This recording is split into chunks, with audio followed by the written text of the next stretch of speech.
man, it's you people. Chrysanth, you can't say that. She did. She said it by not even saying words. Hi, everybody. We're here for a one-shot in the Dresden Files accelerated system in the Dresden Files universe. My own take on it, it's going to be chaotic. It's going to be insane. And if you remember and watch Bride Price, some horrible things happened to a lovely young woman who totally made some horrific choices in her life. And it has affected her brother, her fiancé, some close and non-close friends, and also a monster hunter who didn't exactly have anything to do with this, but he is involved in everything that has to do with monsters. And there are monsters afoot. 100 days later, Eric Mason is in the hospital because he has been abusing himself with substances trying to dull the pain of losing Sofia. Kyonstantyn has been digging into her business affairs. Belle has been trying to recover from being burned out. Winkleman is learning how to, well, still be a surgeon while missing the end of his pinky finger that was bitten off by Baba Yaga. And Peter has been dealing with a horrific influx of monsters and monster-related cases all across the greater New York area. So we're going to be joining the group in the hospital, meeting Eric's therapist, but let's introduce everyone. I'm Frost. I'm here to cause problems. And let's go with Boss. I'm Mus. I'm here to solve problems. I love it. Chrysanth, are you here to solve or cause problems? I'm just along for the ride. So I'm just here to witness the problems. We've got a secretary, note taker. I don't know. Does that make Moss the treasurer? No. I will be treasurer. There you go. Yeah, No, don't make him the banker. He's the quartermaster. Okay, there you go. That's better. Don't make him the banker. You won't have any money. I am Magpie. Dave. He is the magpie. As you always know, I'm here to cause problems. I want to quit while you can still count to 9. Wow. Nozaka boy. What is Peter here for? Peter's here as the last resort. Everything's Excellent. gone wrong if we got to start relying on me.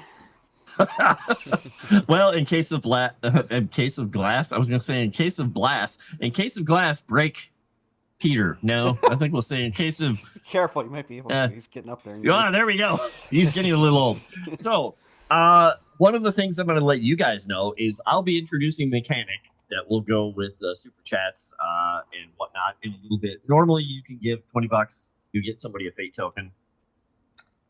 Now, if you give $50, it's going to go to a rollable table because in the world that they have saved by removing the Denarii from Sofia, I'll just read this. Cosmic discord has broken into an open struggle beyond the player's purview, with the outer gates being assaulted.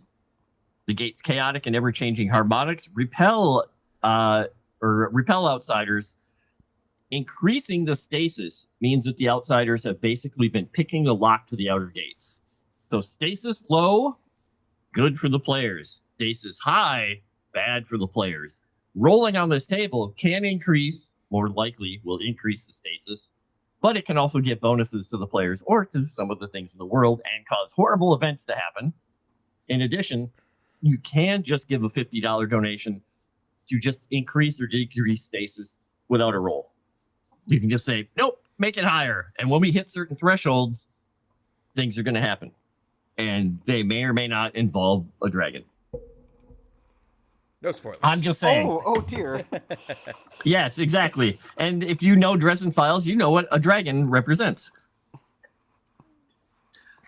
The world, yes, the world doesn't really handle dragons well. No. So, be that as it may, we're going to get into the thick of this right now, and we are going to hop over to the hospital, and I'm going to give you guys your fate tokens. So, if you guys want to reacquaint everybody with who your characters are while I'm putting all these on the screen, please do so. I guess let's start in the same order. Moss, go for it. Who is Kyonstantyn? Who is Kyonstantyn? I am Kyonstantyn the Melnik, magpie of Eastern Europe. a brother to Sofia, the dearly departed 100 days ago. I guess now I have some sort of certain connection with Eric, and I have some, I don't know if sympathy would be the right word, but I've been going through her affairs and finding out some interesting things. Chrysanth. Who is Belle? Belle Mayweather is a low-level practitioner with a nice little flair of precognition, but she was burned out after the last little incident, and she has very recently gained her abilities back. And she is a midwife who has been noticing a lot of problems with births in the recent months and days, and she to Eric, and well, now we're seeing what he needs help with this time. She's an old Had lady. she ever met Sofia before? In passing once or twice, but it was always more of a, oh yes, you're Eric's new friend. Oh, you're permanent now. Oh, well, that'll be good. I look forward to getting to know you more. And then never really got to know her more. And then hopefully helping deliver your baby someday. Okay, never mind. Yeah. Oh, all right. On to Winkleman, the problem solver. The 9-finger. Well, he's still got his finger. He's just missing a bit of it. It's just the tip. Yeah, it's just. Yeah. Baba There's a Yaga lot of may have people gotten that a just taste snip of the you. tip and- yeah. You're right. Missing I mean, a knuckle bone to a witch couldn't cause any sorts of problems. No, does that concern him at all? Does that concern him that Baba Yaga, did that and So- said he tasted sweet? So, Kyle Winkleman, the medical student or doctor who is doing his residency, is not really concerned about that because this was his first step into that world, and he's starting to get more concerned about what might actually be out there because he's been seeing things in the hospital that kind of don't quite make as much sense to him as it used to, and there are some more disturbing things that he's recognizing as he is, been forced into this otherworldly stuff, but for the most part he's not concerned as much as he's growing more and more concerned as with what he's seen and heard now. But it's just a fingertip.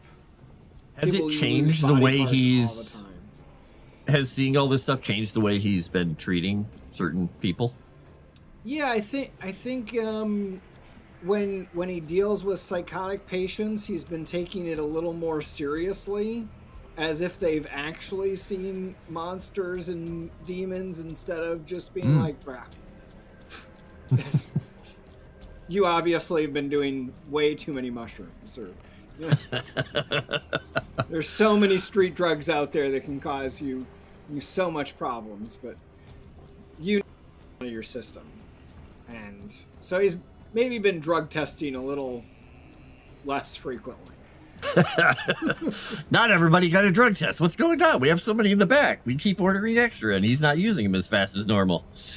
So Nozaku boy, Peter's been busy overseeing and also helping hunt things, because this dark coin that is in a local church that is supposedly going to be picked up by a wizard of the White Council at some point when he thinks it's important enough to get here, seems to be attracting a lot of local flora and fauna that normally stay in the shadows.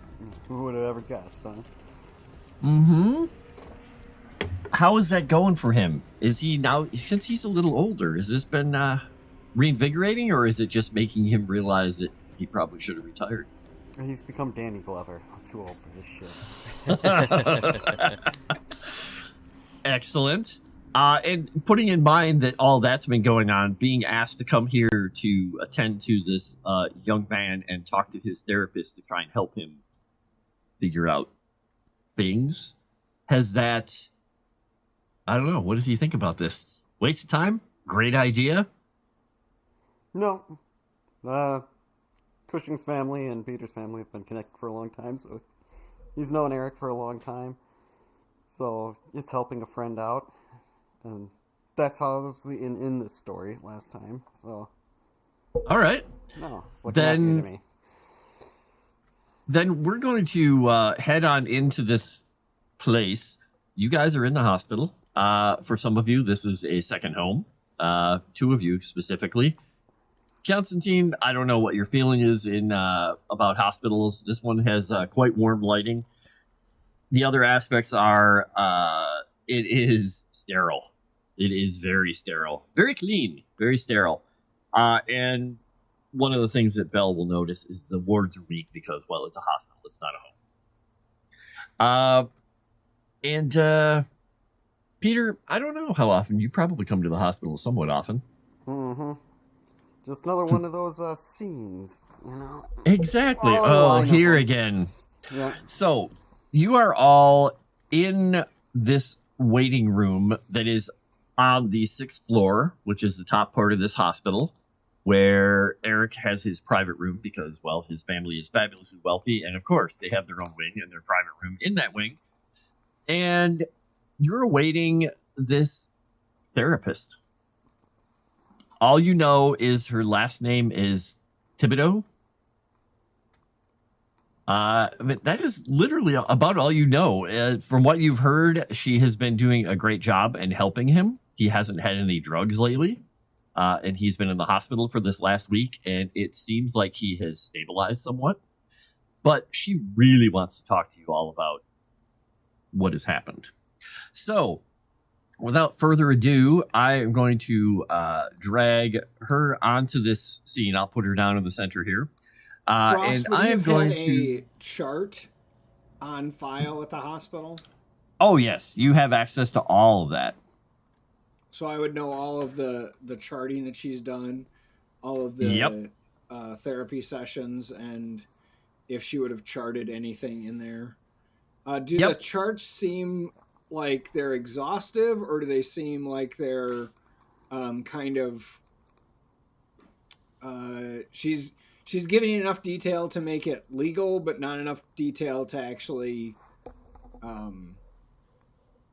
give away anything?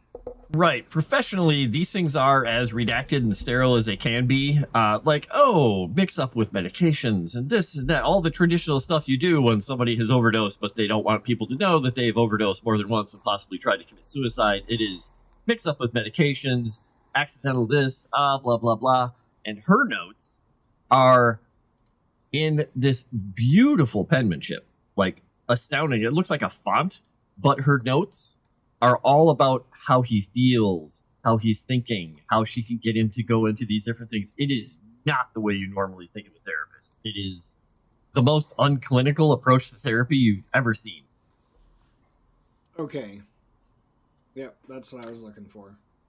And none of you have ever met her, but Belle, you being a practitioner and kind of aware of magic and whatnot, when this woman comes around the corner, you feel the aura of just sunshine coming around the corner. It's like in the middle of a snowstorm, somebody opened a door to somewhere and you can smell flowers. Oh, okay. And when she comes around the corner, this, without actually even opening your third eye, is the view you see. The rest of you will see her as a very pretty blonde girl, minus all these flowers and trappings. So hopefully this will show up to all of you. She is in a t-shirt, a pair of skinny jeans, and a pair of boat shoes, completely out of touch for the season. She has a light sweater over it and a little pass that says visitor, and on it the name just says D-E-E. And She's holding on to a notebook, and she has a tiny little purse, like the smallest purse you've ever seen, hanging from her side. Then she comes around the corner, and she looks at all of you, and she kind of does a, like, really excited to see you all. And she says, I'm so happy y'all can make it. And she comes running over and immediately gives Belle a hug. Oh, hi, dear. That's okay. You're very friendly. Very, very friendly. It's a. And she says, I feel like I know you already. Well, that's lovely to know. And Well, Eric talks about all of you all the time. All does of he us? now? She's What's very the Well- young he said? therapist. She looks at all of you and says, before we get into all of that, how about we sit down? And she just hops on over and sits. And if anyone would like to, you can basically make any kind of a roll you want. You could use your flair, your focus, your force of God, whatever aspect you want, or whatever approach you want to discern a few things about her. Just let me know what your approach is and go ahead and roll. I would like to use my guile to see if maybe she's putting on a show. Okay. It's very guileful. Nice. You are struck by the fact that she is one of the more transparent individuals you've seen.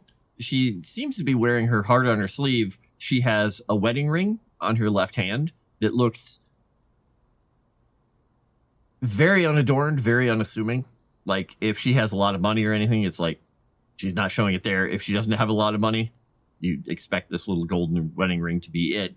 There is no engagement ring with it. But you do get the impression that she's very in control of herself. She is not as flighty as she seems. It seems almost like that is just her mannerism, her way of making everybody feel comfortable around her. It's very bubbly. Not sure if I am Very a fan. bubbly. So does anybody else want to try and discern anything about her? Yeah, she immediately took a liking to my weather detector, so I want Rory's to focus like, on I that, know and she I is. want to determine whether or not she's human.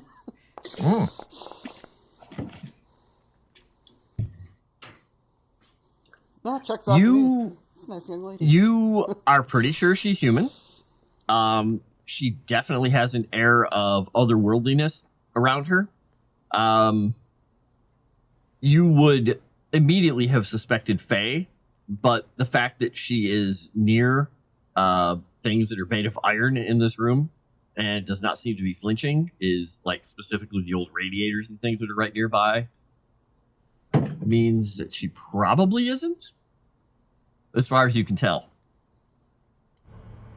Bouncing off that, Belle is wants to focus on her aura a little bit, and then kind of might be guile, but she wants to try to, like, have her keys in her hands and just try to touch her arm with them as though she's, like, Sure. chatting and moving around. Okay. She gave you a hug. Give her a hug back. But she's doing it with her car keys in her hand, Right, which are Yep. iron. It's casual. Yep. You get the impression when you are getting that close to her again, she is giving off warmth. And the first thing you notice is if she just came from outside, and it looks like she did because she's leaving little wet footprints, her shoes, like melted snow. There is no moisture on her. So either she was wearing an overcoat or something else is going on. You're not 100% certain. But you do make contact with the keys. She doesn't flinch. She doesn't move. You are very subtle about it. Nothing happens. Yeah, okay. Mr. Winkleman, anything from you? You're just looking and going, so unprofessional. Yeah.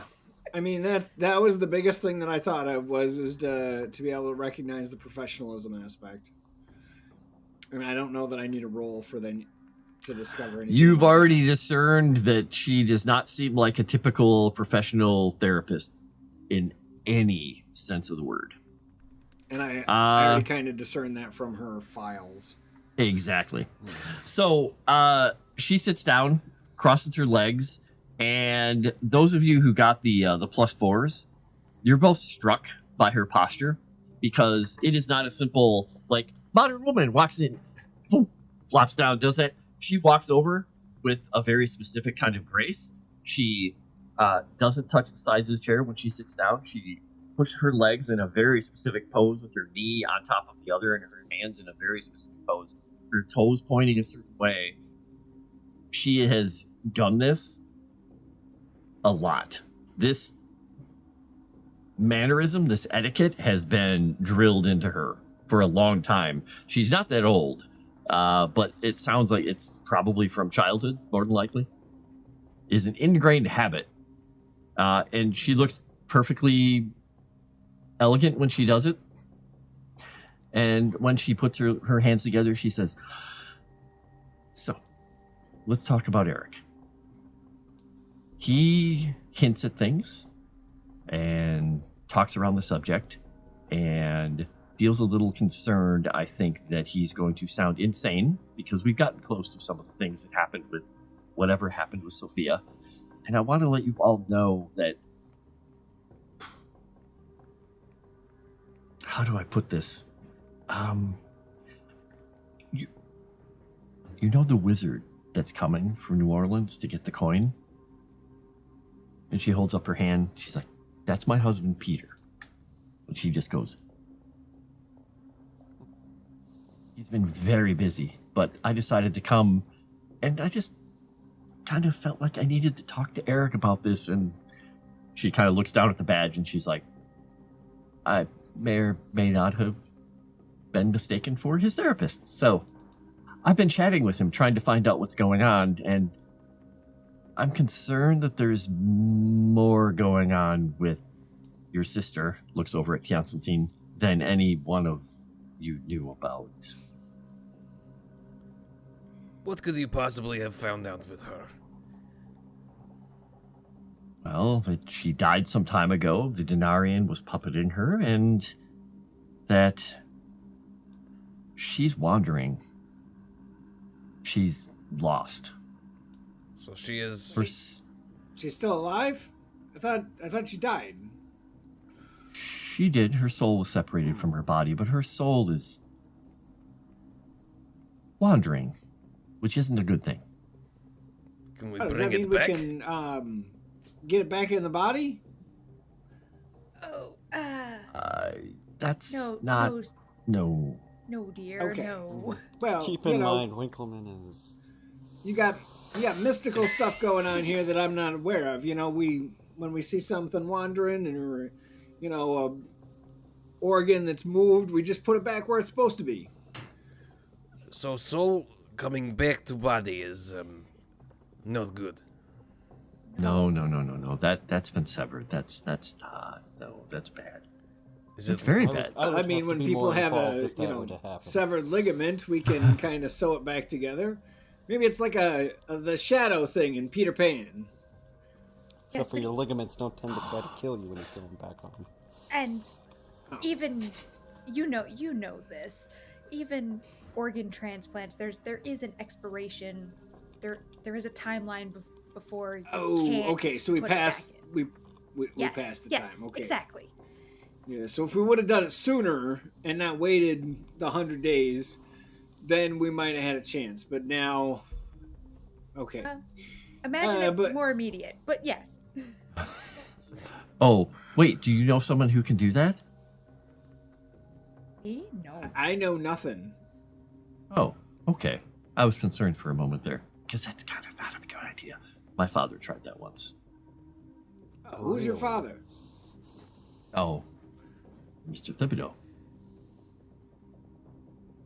Well, that's not really helpful because you're Mrs. Thibodeau. Correct. Let's just say that my father may have done a few things that the council didn't approve of, and he met a very interesting and unpleasant end. He tried to redeem himself, though. And your husband is Peter Thibodeau? No, La Follette. Oh, you are New Age, where you do not take the husband's name. You say New Age, and she just kind of goes, no. But he didn't want me to take his name for a couple of reasons. He may have been in trouble at some point here and doesn't want me to inherit that. I have argued with him over the last year about all this, and it has changed. Oh, so rather it was okay that you inherited your father's misfortune, but not your husband's misfortune. Well, let's just say that the problems that followed my father died a long time ago. Oh, okay. Not sure what that means, but we'll go with it. So you've been in therapy with Eric, and he thinks you're insane. No, he thinks that I don't know about things that I know about. He's trying to protect me. He's a very nice man. What do you know Yes. about all of Sofia's money? Oh, yes, there was a lot of money moving around, wasn't there? One of our friends did a little bit of digging too, but yeah, he found out that a lot of it just kind of get disappearing. When you deal with, and she just kind of looks around at the other people in the waiting room, when you deal with them, they tend to have their fingers in a lot of pies. Is there any reason you've been obfuscating your knowledge to Eric? I want to make sure that he's ready to understand that I understand. Because he's been very, very calm when he's been talking about things, about his sister and his life. And I think we've exhausted all of that. And I think we're getting to the point where he has to talk about the reality. If I tell him, no, it's okay, fine, just let it all out. It might be too much of a damn bursting. So I'm trying to find a way to break it to him, to explain that he's in a good spot where he can talk about this safely. I mean, do you tell someone, like, oh, by the way, pull the curtain back and suddenly there's, all of this? My question is, dear, if you've been mistaken for his therapist, where is his actually assigned therapist? Oh, well, I may have suggested to a few people that she was better suited to helping out some other very important high-profile people elsewhere. You're very invested in this. Can I see? Is she lying? It's very influencing this. Go ahead and give me an approach roll wherever you want it to be. I guess intellect sounds probably more. Okay. Eh? It's not a bad roll. So you did not succeed with style. You did succeed. There's not going to be a cost here unless you want. You could technically, with a cost, I could give you a little more info, but you'll sort of be tipping your hand to her. Given that I am familiar with kind of the way that criminals work, do I think that maybe she actually did not have her reassigned, but maybe had her Taken care of. Taken care of, yes. Do you want to do that with a cost, or do you want to take the result you've got? Sure, I'll do it with a cost. Why not? Okay. Is that a fate point? No, you're actually going to get a fate point for doing this. Ooh. I'm going to give you another one of these. Beautiful. So you kind of like give her the patented look at her with the one eye, listening very closely, looking at her, very invested in how she's moving and doing stuff. And she's talking, and she in the middle of the conversation, you feel just and outside the window, the snow stops, and you see her just suddenly give you a side eye when nobody else is moving, and she just gives you what looks to be an incredibly sweet smile. And you just feel warmth. And then the snow starts up again. You get the feeling that violence is not in her nature. You've seen violent people. You've seen people hiding violence. You've seen criminals and serial killers and stuff. She appears to just be hopeful, which is a little disconcerting because people aren't like that in your experience. This is not normal woman, I say under my breath. And meanwhile, I think that at this point, Kyonstantyn has been kind of like standing, kind of leaning on the back of the chair. He'll probably come around the side and actually sit down. Okay. Closed body posture, open body posture? Very much open, showing that, he's not Moss necessarily is always open. Yeah, man spreading and everything. Basically just communicating like, He doesn't even sit I'm down not- in the chair, just Slav squats. yeah. Basically just He communicating does like, one of those I'm not Riker moves over the top of the chair. just with my Right posture, there. just communicating that I'm not necessarily concerned about her. Not that maybe not that I should be, but I'm not like, I'm kind of open to what she has to say. Okay. As you do that, you move around, you sit down, you sit in somewhat of an open posture. You feel like you're sitting in front of a warm fire now. She's giving off just pleasantness, but at your back, you feel a chill run down your spine, just involuntarily, and the rest of you feel that at the same time. Just almost like somebody turned off the heat in the building briefly. That's cold. Man, reminds me of the morgue. Ugh. Belle is absolutely going to perk up and try to pinpoint a direction. It is coming from Eric's room. There seems to be a draft. She's going to lean over to the therapist. Did you feel that too, dear? Mm-hmm. Does that happen That's why I'm often? here. More often lately, yes. And he's not okay. And she kind of turns and leans towards you and just says, "You can call me June. That's my real name. Everybody just called me D when I got here, and it just sort of stuck. But Very fitting name for you, sweetheart. that's what my father always used to say. Oh, I'm sorry. It's fine. It's fine. We made our peace." I don't know. What is Um, this? What is this chill? What is this? More evil things? And she just kind of involuntarily twists the ring on her finger and says, "We should probably go check on him." And gets up and starts moving, and you feel the warmth move with her. Yeah. think Winkleman's that's definitely going to get up and go over to check Are on you- him. Heading before her. Yeah, he's going to try and go ahead of her. Just to be able Okay. to get to the door at least before she does. Well, And in that whole last part that everyone was talking, when Peter felt the chill, he would have gone and investigated that. Okay. Yeah, He'd be and first at the door. heading over there, if you would everybody give me a... We're going to do this as a...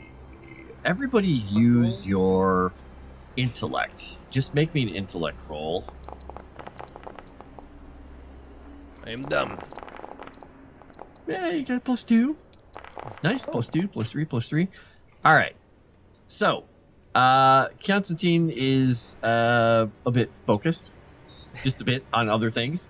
The rest of you see a guy down at the vending machine. He's kind of like jiggling the little change handle, like, and he has his left hand is fingered in the change thing. Then he reaches up and he's got his hand kind of reach in to try and grab something through the door on the bottom. He's like, come on.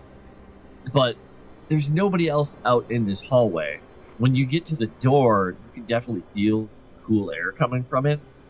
And if you open it, the room is definitely cold. Eric is, kind of sleeping on his side. The monitors that are on him are, beeping away normally.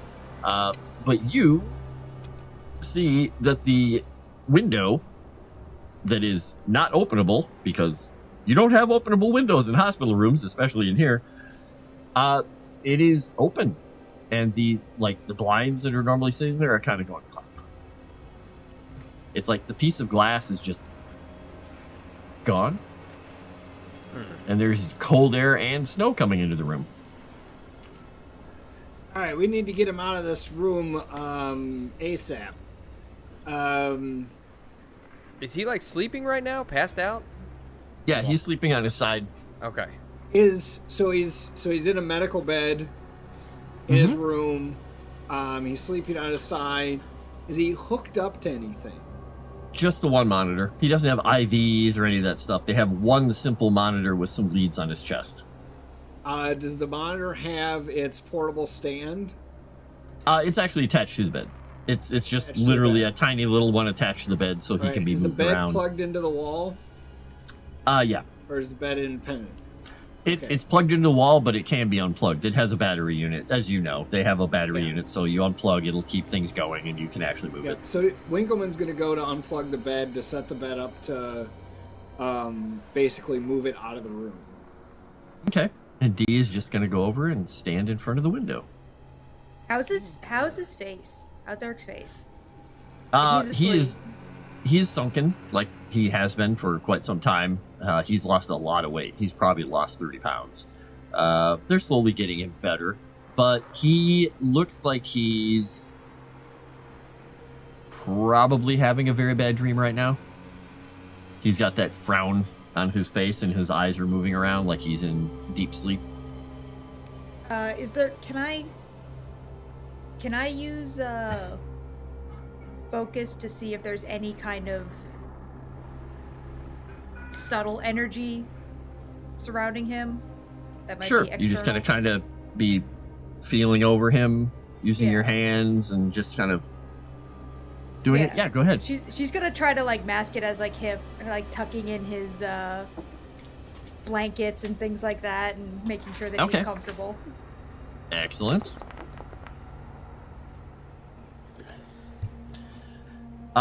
He is in distress.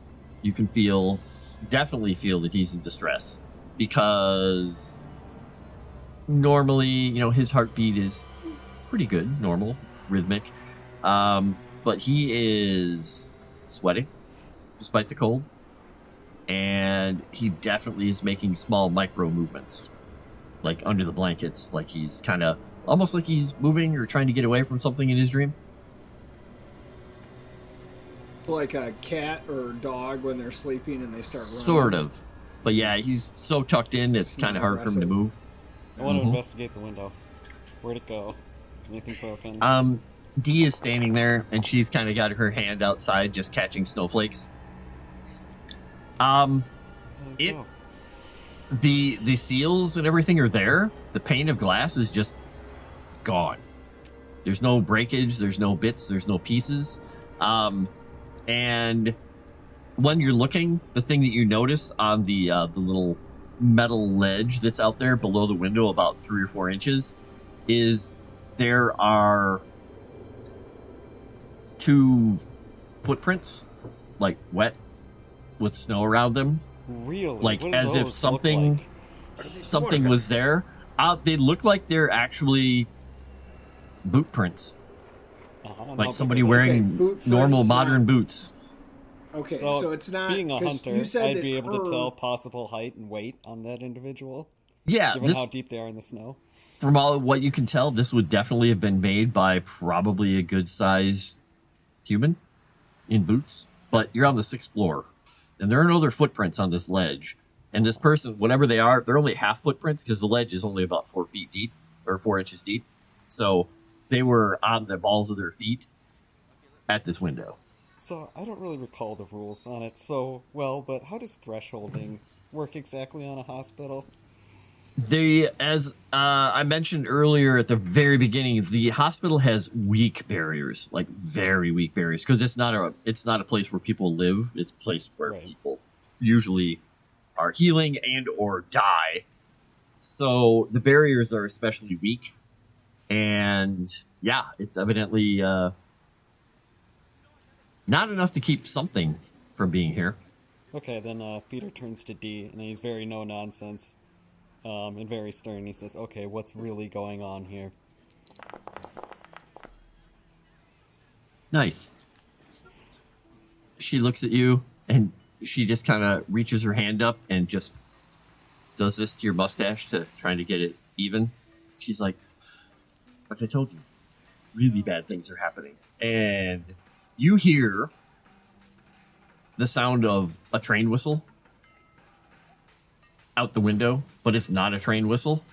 And the storm focuses and blasts in through this window suddenly, as if something enormous just breathed a blizzard through this opening. So I need everybody to make a defensive roll, depending on how you guys want to do it. You can use whatever you want. You can use your haste. You can use whatever thing you think makes the most sense for you. So Kyle's probably going to use his haste because he's probably going to want to, as he's getting the bed ready, and that happens, he's going to immediately dive to kind of cover Eric. Okay. So basically you're making a defend roll, and let me know. This is going to be, I'll let you guys know that the power of this thing that's hitting you, this is technically at a superb level right now, so it is a +5. Like I said, it feels like an entire blizzard has been focused into this window.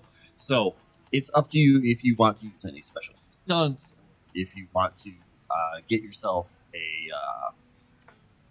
a boost with anything. Yeah. If you want to So there's do a way to anything. use, so we can use a fate point, right, to add 2 to our thing. Correct. That's it. You can right? add 2 to the roll, or you could use a fate token to re-roll after the fact, but +2 guarantees you +2. Yeah. So All right. Well, Can let's I- look at how bad I roll first. Can I give a fate token to have had Belle?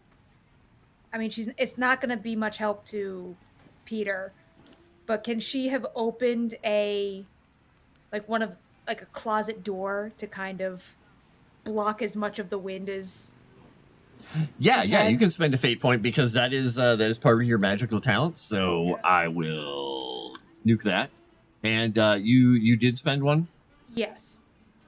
Mr. Winkleman. Did you spend one or did you not? No, I rolled a 5, so I don't think I needed to.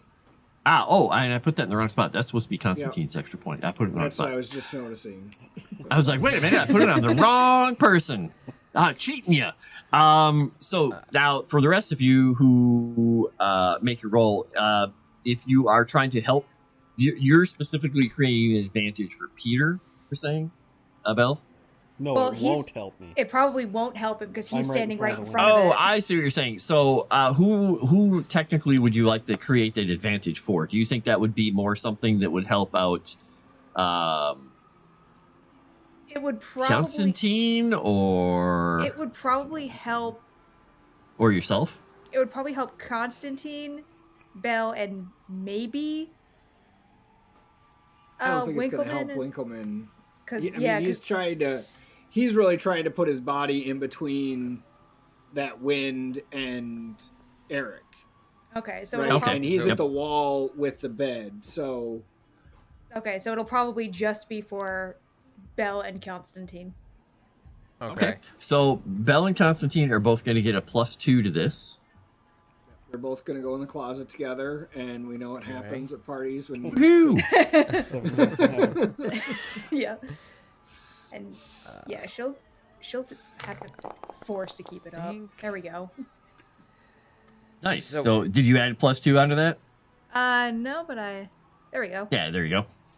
So I think Kyonstantyn, his first instinct is to take like an extra blanket or something that might be folded up at the edge of the bed and kind of like hold it up to try and block Eric from the wind. But seeing that the doctor has leapt on top of him and seeing that, oh gosh, I'm terrible with names. I'm sorry. No. Seeing that Belle has like opened the closet door and is probably like ushering him in, like, get in here. I would probably, I don't know if I could argue for Guile on that. She has the door open and is just bracing herself against the door. She's not getting in the closet. She's just bracing herself against the door. Kind of like, yeah, like seeing an old woman like with the rush to protect, and just kind of like get around her and like shield her a little bit more, I guess. Okay. I don't know. Would that be like haste? My haste sucks, but I'll do it anyway. Oh gosh. Well, you get a +2 for the door. So Yep. So you fair. can click on that +2 down there. I got a fair. Now, can he spend a fate point for an additional? Yes, you can +2? also spend a fate point to actually succeed. So if you hit that on the bottom there's a +2 button. Uh-huh. You can hit the +2 once for free because you got that from her creating an advantage. Okay. In the chat window. Mhm. And then you can also click it again if you spend a fate point. If so, All right. I'll do that. Okay. Boom. And that's So is this a scale? successes. This is luckily not at scale because if it were at the true scale of what happened, so you're technically going to be at a 6. If it were at true scale, there would be some problems happening. This is at your guys' scale. It's just so it's Okay. even with your current levels. Yeah. So it appears that everybody is braced. Everyone is as safe as they can be. You just duck under the edge of the ledge, and everyone else finds a place behind something as this blast comes through, just numbing cold and just a blast of Arctic air. And you notice, since you're right next to her, that you drop down, you fall like this. Everybody's leaping and diving and dodging, and Dee, she just kind of looks down at you and she doesn't move.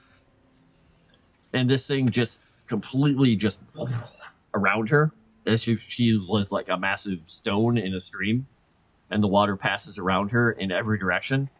And once it inundates this room, Winkleman, you have the bed out in the hallway now. And Yep. Belle and Kyonstantyn come out from behind the doorway.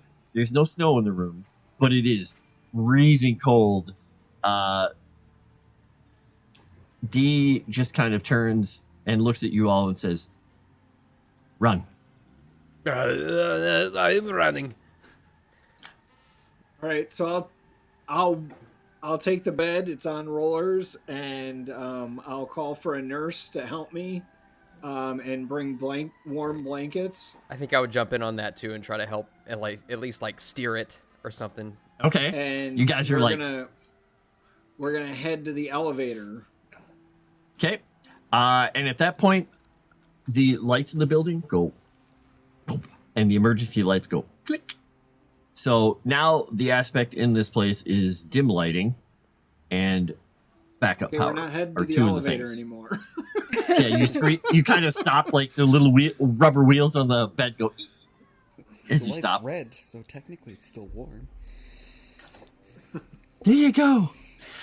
Yeah, so what are you going to do here? You can't go down the stairs with the bed. So are there? So there's no power to the elevators whatsoever. No. Yeah. So So it's basically carry him. Well, I mean, we need to get him out of the hospital. We need to get him, or more in a more central room, so he's doesn't have a window. And at that point, the room that you guys were in down the hallway explodes. Like fiery explodes? Yep. With a blast of ice and fire, and everybody needs to again make me another defend roll because the entire floor of the hospital that you're on goes Oh. collapsing, and you guys are all sliding down You know- that direction. I think. I just want to we say grab this, an Eric then. Frost. You know, I understand you threatened to kill me today, but I wasn't expecting it to happen this way. Oh, just wait. This isn't even, the stasis hasn't even started to really kind of ramp up yet. I know. Oh, by the way, stasis has increased 1. I have it tracked on my side. So for everybody in the chat, like I said, if you roll on that table, other things are going to happen on top of this stuff for $50, or you can increase or decrease the stasis. As the stasis goes up, more stuff is going to happen, regardless of what these guys do, but they will be able to fight back against it. Is it possible that like I might be able to like grab hold of the bed to keep it from rolling down and see if maybe there's some like chairs like Lock the wheels. What do Lock you? the wheels. Yeah, I was gonna Oh say. yeah. We'll just do that. I'll just lock the wheels and kind of like brace myself up against it. And Yeah, we're gonna, we're gonna Can I lock do, the like, a wheels and guile- kind of.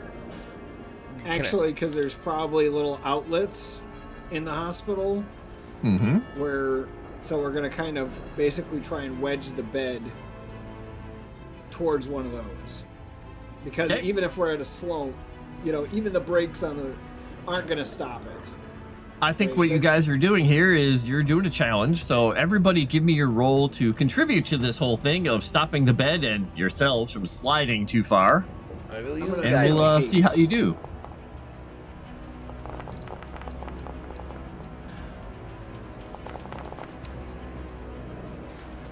So can I use a fate point and roll that? Yeah, or you could add a +2. Up to you. Kind of want to re-roll.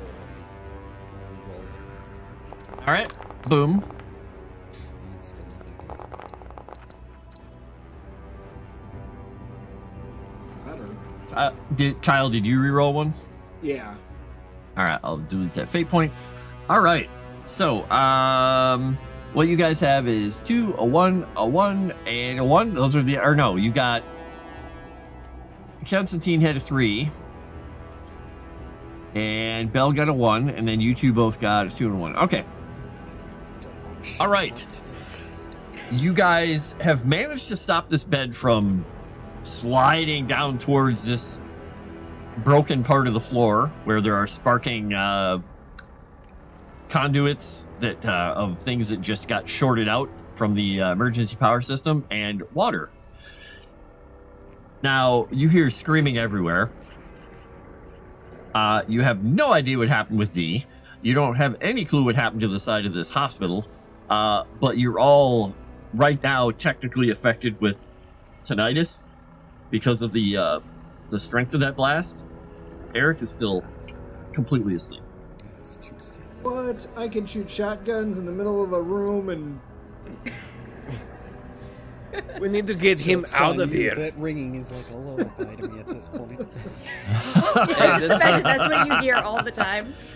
At this point, I think Kyonstantyn Are you would gonna grab begin or picking him up. Yeah, Eric. No, I'm gonna pick Eric up. We're going for this. Yeah. Okay, so you two are muscling him out of the bed to go to the stairs? Yeah. right. I can do like a force roll or something to help. Yeah, trying to help. Hey, He should use the blankets, guys. Use the blankets. Wrap it, and go. I'm used to wrapping bodies in cloth. Yeah. I don't know why, but okay. At least I don't want to be doing this today. oh dear. So you managed to get him out of the bed. It's not elegant. It's not pretty. You're pretty sure you have bumped him and probably bruised him in more than one place. but you have gotten him to the stairwell. There are people everywhere trying to get out of this place, screaming and yelling, trying to get down the stairs. It is absolute chaos. Now, are you guys just trying to get to ground floor, get out, or? At this point, that's Constantine's MO. Yeah. I think Winkleman, because he is a doctor and he knows hospital procedure, is going to probably know that there is a procedure to be able to check on the beds of people and try and get others out. Mm-hmm. And so he is going to go into that mode and leave them to take care of Eric. Okay. And boom, you're getting a fate point because you are doing that. So, as soon as you get him off of the bed and start moving, the bed careens down into that area and smashes into things. And you see Kyle run off. And the rest of you head down the stairs. Oh, he's following protocol. Okay. Protocol gets you killed in these situations. Let's go. Well, he doesn't know any other way. Let's go. And you make your way down the 6 flights of stairs carrying the now much lighter Eric and make it down through the crowded area to the front. And it is packed now with first responders showing up and other people. There are hurt, bleeding, injured people everywhere in this snowy parking lot. Do we have a? And Go ahead. the building is literally on fire. Do we have a car nearby? Did we all come? I assume we probably all came separately, right? Yeah, it's up to you. If you own a car, then your car could be here. Yeah, I mean, Belle has her keys. Where can we go, Belle? Belle, you know about these things. Where do we go? I parked over here. Let's get him. I don't know if June is gonna know where we are, but we can. And she answers right next to you, and she's like, "I'm right here." Huh? How are you right Oh God! Okay. And she's like, "What do you mean?" You were in the room. You weren't with us. Oh, yeah. Well, I stopped the thing and came down here. What thing? They did. There was a bomb and it exploded. Oh, that was me. That was the only way I could stop it. She gives you kind of like a little, like, Like step back a little bit, like. Could have gotten everyone in this hospital killed. no. Potentially, if she had. She just kind of looks at you like. Would be dead. She just looks and she goes, "Oh, right. No, everybody was pretty much safe." Just like give her like a side eye, just like. And she says, "Yeah, it's unfortunate. I mean, most of these people got hurt by them, but they're not here right now, so this is good." Who is they? Would Why are he you be speaking safe- riddles? Who is this they, The- them? The fallen, the stormborn, the things that ride on the cold. What? Yeah, we should go somewhere and talk. Well, okay, we will go Where? somewhere. My car's over here. We can go. And she looks at you and she's like, "I could really use a bite to eat." Name a place. Is now the time? And she just kind of looks at Belle and goes, "You're like, after exerting yourself, you tend to get hungry as well." Yeah, it's like okay. Well, She's like, I "There's can- a place," and she just points like down the street. There's just a fast food joint. Yeah. You're just motion for We could- motion. yeah, we can Oh. go. Great. Oh, I've got to call Peter. I hope he's got somebody's phone near him. Okay. And she gets in the car with y'all. It's a very cozy ride because there are a lot of you in a Not the biggest car in the world. Belle's got this old beat up. It does its job. It's a gremlin. I like it. All right. The as you're going down the street, you've noticed that the snow has lessened. I kind of got those in the right spot. We'll move these over for you. Nice. It's a bit of blessing, yeah. You pull up outside this place, and there's just a horde of onlookers sitting out there, like some of them with hot dogs in their hands, and they're just pointing, filming the distance. You know, the fire going on in the hospital.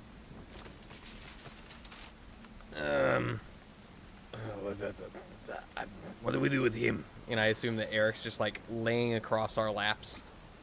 Yep. Yeah, is he still? Is he in a hospital prop him up gown? in the booth. He is not in a hospital gown. He is in silk pajamas. Oh, okay. Well, that's Private something. room, and So- everything. Oh, This look is at how the- rich people go to hospital. Oh, okay. Oh, look at these. Is there a reason he's not waking up? You're gonna guess. You're not 100% sure that he probably has been given something like Valium or something non incredibly addictive to keep him calm and sleeping. But you're not a doctor. Winkleman, is there a reason he's not waking up? Is Winkleman here? He's at the hospital. Yep, still at the hospital God damn it. doing procedures. Does anyone have his phone number? Let him know where we went. Yeah, Don't- because cell phones are ripe. What time is this? What day? What year is this again? It's right now. Yeah, it's current year. Oh, okay, it's current year. February 7th, 2026. Literally. I'm surprised we can even walk down the Supposedly street the with all of 100 this days ice. And you hear Dee on her phone. She has her finger in her ear, and she's like, "No, I'm fine. Yeah, that was me. Yeah, I know. I think everyone's fine. It's probably fine." And she just kind of looks over at the group, and she just gives you a thumbs up. She is enigma to me. She's a lot stronger than I am. I can do little things. What she can do is far outside of my league. And you hear, after this, while you're talking, you hear her say, "Yeah, well, he's always following me. That's nothing new. Don't worry about it. It's fine. Just go do your thing. Go get the coin. You gotta get it out of here. It's putting too many people in danger. Love you. Bye." And she hangs up. And she is using a flip phone. It is not a smartphone. Burner. I'm sorry, June. Do we need to, like, go into hiding? Is this some place? Do we need to find some place where we cannot be found? Are we in danger at this point? Details, please. God damn it, I'm reloading. Fucking sick of this shit. Wow, Nozaku. Bam. I don't. All right. I don't want to be dealing with this today. Okay. He's too old for this. I'm too old And for she- Yeah, this you're shit. supposed to be here today. She puts her hand on your arm. She's like, "I know it's a lot." She's like, "But the good thing is, I now know what the problem is." Oh, please tell us because Yes, excellent. Now you can provide those details I asked for. Is This is Italian not mafia? what I I expected. don't know if you've known, but I've been exceptionally busy. Me and everyone Yes. in my line of work. Is this the I would Italians? assume if you were asking for me, you actually know my name. It's not the Italians. No. Is it she the just Jews? chuckles. it's- No. And she takes both of your arms, the men, and she starts leading you into the place. Oh, okay. And once you get in there, orders food, and while you're standing there, she looks at you and she says, "Have you ever heard of... You know who Gilgamesh is, right?" Heard Yes. the tale. Okay. Let's see. How do I encapsulate this to y'all? I'm not from here. I'm not from... This gets very confusing. She looks over at Belle. I don't belong now. You are old. Or you That's are mean, not but I born was yet? born in 1843, yes. Oh, you And look to get fantastic. me away from he who eats the sun, my father sent me here. And messed up my memory for a little while. And so I'm here because I'm the heir to the power of summer, not the Fae. Just summer. And he who eats the sun comes after me and tries to take me out and wants my ring. But we took care of most of that, we thought, until Odin went a little crazy and power hungry and decided he was going to make a deal with the outsiders, and then Thor and my husband and Ozzy and some other friends of theirs cast him out beyond the outer gates. And then Freya died, and now Thor is kind of wandering around a little lost. But we fought at the outer gates and we stopped them, but the Denarians didn't like that, and they kind of may have possessed Odin at one point, and he's trying to get back in. Okay, at this point, What? Belle is sitting down. Ooh, and she reaches over for the big tray of food, and she's like, "Yes," and brings it over to the table. And she's like, "I know that's a lot. It happened over the course. It wasn't all at one night. It happened over the course of years." That's a lot. That's a lot to catch up on. That's a lot of... Your father broke so many laws. Yes, he did. And he brought my brother through too, which was also a problem. But he was temporarily part of the Winter Court to pay off the debt, but then he ended up being killed. But he died a hero. Helped stop the dragon. Though I really wish Jacob was here. Jacob is your brother. No. I mean, I think of him like as a brother, but no. He wrestled the dragon and stopped it. So He wrestled... like him. I need to... Okay. Magic bag time. She's gonna go up to the, she's gonna go up to the counter and say, "Can I just have some hot water?"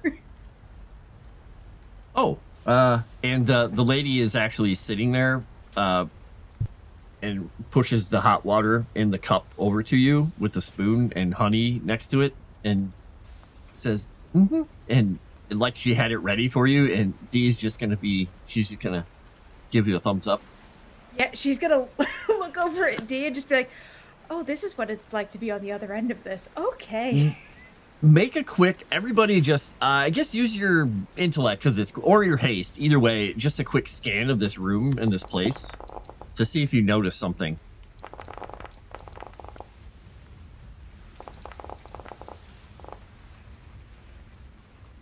Oh yeah. So, with the +3, Belle, you notice a couple of things. The person over on the one side is just like, "Huh, it's working." And the soft serve machine is working.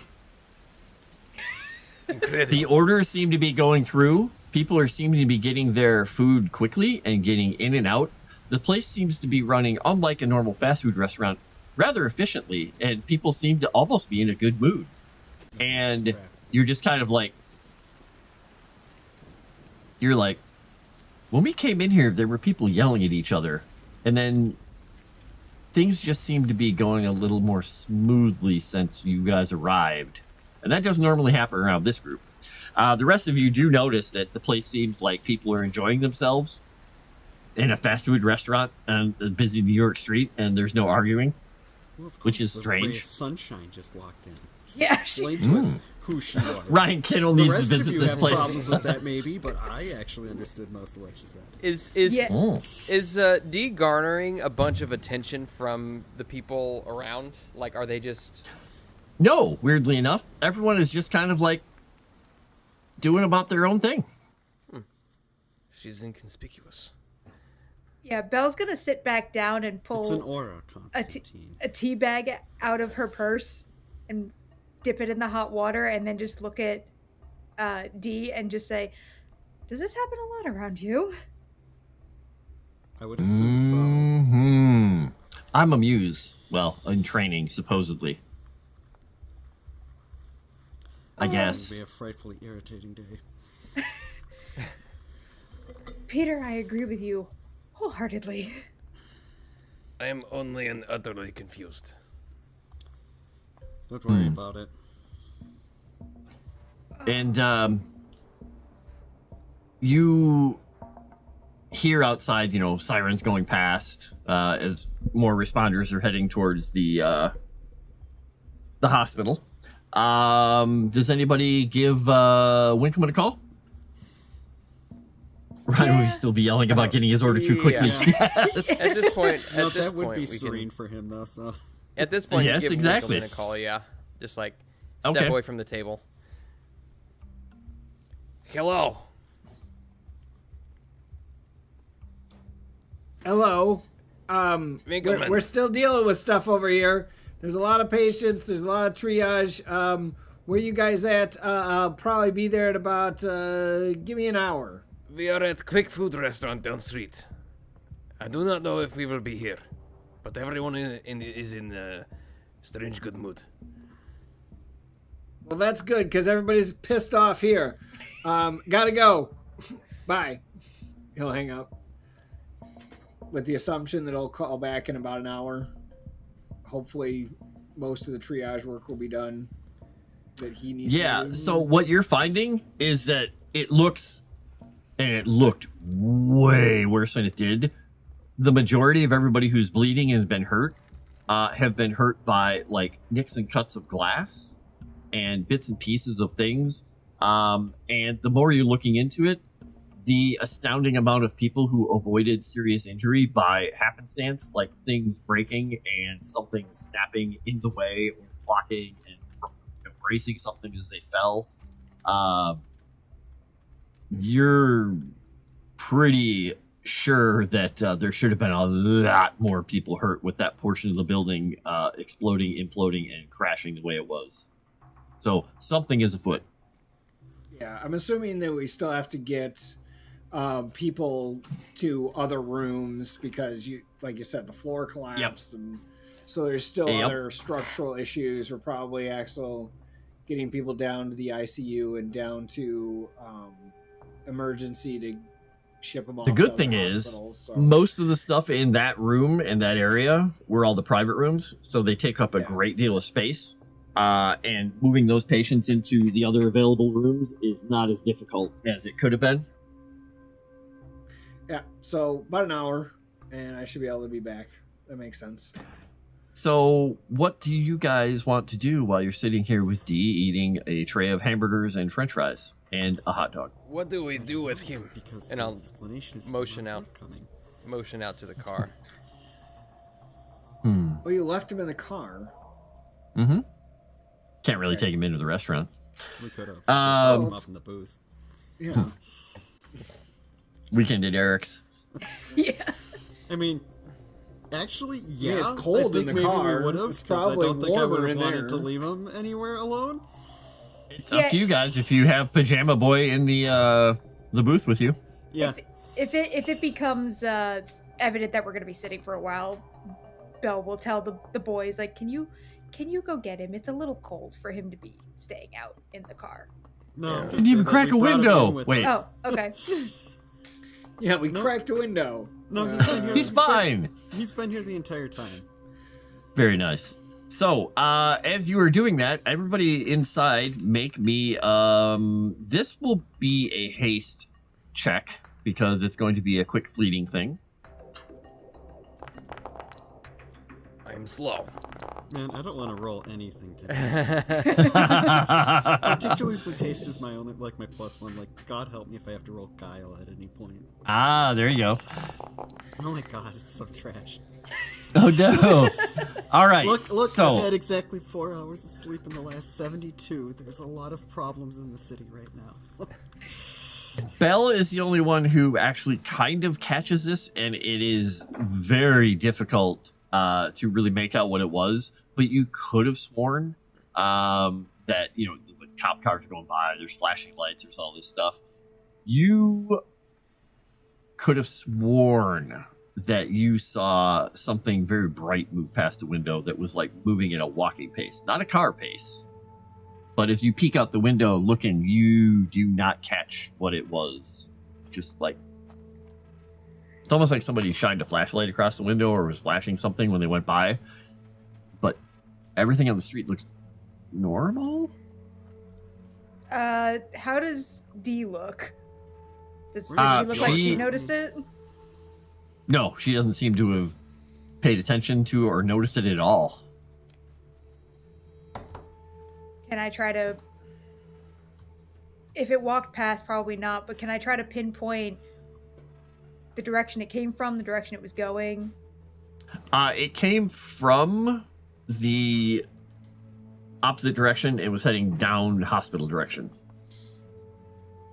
Can I sense if there was any malevolence there? Or if it was just... Give me a... Let me check something on your sheet here once. Uh-oh.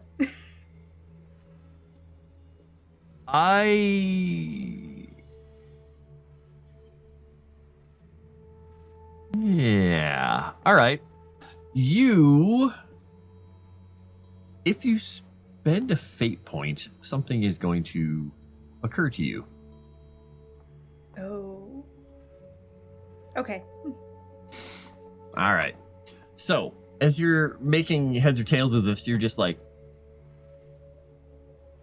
wait a second. You have felt this recently. And you're like, wait a second. That is that same strange feeling you had about the guy that was trying to get into the vending machine. You're like, oh, wait. Because it was so overshadowed by everything else that happened, it didn't occur to you till now. You're like, oh yeah, there was a strange feeling in my stomach. There's something wrong. Where... Dee's just gonna look at you with the food? No. The food is... Well, long term, the food is not good. But... I agree. Did that man from the vending machine... Did anyone notice anything odd? Because I just got that feeling again. Did I notice anything odd? I did not even see him. Now that you think about it, your hackles went up when you saw him in the hospital, but then everything exploded, and it kind of preoccupied you. But there was something very strange about him that definitely set you off like, it's a predator. Yes, there was something very disconcerting about that man. Now I think. How the hell is Odin the bad guy? Oh, yeah. Oh, this is Dresden Files universe in my version. This Odin got a bit power hungry. And in desperation, because his magic was going to be taken away from him by a certain other being that was older than him, that he stole his magic from originally and imprisoned her, he turned to less than savory means, and then things spiraled out of control. He made some bad choices. Well, Peter, I just got that feeling again. And Orman, you can screw these guys up if you want to, if you check out the Superchat Menu. I mean, help them or make them roll. I'm just saying, you can do things. What? I'm just saying there's things. So yeah, this is Dresden Files without a lot of the vampires too, because well, not only have most of them certainly been incinerated in certain parts, they're a little less high key in this Dresden Files universe. And the culmination of that entire Odin thing was a 5-year campaign that I ran for people over 2 different campaigns, technically. That culminated in that entire thing, and Sesramnir also being so the hall with many seats. It is. There were some shakeups in that pantheon. So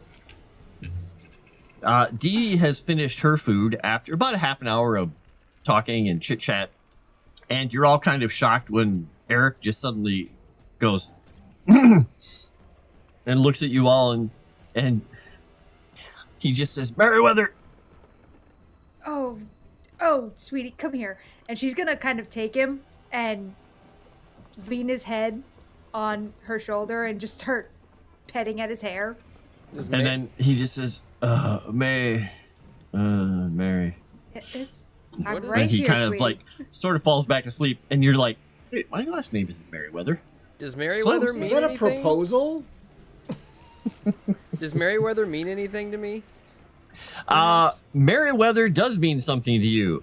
That is, from what you know, was his nanny when he was a young lad. Yep. He seems to be living in past, perhaps dreaming of his childhood or something. Well, then I guess it's a good thing I'm here giving a little motherly affection. Yep, you can be his nursemaid. A young lad or an old lad? Well, he was a medium lad. All right. So, what do you guys want to do? You have maybe a half an hour, maybe 15 minutes or so before you think maybe available. You could head somewhere else. Stay here. You could order more food. I don't think Constantine ever got an answer. Do we need to like potentially find somewhere to hide? Oh, you were asking Dee that? Yeah. She says, so with, you know how the Baba, she can see things and other things can see things? Some creatures have incredible sight, and they don't see normally the way we see. So if we're gonna find a way to hide, I have an idea. And she gets up and she gives you a kiss on the forehead. She's like, I have an idea. Oh, okay. And she says, as she goes up to the front, and she says, do you have a Greek restaurant nearby? And the people at the front desk are like, you see them kind of like look at her like, how the hell are you asking about a Greek or fast food place? And one of the guys is just like, yeah, about 3 blocks down that way. Adelphi? And the girl smacks him. Adelphi. This is authentically Greek, though. Delphi. How could she possibly eat more? I already saw her eat a mound of food. I don't think it's about food, Constantine. I'm confused. It's always about food. And she says, Why are we going to a Greek? oh, I have a good feeling about this. Is it because of you are talking about Zeus Ah, and things earlier? And- Zeus? You were I good. didn't mention Zeus. I thought you did. I don't know. She I get mentioned these. Odin. I get them on these pantheons. Norse pantheon. It's a bit farther north than Greece. Rory knew it. Nice. All right, so do you guys drive down there? Like I said, it's a number of blocks away. yeah, Belle's Sure. Belle's familiar enough with how this kind of works to okay. Eric has to lay across our laps again because there's not enough room. Yeah. You guys have to deal with the old lady driving. Woohoo! Can you go any And it's faster? tough. in a major metro. tough in this part of the city because you have to go kind of around a few blocks to get away from a couple of one-way streets and all the traffic and everything. So it takes a little while. You're there in about 20 minutes.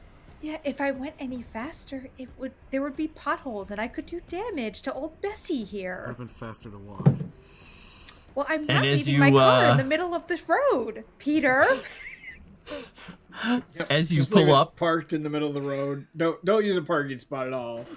a car gonna actually pulls out right in front of you, and there is a pristine parking spot right there.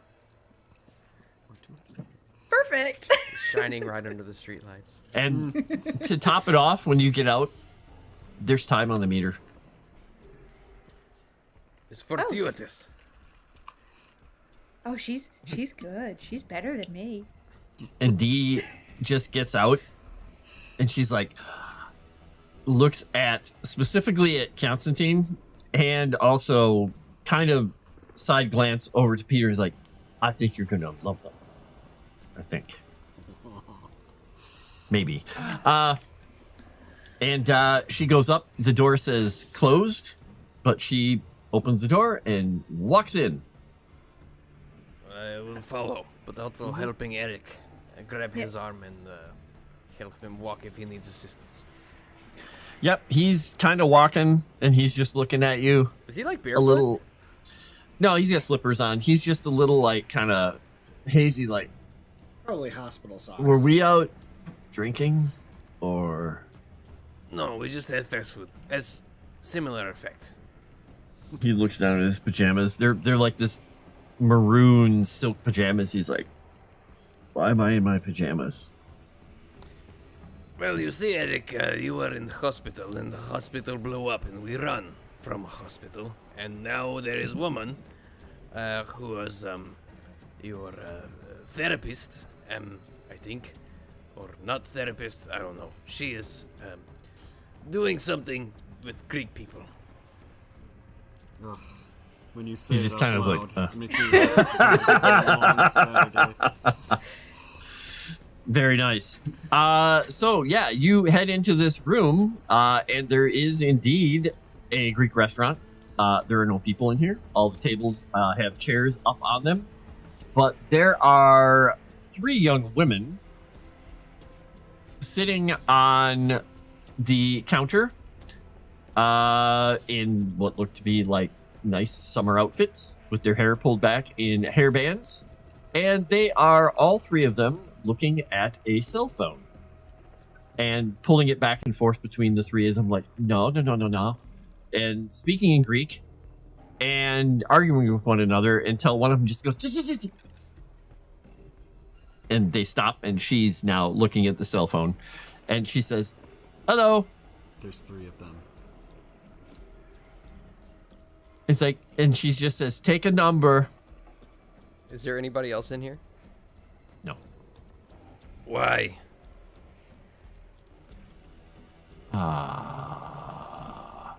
Because I said so, handsome.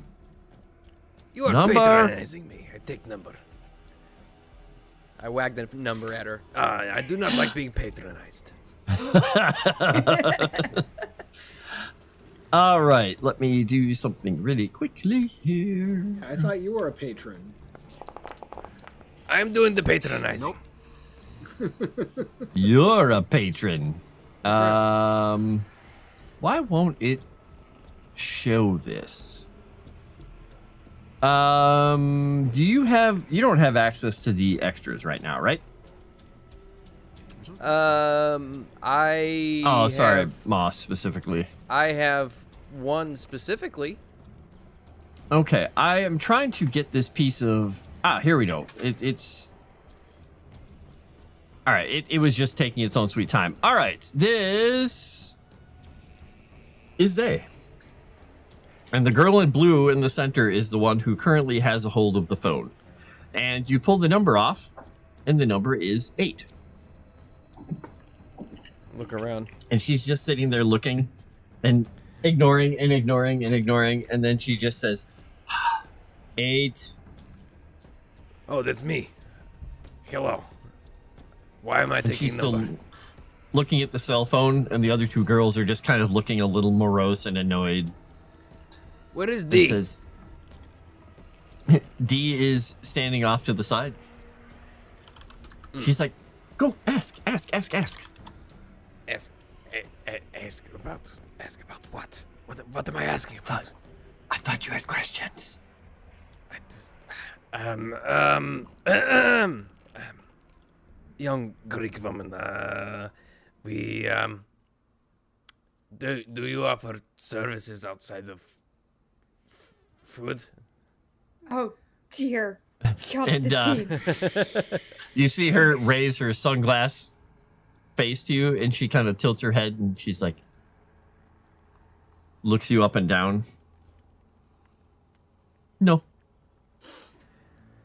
We are, look, I'm going to be straight with you. There are a lot of things going on that I don't know They about. titter at that. Ouch. I look at my nice vest and suit pants, like, what? This is something I'm wearing. We are in the middle of things that are quite confusing to me, although other people seem to understand it better. My friend here said that you could help. We are looking for a place that perhaps we might be able to hide from certain people. Or ding. You hear a ding on the oven behind you, and the girl on the right just gleefully all of a sudden goes, grabs the phone, and she takes it, and the other one's like, just kind of, and she looks over at you, and she says, continue. Uh-huh. Uh, I know what we're doing here. I am. And she, all of a sudden, she I just know does what we're this. doing. She goes, Peter doesn't. she does this and goes, Why you takes a picture of you. Why you take picture? Are you sending it to someone? She just looks at you and says, you're cute. Oh, well, thank you. I'll save you for later. Oh dear. I don't know what I like about this. Yeah, so as I was saying, we are perhaps looking to avoid certain things, which may or may not be after my friend here. And I'll motion back to Eric.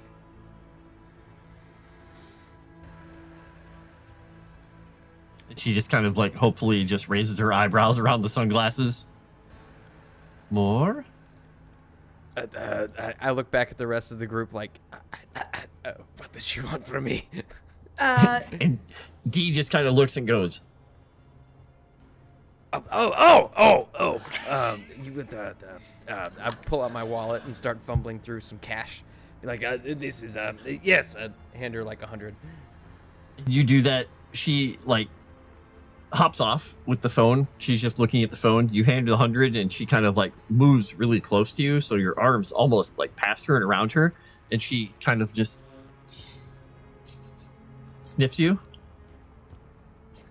And Can she I- says, I don't like money. Can I have a kiss? okay, No. at this point, Belle is.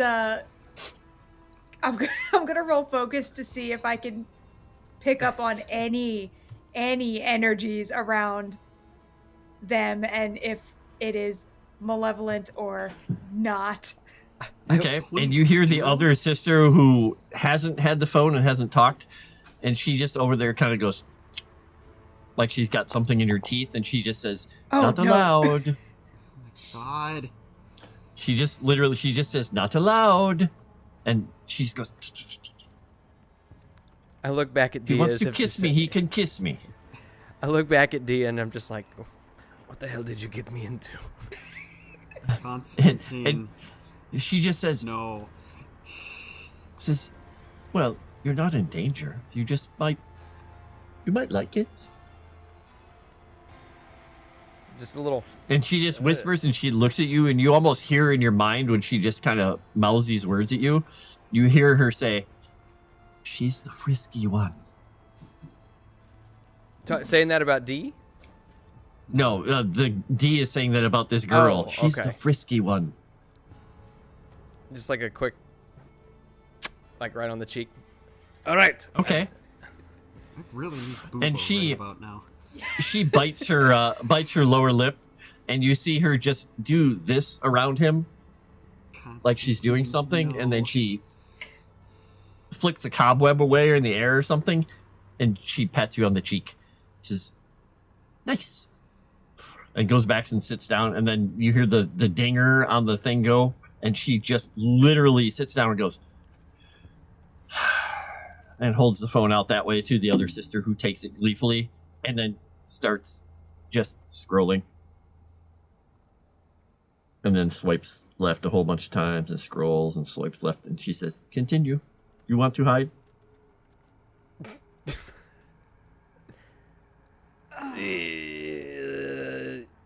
Yes. I'm gonna fucking regret this, but I steal their phone. Do it. You doing haste? I'm gonna spend a fate point just automatically. Past Alright. that.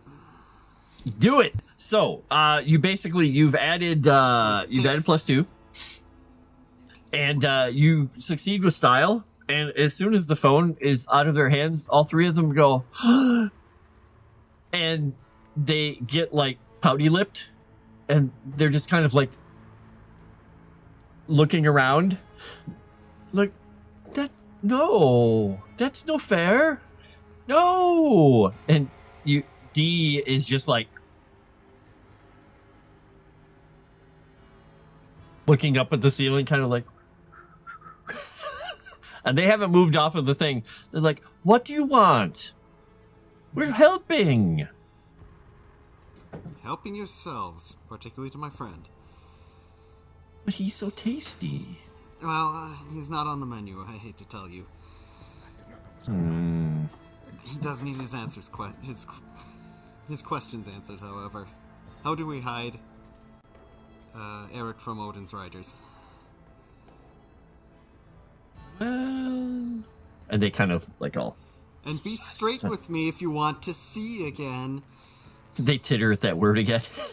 Like, and then they whisper and they confer, and they're like, "Fine. Give us the phone back, and you can go into the broom closet." What's in the broom closet? Threshold, I'm guessing? Well, explain that. And you can have the phone back. Everything? Need to answer more of my questions. You said one. I'm very, very tired. I've had little sleep. You are very old. Yes, and I am very You don't have a exhausted lot with of having to time deal left. with the usual guile and intrigue of this kind of dance. I'd prefer to be blunt at this point. And they pout. Blunt is boring. Yes, but like you said, I don't have much time left. And they kind of quickly go, "Yes, he is old, but it's okay. We could do that. Let's do it. Yes? Okay." And all three of them are like, "Okay, we'll answer your questions. But here," and they all three lift their shirts up. They're very beautiful, like almost statuesque women. They look like they could be models for statues, and it is a sight to behold. And they drop them back down, and they're like, "See, we're helping. Can we have our phone back? You can go in the broom closet." I mean, that was helpful. Yeah, at this point, Belle is going And to. they're like- Broom closet is safe. It's a broom closet. When's the last time you heard of someone getting hurt in a broom closet? Ah. And she just kind of like looking at the other two without looking, just like, At this point, Belle is gonna take out her phone and go into the corner and call Winkleman again. "Okay. You got the wink." No. I'm kidding. Yeah, what do you want? I'm surprised he didn't sandwiches, use hot their phone to dogs, take a picture. Two's nose. I am surprised. Yeah. We're in that weird Greek restaurant that's always empty and closed, but somehow never went out of business. Can you get over here now, please? Yeah, I'm gonna have to walk over there. There's a lot of traffic. I don't know why my voice is like this now. Yeah. It's like, have you taken up smoking? I've been infected by the Boston. Wow. Yeah, so it's really hectic outside. I don't have my car available. I'll have to I'll probably be easier for me to walk a couple blocks. So it's gonna take me a little while, but I'll be there as soon as I can. I think I know the place. Yeah. Run, don't walk. Quickly, please. There are things happening, and your friend, and at this point, you can take him on as your patient, is in danger. Do I need any medical supplies for Eric? I grabbed my medical bag, but I wasn't sure if he needed anything specific. Oh my gosh. I know you're... Can I spend my last fate token to be able to...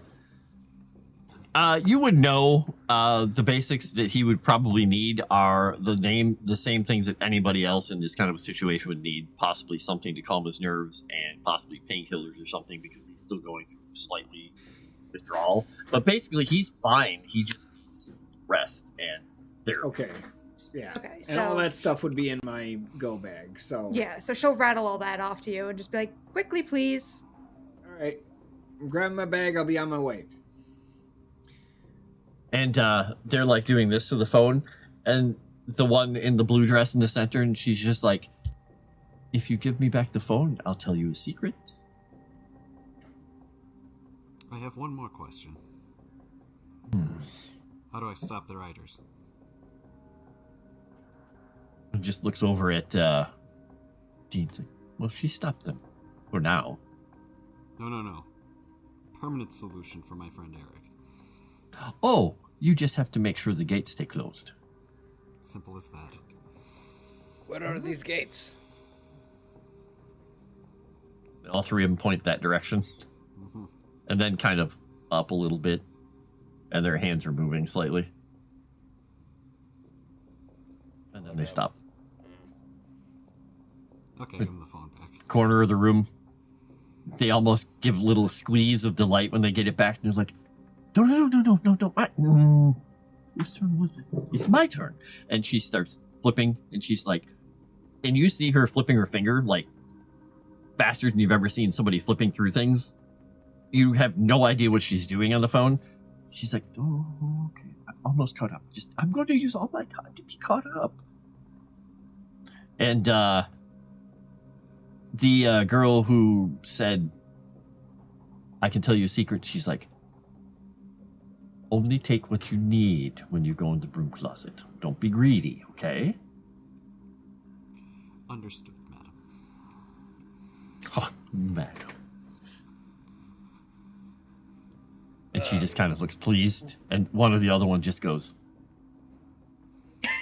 and does this to her, and then she reaches behind the bar and takes out a pack of cigarettes and just takes one out, hands it down, takes another one out, hands it down, takes one out, and then all three of them, including the one with her phone, just kind of like subconsciously get close. They light off of one match, which you know is supposed to be bad luck, but they don't seem to care.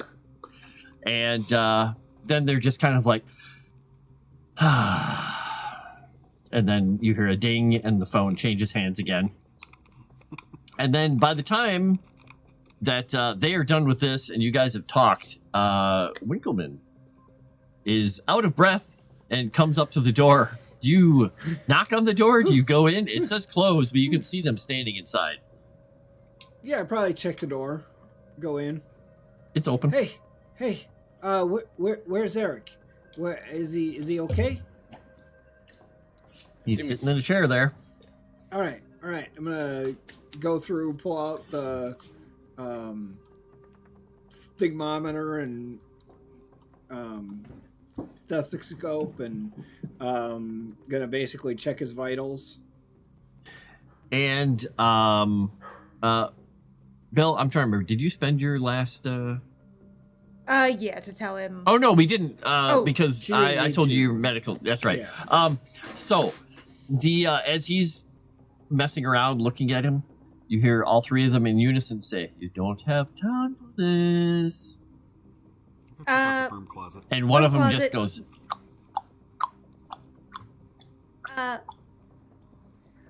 Kyle, we need to get him into a broom closet. The broom closet. Into a closet. What's in How's the that gonna closet, help him? Frost? I think at this point, No, maybe. go and I open the closet. Yeah. Yeah. Constantine would All go right. with him with his gun drawn just in case. Or investigate Okay. it. you open the closet and a little light flicks on, and you are surprised by the cavernous distance inside this closet because it opens into another place. And Okay, I so will we're switch gonna- you over to it. So Kyle's gonna kind of walk with him, holding his wrist to check his pulse and to see what his heart rate is, as he obviously didn't have enough time to get full blood pressure. But he's gonna do that. He's probably going to, as he throws his bag over the shoulder, try and search with his other hand to get a thermometer out to check and make sure if he has a temperature or not, or Okay, I have to remake this scene quickly because it deleted my thing. Let's do this real quickly. So yeah, you're checking him. I will make changes to this. This is the basics. This is the scene. The background image. Let's go get to the right background image. Where is it? I can't believe it got removed. So dumb. So dumb.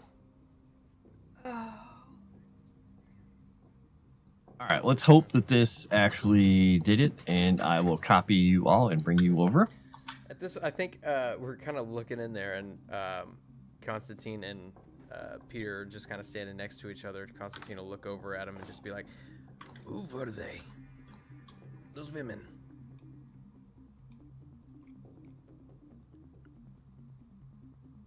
Who are you looking at?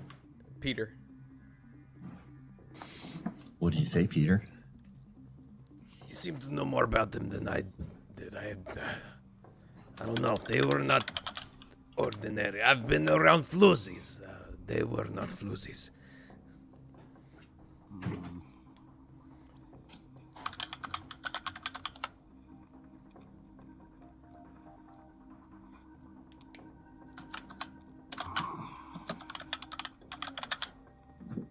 No. Just say some far-sighted ladies who now have a taste for you.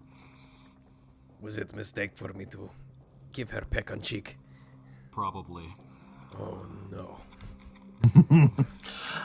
In the distance, in this massive chamber, you can see just piles of things. Gold, treasures, all kinds of stuff. I mean, you could skate down piles of gold. Some of it is like Mesopotamian. Some of it is more like recent. You can't make out all of it, but you actually hear the shattering of a clay jar in the distance, and you hear a drunken voice saying, "Okay, I know you were in here because I can hear you, you damn thing. Come out!" Hello?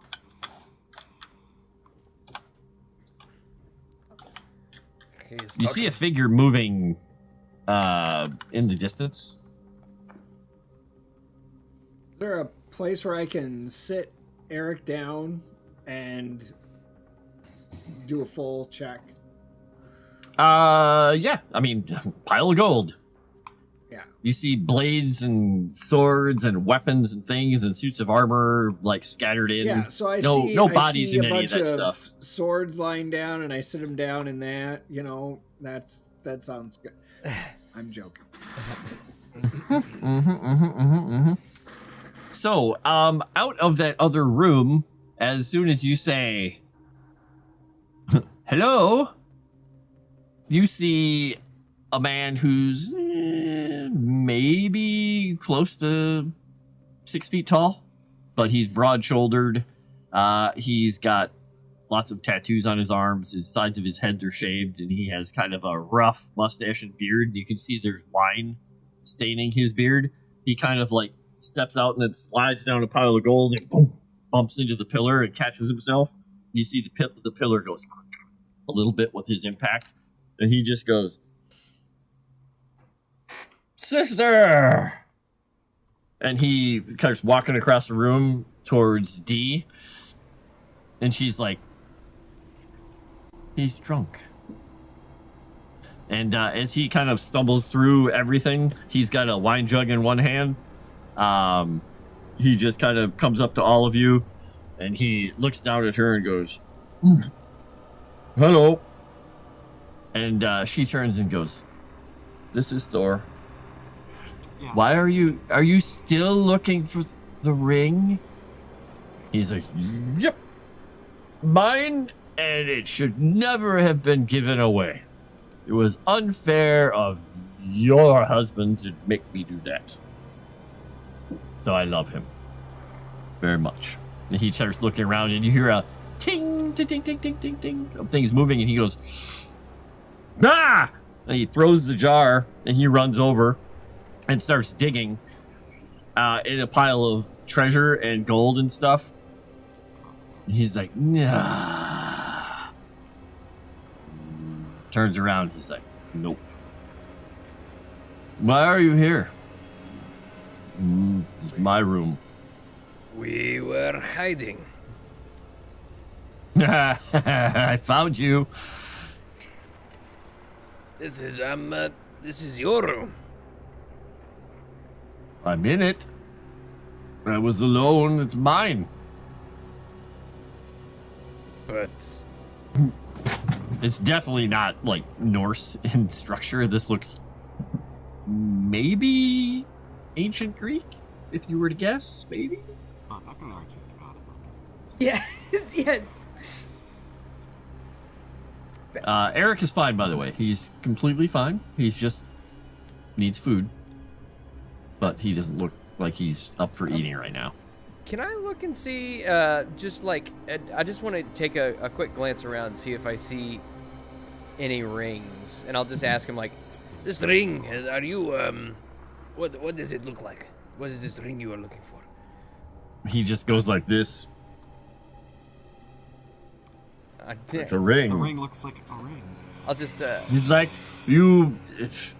it makes noise and then it drips other rings, makes more rings, which making noises, and it's making me mad.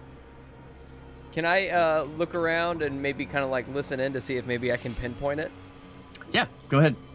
Probably be a focus. And if anybody else wants to be looking around and stuff, you feel free. Let me know what you're going to be doing. You definitely hear a ting, ting, ting, ting, ting. Off in the distance. You're like, the acoustics in this place are very confusing. Can I use a fate point to automatically succeed that? You can use a fate point to Alright. either add +2 or you could reroll. I'll reroll. All right. Belle's just looking helplessly over at D. Okay. Better. Yep. And you see on the top of a pile of gold, there's like this weird piece of like green pottery or something that looks like, he's probably been digging through things like a dog, and there's this weird little mound of stuff that looks like he's just kind of like shoved it on top of it. There's this ring sitting on top, simple gold ring, but you just caught it as it went ting, ting, ting, ting, ting, and a few gold rings dripped out of it and started rolling down the top, but it stayed there. And so there's like this pile of gold rings and gold coins. It's not very far from you. It's nowhere near where Thor is looking. He's like over there. I'll just be like, I'll pick it up. Thor, you are looking for this. And he turns around. He's like, does it go ting, ting, ting, ting, ting? Just like hold it out and see if it does it. It hasn't yet. Make an intellect check.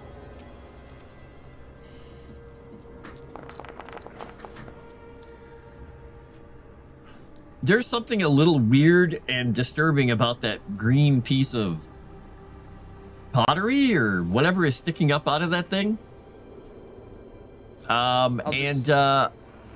throw the ring at Thor. Just throw it to him so he can maybe catch it, and I'll go back over to the pottery.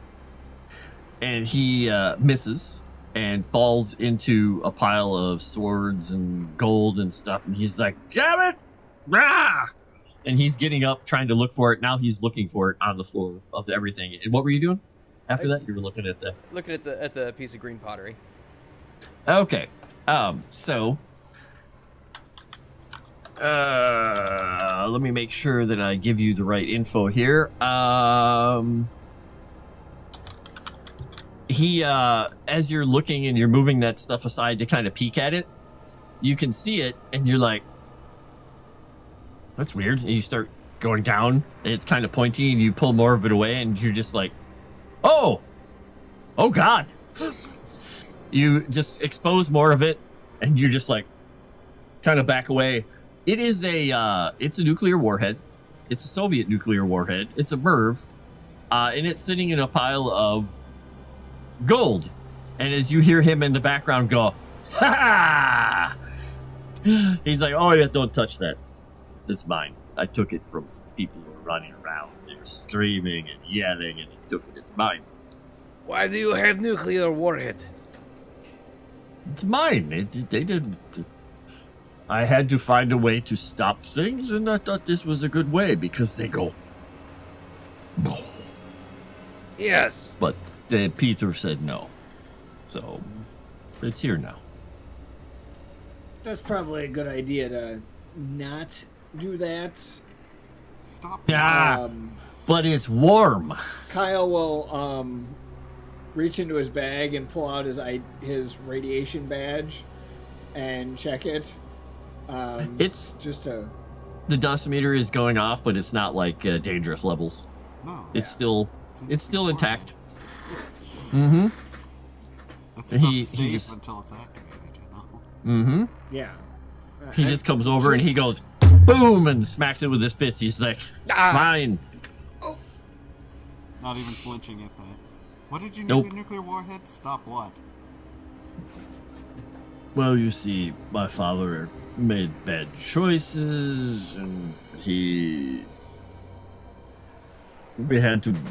I was going to blow up home, Asgard, but they told me not to. You can do that with nuclear warhead? Well, okay. To be honest, may have been, what was it, sister? It's a small, what do you call them? Messenger. Angel. Fallen angel telling me to do it. It was not supposed to do it, I suppose. Probably in your best interest you did. He lets out a big belch. All right. Well, so that are happens we? to be why we're here, Thor. Actually, your sister implied that our friend Eric here would be safe in your room. Ah, he's safe. Why is he? He's in red. He dresses like Loki. Well, from what I understand, given how this intrigue dance tends to go, your father has sent some riders after him. Could have, maybe, yes. You know, And stop them. suddenly the ground just goes in this thing, and the gold on the piles just go down. Can Belle have walked over to where he missed the ring and just scooped it up? Mm-hmm. Okay. You've got a hold of it, and as you're sitting there, it just goes ting. Are you holding it, or is it in your pocket? I'm holding onto it. Okay, and it goes ting, and a bunch of rings pling out of it and fall to the floor. He just turns and he looks and he goes, ah, mine. Don't lose Yeah. it again. Okay, mother. And he reaches out. I don't know if that's an insult or not, but okay. My mother was very powerful. She's dead. My That doesn't clear condolences. things up, but okay. Sorry to hear that. Ah. She's gonna Yeah, pat so him on the we're- arm gently. Okay. He feels like a pillar. Apparently, we need to hold the gates closed. Do you know anything about this? He turns. He's a quest. Yes. This every time I meet up with these guys, automatically we're on some kind of journey for some reason, and I'm not sure what's going on half the time. You should talk Don't to worry the about it. girls in the restaurant. They showed me their boobs. Yes, they showed us their quite good. Yeah, I've seen plenty of those over the years. I've had What? to do many exams. All right, They nobody told likes a me I showboat. was special. They showed you? They probably showed you for longer, sweetie. See? Maybe. You are their favorite. I have half a mind to go back out there. Constantine. It is a Constantine, quest. Can you help us? though? Simmer down. What do you want? Like boobs. We all like boobs. You want Even Mayweather likes boobs. You know it. She's just going to. Thor's just like gonna point over and go, She's gonna stand very primly and just decidedly not answer, but she will turn to D and say, "Can She says, can he help us?" Can you help us? can he help us? Sure, I think he can. Why? You want to? Oh, okay, I see. That's where I thought this was going. Neat. All right. Well, did you think y'all this can was find going? whoever.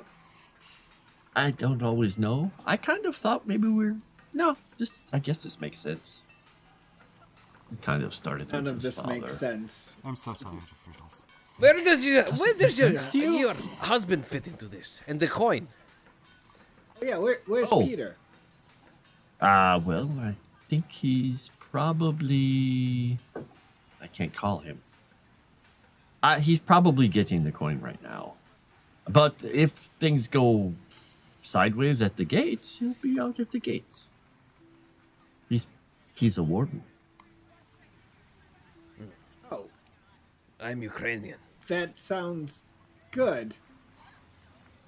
Yeah, the magical silver sword. You know. He No, I don't know. I Is- have no clue what you're talking about. they but don't we'll know. just no, they don't keep know. going. Is he seasoned at least? I think he must be if they're sending him after the coin. But Yes.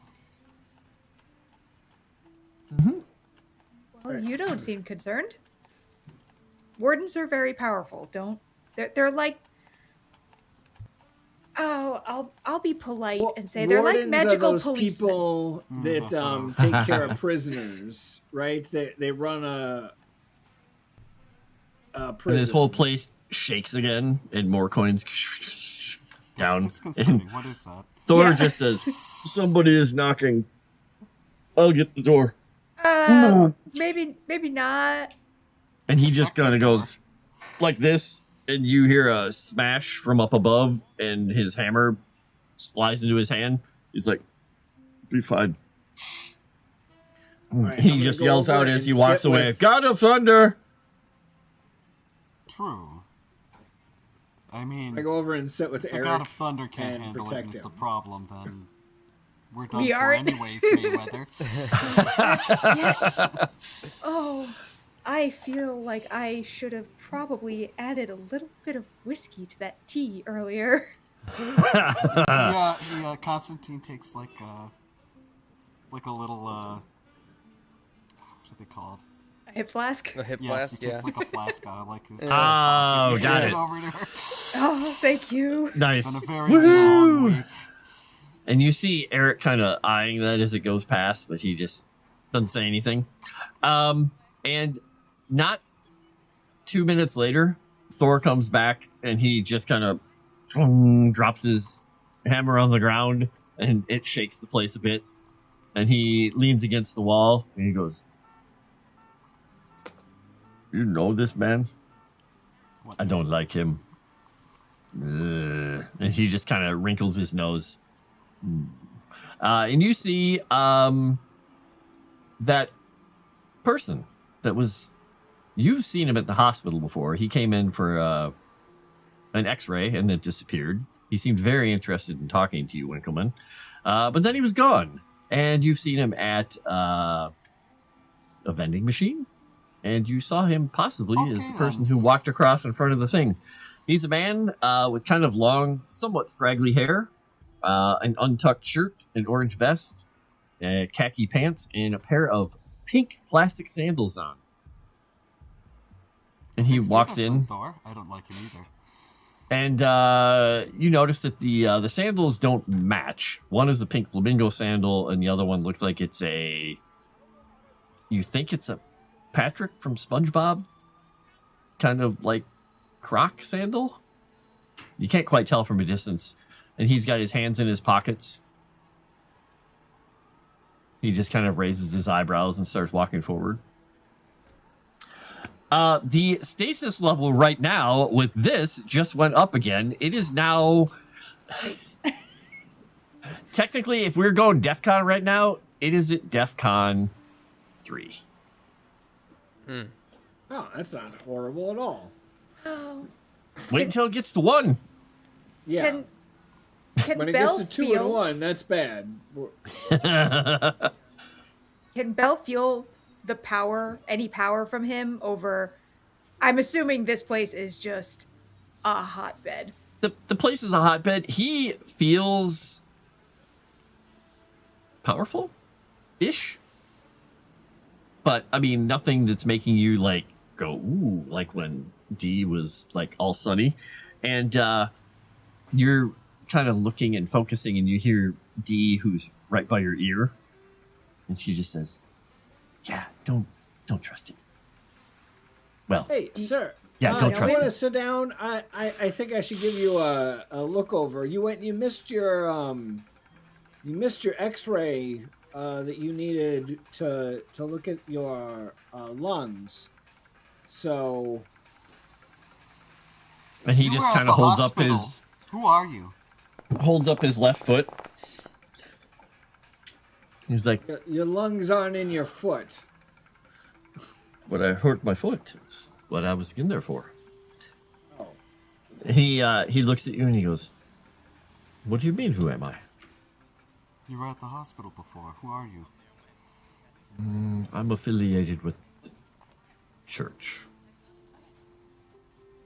Really? Do you have a name to go with this affiliation? Dan?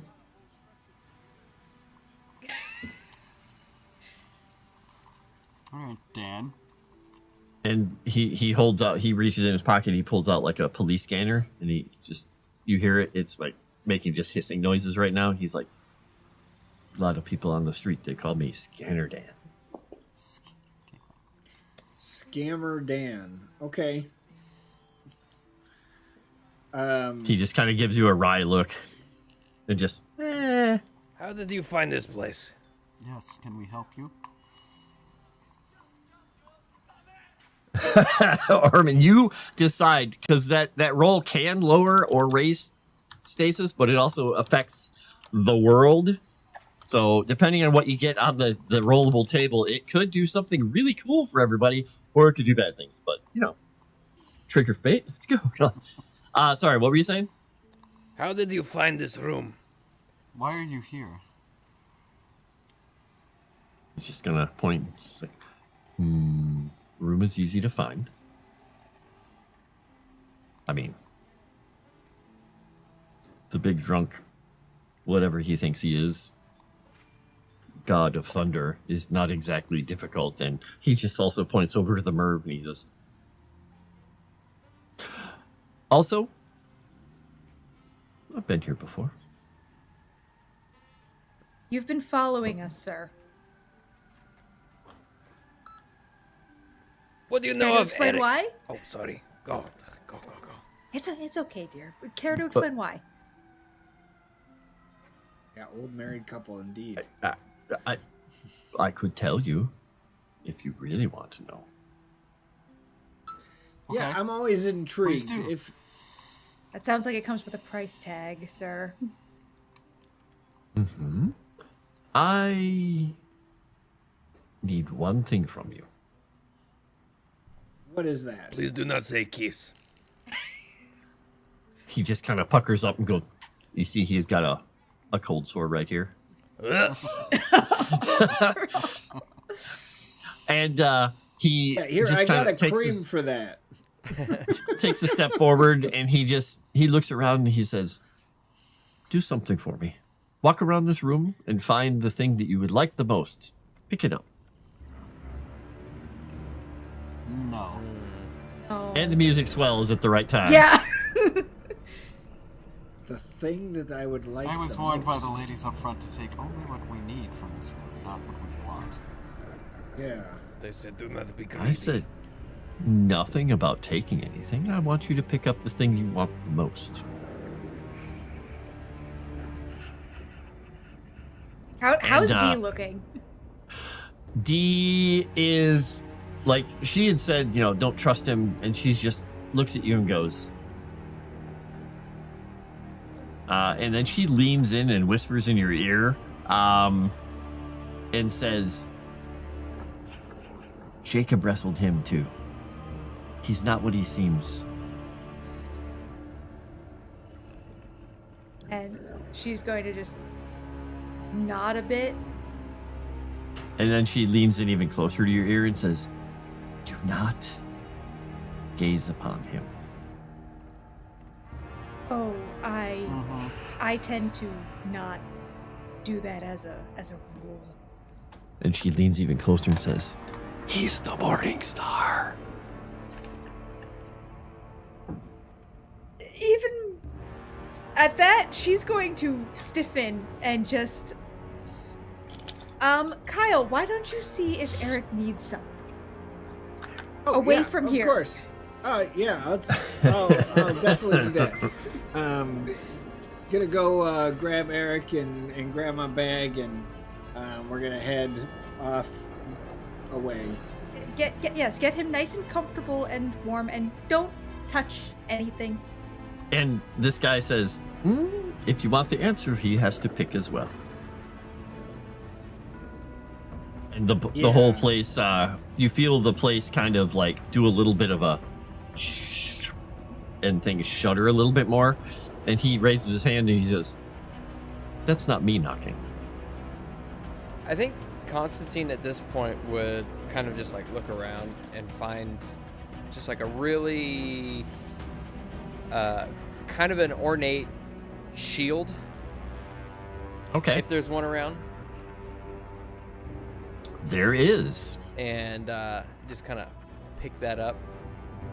Okay. And just And you look at hear, you pick it up and Dee's just like, don't hit that. Like, don't, ting, tang, don't do that. Unless you can breathe water. Oh, well, now I want it. Long even story. more. He said to pick up thing I want most. This is thing.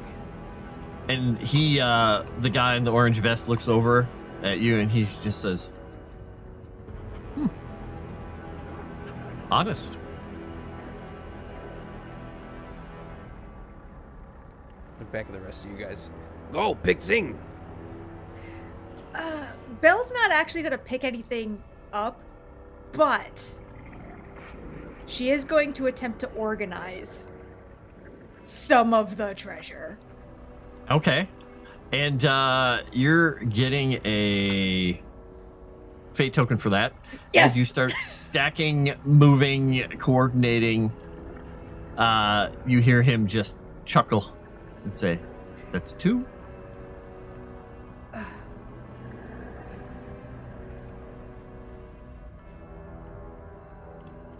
don't want anything in this room. That's 3. Winkleman's going to again take Eric's vitals. It's fine. Will fate be an ally or an enemy? Will chaos reign or order restored? Let fate decide their fates. Frost, trigger the fate roll. All right. Nice one, man. Are you guys all ready? Let's do Oh. it. No. Roll it. All right. I'm going to roll it. It'll show up immediately. We'll see if you get like something awesome or not. Oh no. Oh wow! Oh, Worst possible no. outcome. The outer Yes! gates crack. The outer gates crack, and the world loses hope. All heroes suffer a point of stress, Jesus. and Okay. stasis advances a step. You are now at technically DEFCON 2. As the top of this room, that opening, cracks, crumbles, and parts of it start crashing in on the room.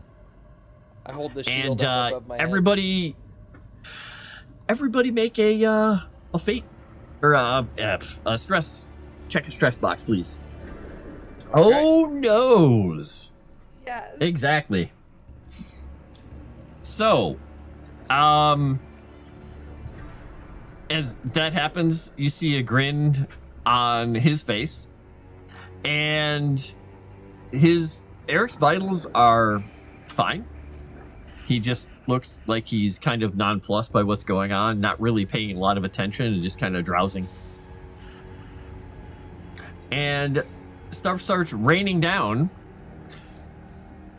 And as you turn and look up, those rocks are falling down. Dee grabs your hand, Belle, and says, "Well," as a rock hits that shield and you hear a resounding Oh no. clarion. Yeah, let me grab. I hold the let me shield grab a over couple my things. head. It's instinctual. It is. Yeah.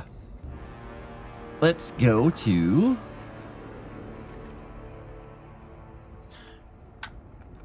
And I'll move these over because they didn't quite copy where I needed them to. And unless you guys can move them, they don't want to move for me. There we go. It was delayed. All right.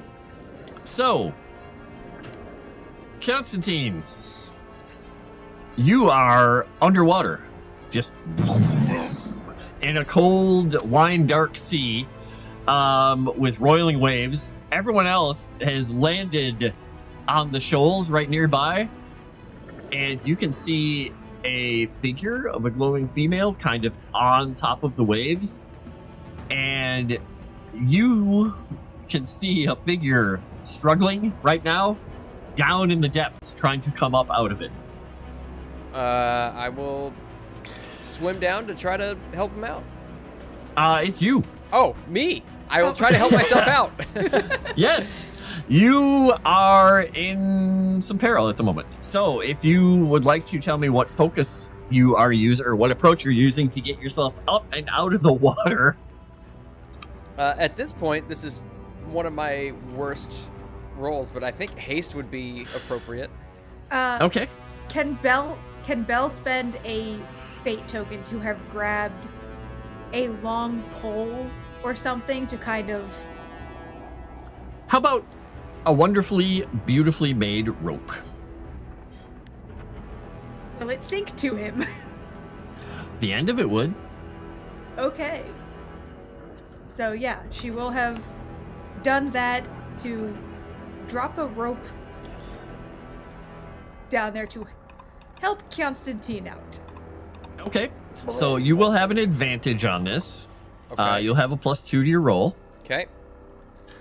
Is there a formula, or do I just hit +2 after it rolls? You can hit +2 after, yeah. Okay. Look at that.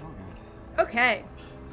And you reach the surface of the water, pulling on this rope, and you get back to the shore, and everyone else is kind of like damp and standing there, and the sky is just this strange gray color, and as you're all standing there, you see Thor is standing there, and you hear ting, and some rings go ting, ting, ting, ting, ting on the ground. He's like, ah! And he's trying to pick them up, and the other man is standing there, and Dee is like, oh, That went so much worse last time when the boys did that. Lucky us then. Yeah, well, it's a good thing he was holding it because he's anchored to his sister and points out to that figure on that little piece of rock. It took him to her instead of, well, where it took Ozzy, which was Atlantis, which is much deeper, where his daughter was. That was... Without anything, without even thinking, as soon as she says that, he starts making his way over to his sister. Okay. And you see the ghostly figure of your sister. She has a veil over her face, and she is just staring out at the endless waves of this wine dark sea in front of you. Oops. And we will boop. It's yeah. Sister, Sofia. Sofia. Oh, Kyonstantyn, maybe don't. Sofia, can you hear me? And she kind of looks sort of your direction, but her eyes are closed, and you see that she's crying. And that is the source of this ocean. Eric. You see her? He's just staring. And he just says, like in my dream. You've been dreaming about this? He nods. Have you told anyone? He just kind of shakes his head.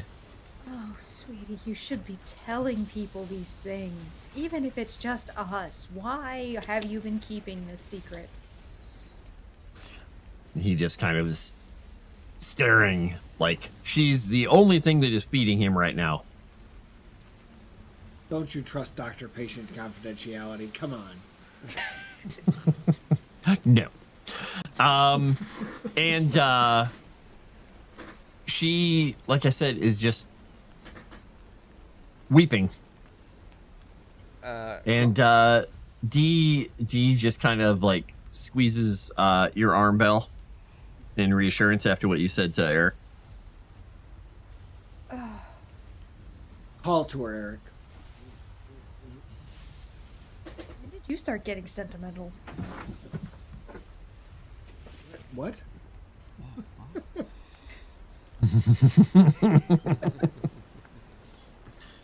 Obviously, you do not know the many sides of dating.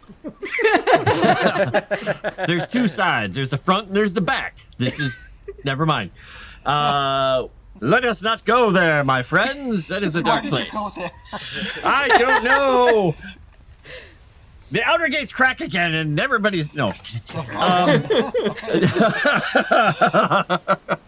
So, as he kind of looks, and his voice cracks a little bit, and you hear him just say, "Sophie," which was his pet name for her. And at that, she turns, and the weeping increases, and the water begins to rise. I think Kyonstantyn would try to like reach out towards her. And Okay. just, like, There is rock underneath. She's standing on a bit of it, so there's a whole promontory that leads out under her, and she's standing on the raised piece of the rock, so you could technically walk out there if you wanted. oh, okay. We'll look for higher ground. You guys are on the higher ground. Really, that's the middle of the ocean. It's basically like after the world has been deluged by a flood and you are on top of a mountain. Alright. Oh, I'll just like Yeah, I'm gonna try Nowhere to and go. as Constantine tries to go out to her, I'm gonna try and walk Eric closer to her. Yeah, if you guys are trying to walk out there, you're trying to bring Eric? Yeah. Okay. If we got that rope, we should tie ourselves together. And, That would be smart, but that's planning ahead. It's not reactive. And Belle, give me an intellect roll, please. Oh yay! Oh no! Sister. Okay. All right. Nothing dawns on you. There we go. Oh dear. Who is doing what? You Constantine has a hold of the rope, but the other two or other three of you are just walking out? Well, I'll be. Or does Constantine not have a hold of the rope anymore? I'll hold the other end of the rope. I think Constantine would have basically dropped it as soon as he saw Okay. Sofia out there. As soon as you get, yeah. Yeah, he's just like Okay. approaching her. Sestra. Sofia. Yeah, if the rope is like in our path, I think that Kyle would have probably maybe picked up the rope and like looped it through his bag, if that makes sense. Because he still has his medical bag, and he's got It's like a section that Eric, puts the rope through, and so he tries to slide the rope through the bag so that it walks with us. Got it. And is Peter doing it? Is he just walking out there, or is he grabbing a hold of the rope too? I'm assuming that Belle still has a hold of the other end. Yeah, I'm she's gonna still hanging hold on. to the other end too. Okay. All right. So you are out there near her. You feel like just abject sadness coming off of her. It's almost palpable to all of your senses. But once you get closer, you can just smell the bitterness of this ocean, because it is completely comprised of her tears. And she turns and she just looks at you and says, "It's my fault." It's not your fault. It's Arudai's fault. What are you talking about? Yes. Sins can be forgiven, Sestra. You did not know better. And she just looks and she just kind of pats her chest and she says, "I am sin. I did all of it so I could live. I was selfish. I'm no better than him." Who's Technically correct. Not what she needs to hear. Who is him? Who's So I was this? saying it in these Who's this subtle, him you're talking damn about? voice. And she just kind of looks over at Thor and says, "The Allfather." You are my sister. You are. He promised so much. And as soon as he had what he wanted, I was of no use to him. Abandoned like a toy. Maybe you can still fix things. Perhaps it And is she not too kind of late. looks down and just smiles, a very, very pitiable smile. For a cynic, you've always had such a good heart.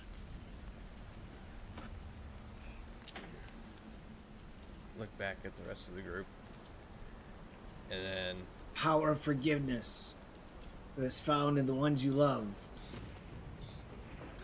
And at that, the guy in the orange vest just chuckles.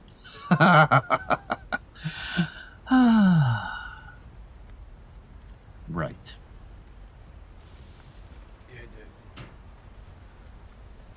Speak the words to her, Eric. I already forgave her. I can't get her out of this. He just looks around. I don't know what to do.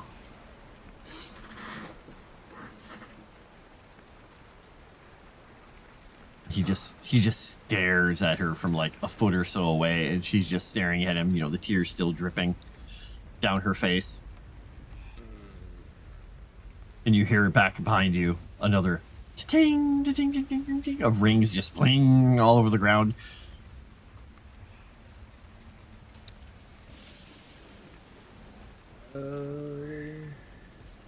Maybe she doesn't believe that he forgave her.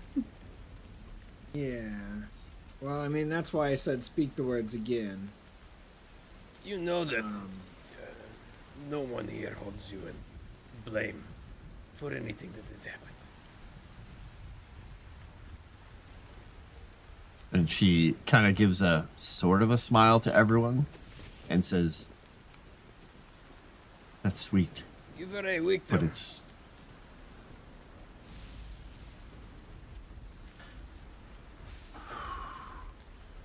And she says, I deserve this. You are not the judge of that. Well, that is not true, though. And at that, you hear the guy behind you go, oh, that's unexpected.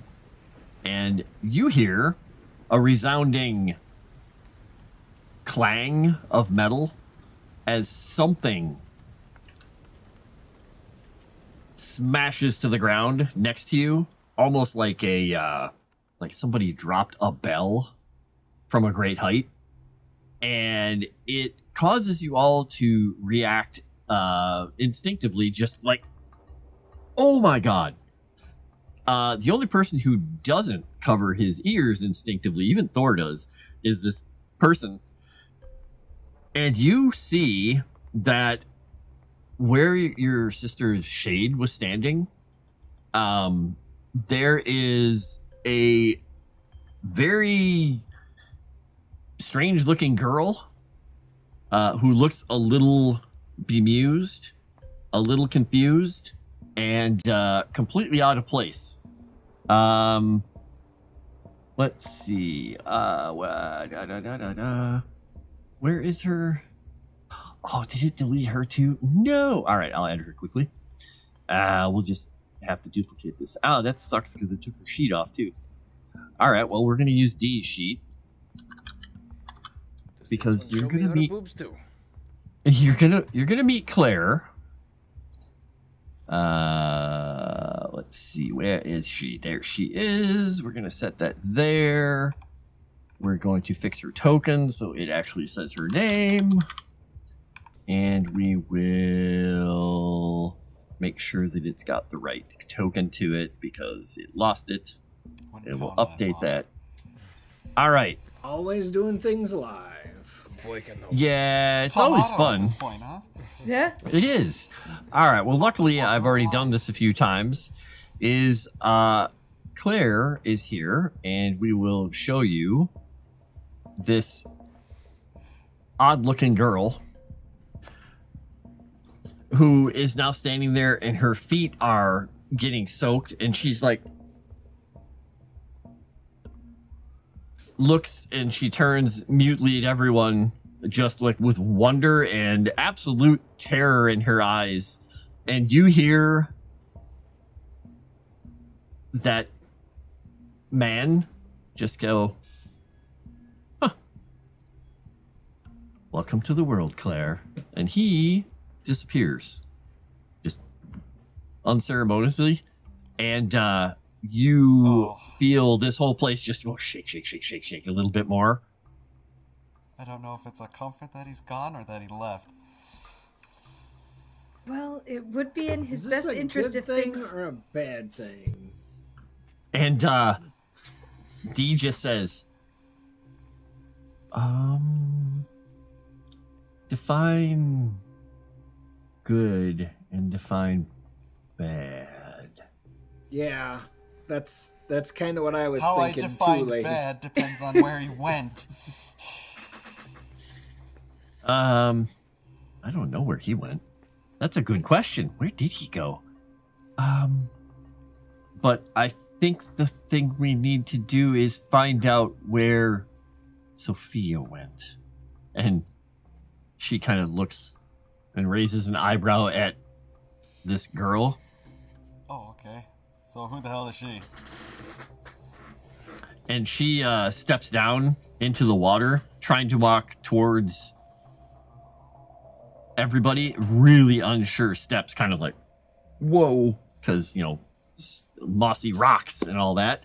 Yeah, exactly. And she gets over there. She Constantine, is go be a gentleman and help her. Use the rope. maybe 5.5 feet tall.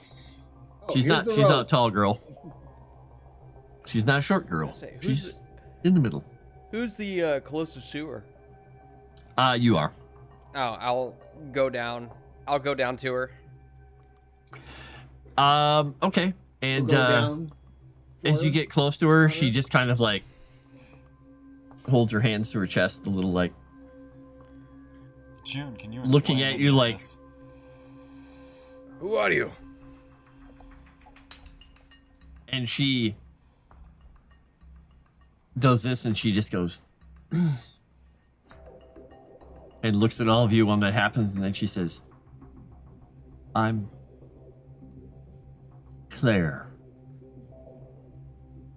Did she say that as if she's like unsure of what she's saying? Like she's trying to enunciate.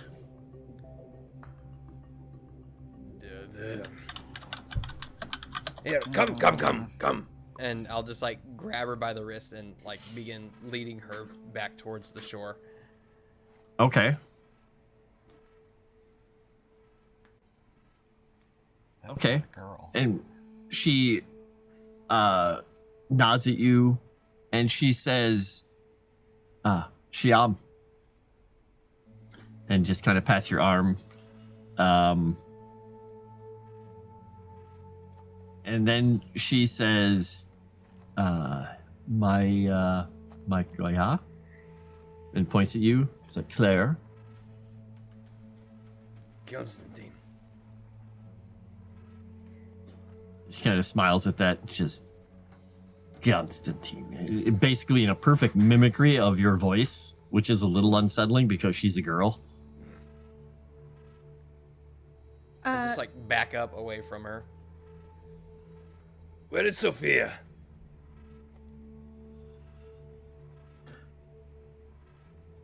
And she pauses and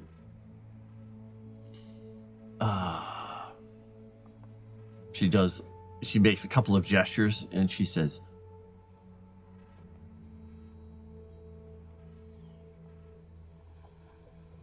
journeying?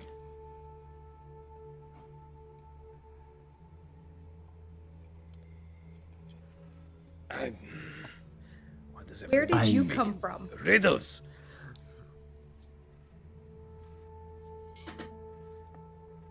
It's infuriating, isn't it? And she says, and she says in the most disturbing way possible, because it is in every language that any of you know, all at the same time. Oh yeah, that's not human. She says, I am a message that was never intended to be spoken. Her? What's the message? I am a Ask that. message that was never intended to be spoken. Would so is it possible that maybe I might have heard like folklore or anything like that about that might ring a bell as far as Sure, go ahead. This- Ring a bell. I'll just kind of like think back. Not too tall, not too short, just right. A fair success, I suppose. I want to try too. It's not human. She is, in fact, very human. Jeez. Oh dear. This is Ow. this Because- is what I've been. She is shivering from the cold a little bit. But she's also exhibiting some strange behaviors, obviously. Nothing in the folklore that you know of any of the kind of stuff that's, out there, like Baba Yaga, any of that stuff. Though, Peter, you get an inkling that there is, like, something very important in the words and the phrase that she used, but you can't quite put it together.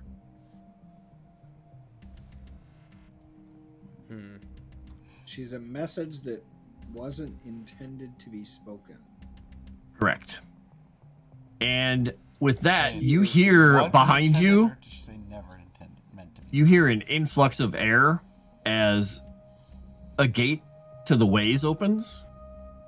And you see a young man step out. Not quite young, maybe in his 30s, kind of tousled dark hair, angular jaw, wearing a leather jacket, a strange t-shirt for some band, a pair of tussled pants, a pair of combat boots, standing there, and he has a long silver sword in his hand. And you hear D just kind of do a little squee of delight and run over to him. And he grabs a hold of her, and he just turns and he levels the sword at her and says, "Oh, that's not what I expected to see." He's like, "We got to get you all out of here. The sea is rising." Yes, That's not a let's code. go. This is the sea is rising, and Sophia's tears are going to drown you all if we don't get out of here.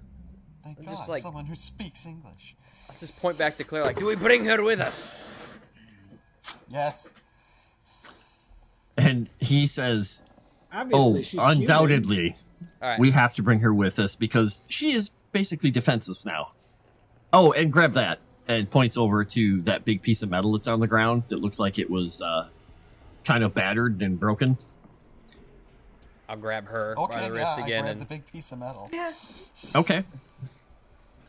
And Hold on to Eric. you head through the ways. For some of you, this is the first time you've ever been in them. For most of you, probably, first time you've ever been through them. And when you emerge on the other side, Wait, you did I not guys, go through them in the last adventure? you went through something else. Okay. And where is my? I made too many places here. I got too many scenes, folks. All right, here Belle it is. can't do Here we go. this. The camera's going away, Dave. Bam!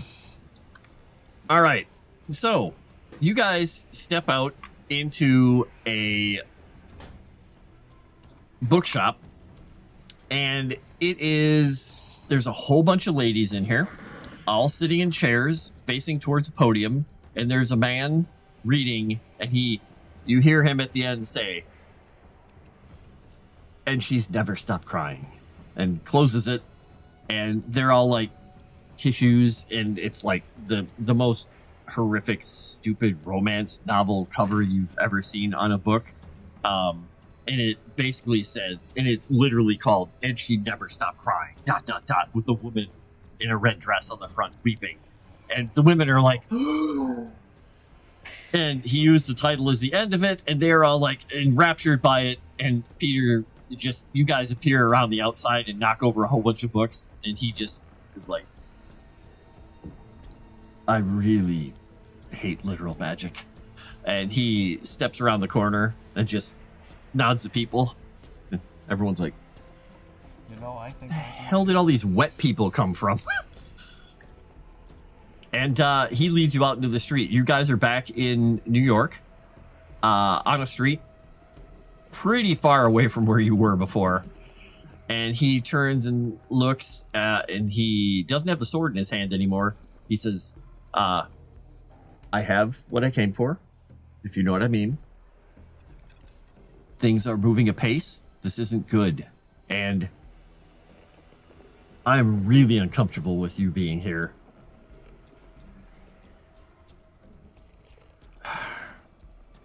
I know you're technically not exactly a fallen angel because you actually put yourself in the place to do what you did, but we're going to take you to talk to a friend of mine." And she just kind of like is looking at him with big old wide eyes, like not really sure what's going on. And he says, "I Does better she take need that." medical And he reaches out, attention?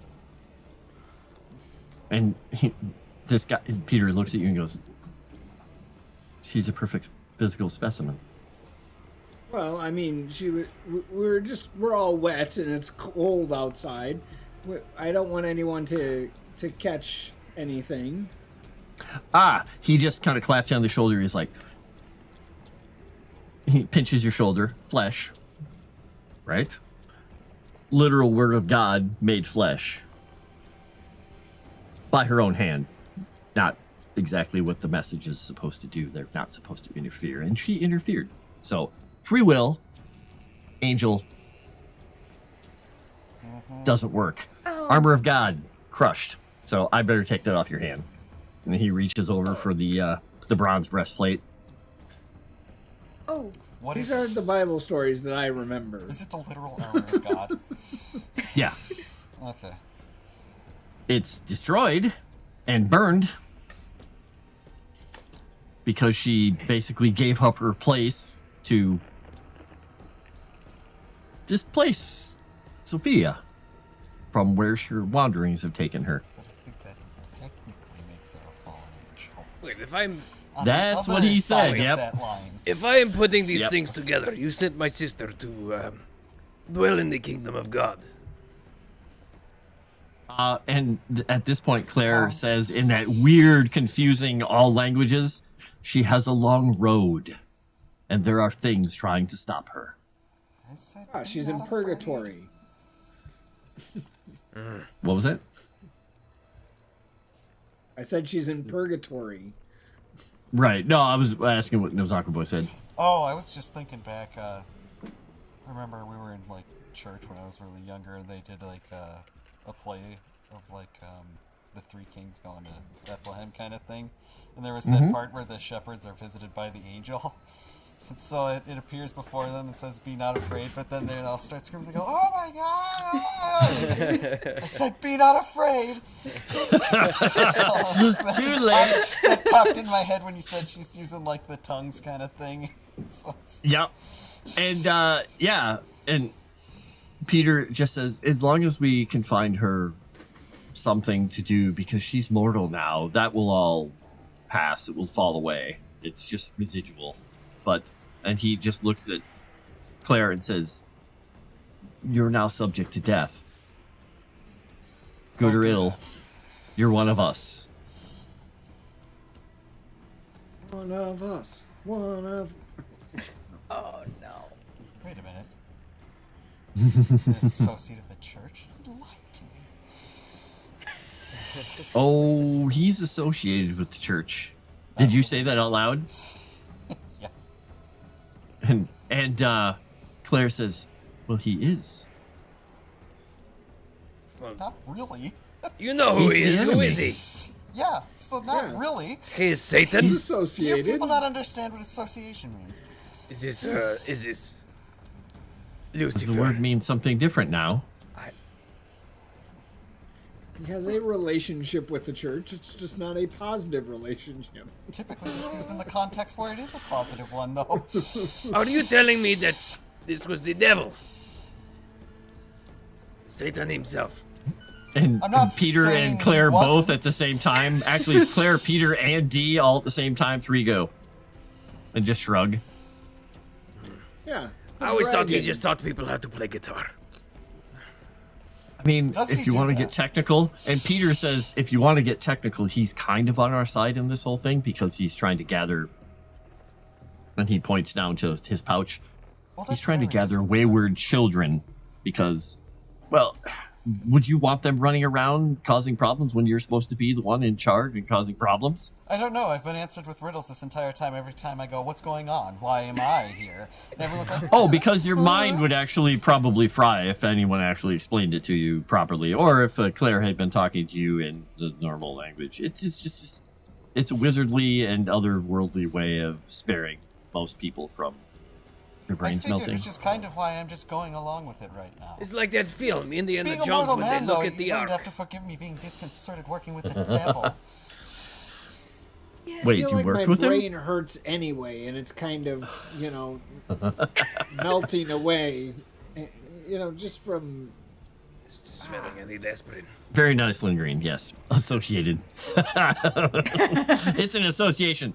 So, the street is cold, and for all you know, your sister is on a path to a good place, but some things may be trying to stop her.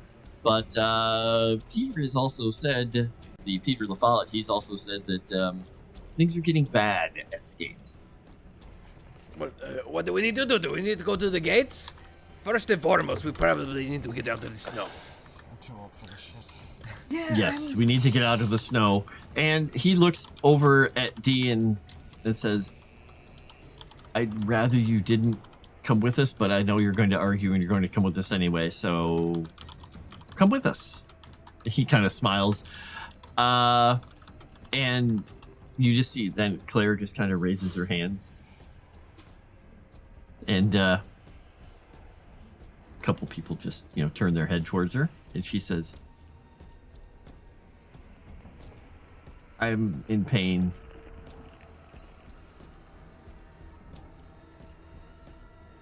And she just kind of does this on her lower midsection.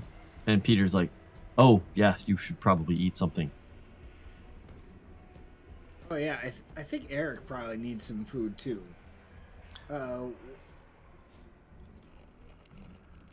Where's that diner that had all that great food? I thought you guys ate there, but apparently you didn't give anything to Peter. He was still sleeping. Eric? Eric. Eric, Peter, whatever. One of these Dang it. peoples. Names, Yeah, they're and confusing. there are any number of places around. You could go into a bar. You could go into another fast food place. And feel free if Yeah, you'd let's like. go into a bar because I think Winkleman probably needs a drink. Okay. The closest bar is something called Purple Haze. It's literally 2 doors down. And you feel it before you get to the door. Then it's just like... And Peter's like, ooh, yeah, this'll work. I guess I'm... We need something to get the focus off of us. Oh, then that'll work. It's already giving me a headache. We could blow up a hospital. Do young people And he, really listen to this?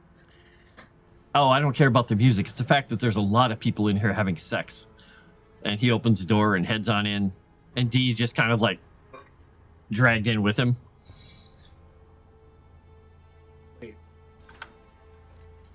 There's a lot of people in here having sex. That's not And not it is healthy. just It's a night packed with people. It's a nightclub. There's all kinds of things going on. You almost feel the thickness in the air and the smell of perfume and pheromones everywhere.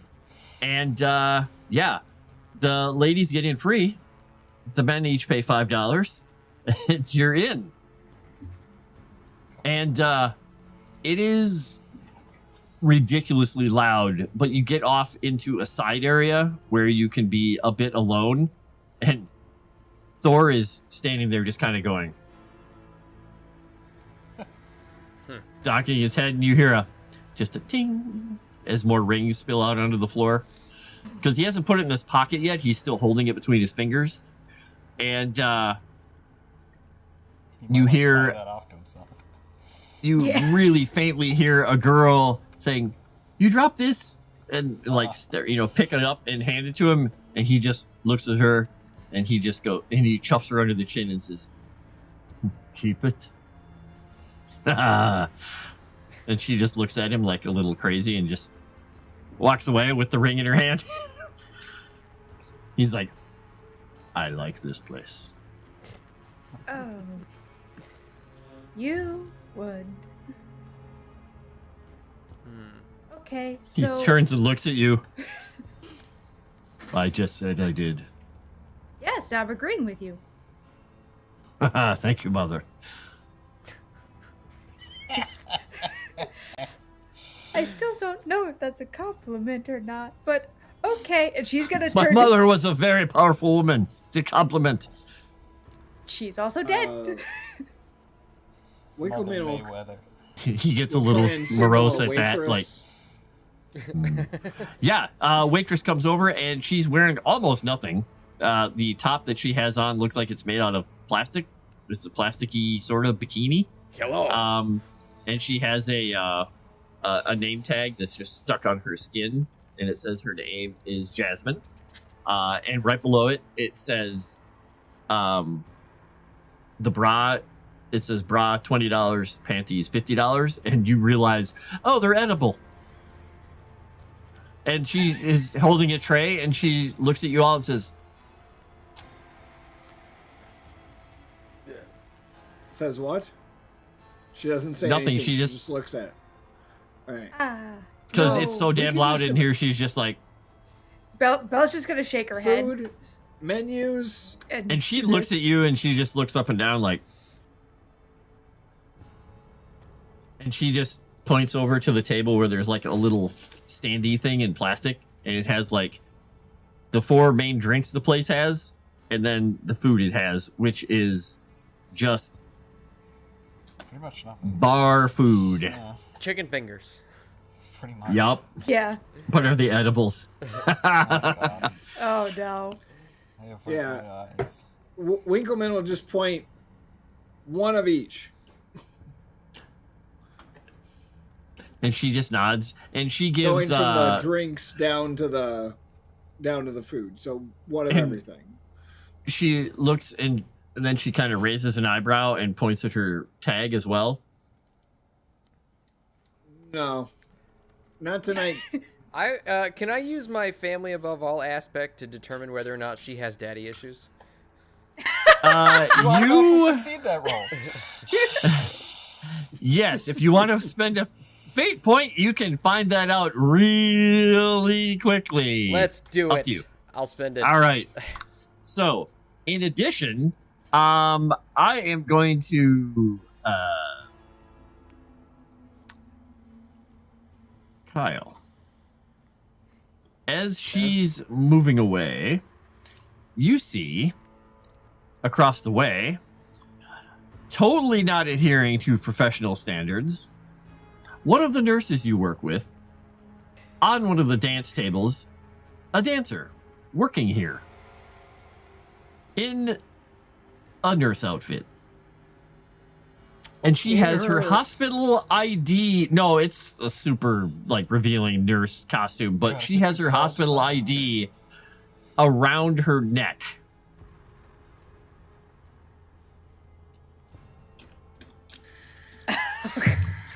If you All would right. like fate point, you can go over there and cause a scene and cause problems for her. Yep. That's what he's gonna do, because he's gonna say, you guys watch over Eric. I gotta go take care of something. Winkleman's And- finger. Yeah. Hopefully he doesn't lose a finger in this situation, but maybe. He'll go up to her and say, this is totally inappropriate behavior. You should not be wearing your badge while you're dancing here. And she finally notices that you're down there, and she drops to her knees and her hands, and she's right in front of you. She looks great, by the way. And she looks at you and she just says, "What?" And you got glitter on you now and extra perfume because she is like basically right up next to you and has no idea. She doesn't even recognize you as far as you can tell. I'm gonna reach for her badge. Oh no! Don't do that. Yep. All right. And you are grabbed by security because there's a guy standing right there and he's like, "Hey, no." So if you wouldn't mind giving me a roll, it is going to be against, because he's being gentle. It's just a good attempt right now. He's being firm but gentle. With any, you could do haste to get out of it. You could force to kind of be like, "Hey." Up to you. Yeah, I'll do haste. Lynn Green. Wow.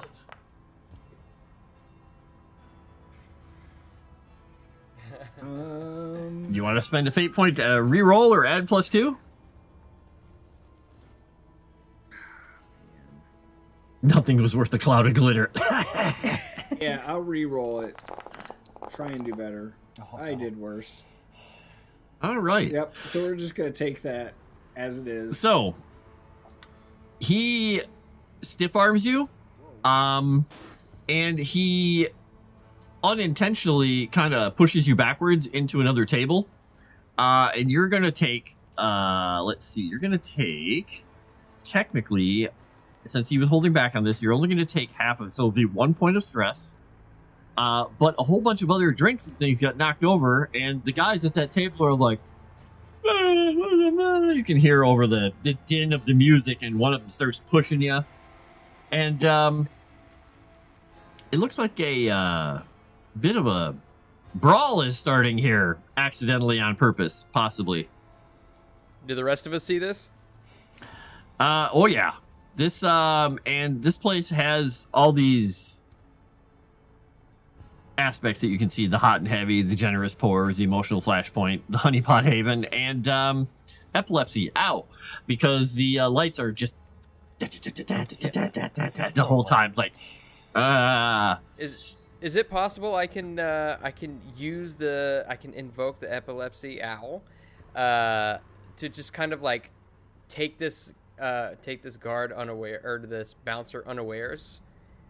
yeah. And So help right them now, get the away? person who's you can intervene. Are you just trying to intervene? Or are you trying to like push him into a different group of people? Or you distract him? What are you trying to do here? Like I guess probably like Slip separate him a Mickey and hide him under the barn. yeah. I'm just kidding. separate the two so that Kyle can get away.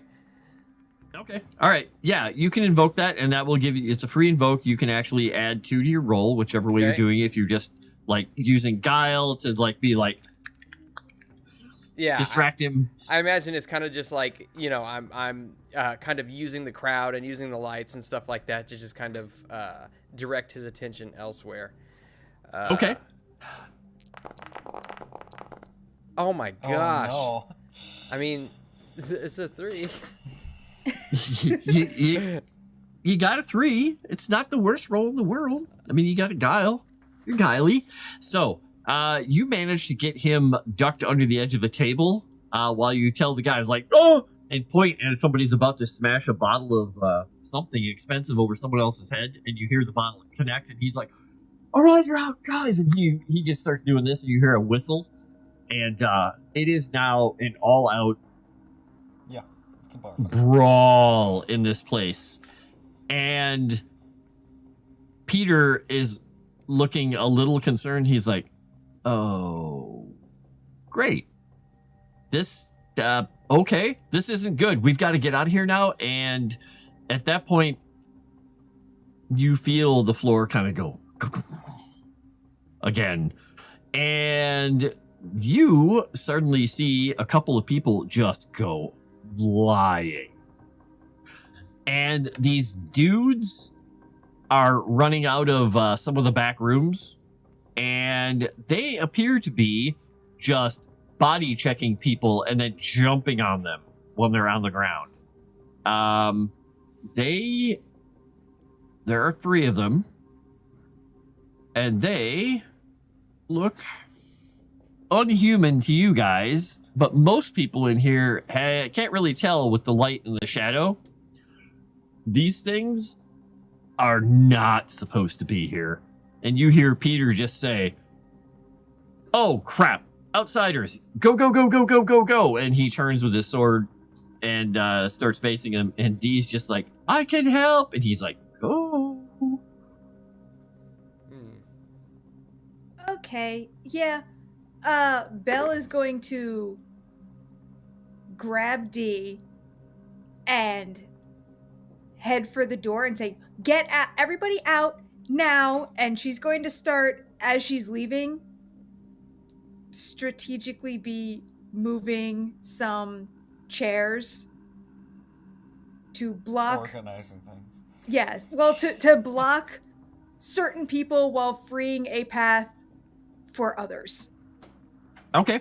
So you're gonna invoke your ability, your magic, your power. Yes. Do that. Okay. And she's So also gonna you- snag if there's like a bowl of pretzels on a table or a bar, she's gonna snag one of those. Yeah, it's actually a bowl of, it's got pretzels, it's got nuts, and it's got those little crunchy pieces of rye bread in it, all garlicky stuff. Okay. And trail mix. yeah, you get a hold of that, and you're making your way out.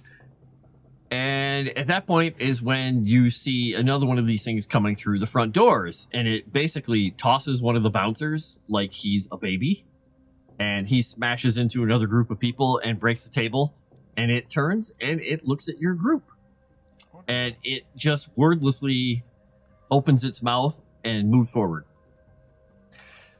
So it is moving first, technically. So it is going to be going after. Is Belle in the lead? Yeah, probably. Okay, so it is going after you.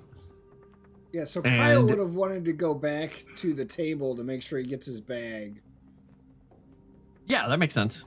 So go ahead and make me, if you're going to try and defend against this, give me a roll of however you're gonna defend. Was this are you defending with your magic? Your how do you want to do it? She probably would have included, for some reason she doesn't really understand, moving tables and things ahead of her as well, without really knowing why she was blocking her own exit. Yeah, while you came in. Yeah. All okay. right. I'll do intellect for that. Okay. I'm terrible. Oh no. Wow. You have a fate point left. So you could re-roll or add a +2, and that would put you at 1. It won't be enough to defend completely, but it'll be a partial success. Or you could go with what you have now and have it be a failure. Should I keep it safe? I know what my rolls have been. I'll add the +2. Okay. All right, I'll let you click that button. So this means that when this thing gets up, it pushes you like backwards because it's trying to leap on you. It pushes you backwards. It knocks you off your feet, but it does not get on top of you to do, whatever it's intending to do. So you'll take a point of stress, and you're going to gain the aspect temporarily of supine.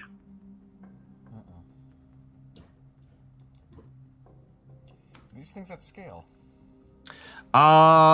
They are not at scale. Okay. Well, You guys are working, I believe I have you guys at, what do I have you at? Otherworldly? No. Do I have you? I think otherworldly. It's the one above. I think I have you guys. Yeah, I think I have you guys at Otherworldly. These guys are not at Otherworldly. Well, we're gonna try and.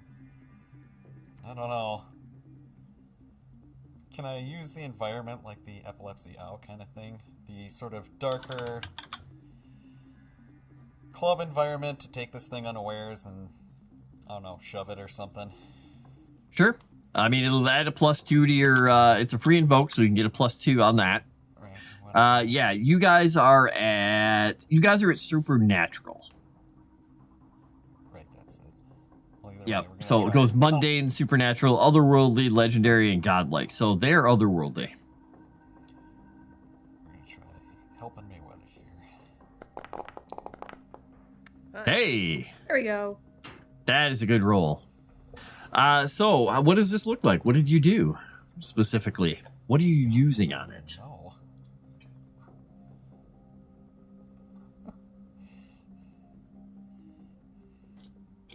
Like, do you have a charm against these things? Do you have like a little something on a piece of leather? Do you have a bracelet? Do you have, like, I don't know, a pair of brass knuckles with all kinds of arcane symbols on them? I don't know. What does your hunter do? Yeah, I guess, like,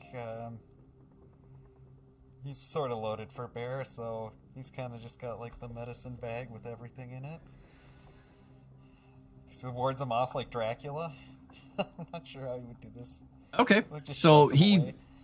basically shove them away, and when you impact with the items or item in your hand, it would trigger another epileptic flash of light in here as the thing gets knocked across the room, smashing into things. And Thor is right by your shoulder, and he's like, "Ah, nice." And he is going to grab one of these things just by the throat. And he grabs it and just picks it up and looks at it.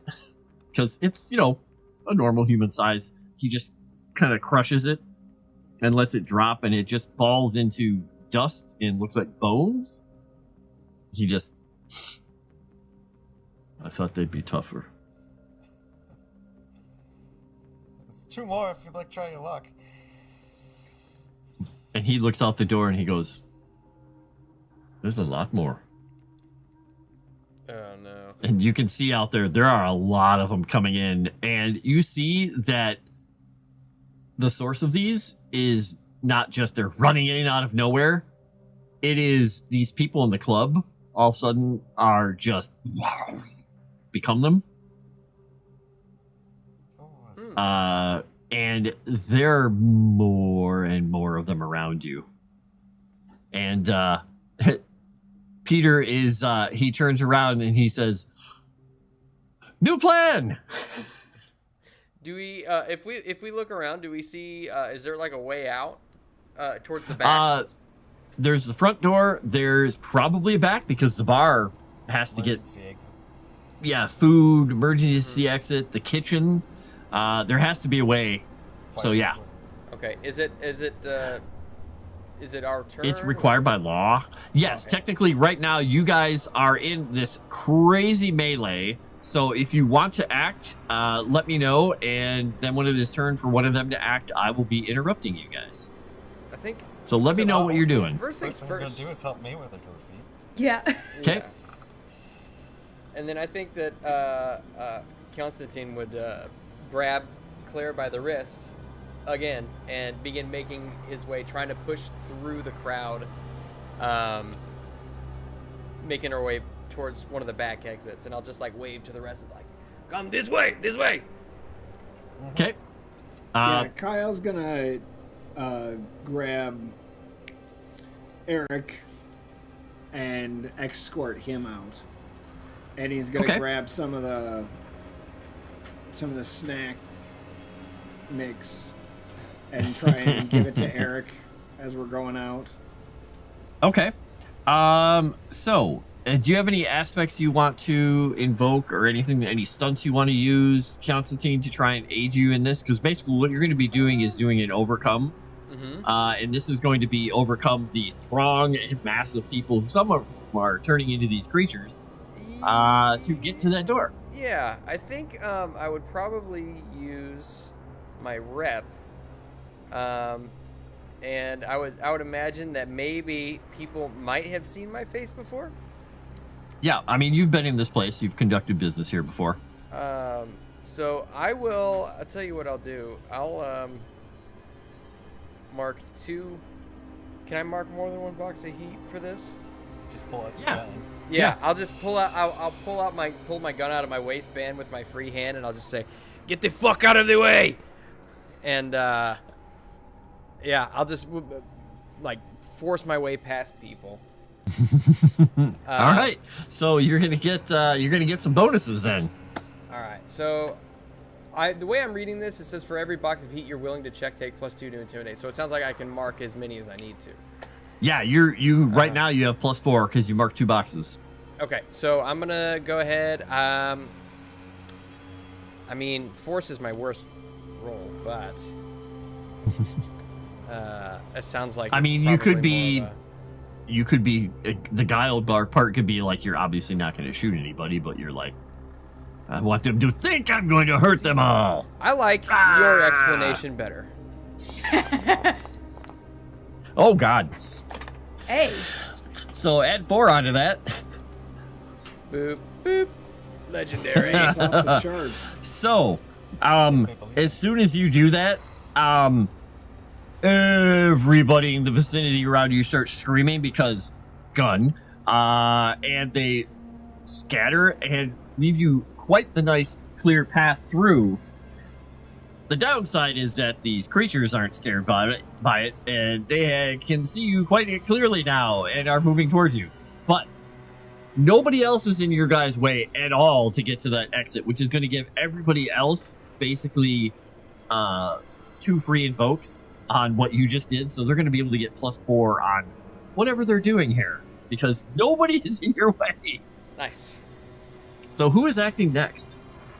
I came to be penetrated, but not like this. Nice, Rory. Is Peter Peter hasn't started slinging spells or anything, has he? He did something already at the front door. He just did this with his hand, and the things that were outside, these fallen creatures, cannot reach that door right now. Okay. He has put up either some kind of a barrier or a ward, and he is turning back to all of you. So, Belle's just going to kind of start shepherding everyone out the door and just try to make sure that she is the last one out. No. Because she's... You first. Well, she's gonna turn and be like, whoever... No, Yep. you first. No, you first. No, you first. She's gonna huff it. Yep. Bam! She's gonna Peter huff gets at, a fate point for that. She's gonna huff at Peter a bit and just say, whoever's is the last one out, hit the fire alarm. Done. And So she's just you gonna don't technically need to make an overcome roll, because with the bonuses you have right now, you're going to succeed in your task to shepherd people through. Yeah, so she's just gonna kind of herd everybody else out and Okay. leave Peter behind her. And very Okay. visibly see him like, see, I'm going. All right. Kyle and Eric And are going to be shepherded. yep, you're getting shepherded, and as you're shepherding them, Kyle, make me a defend however you're doing it. There are no bonuses. You don't get to invoke anything with her doing this, because this is coming at you from a blind side. So however you'd like to defend, you have fate points to spend in spades.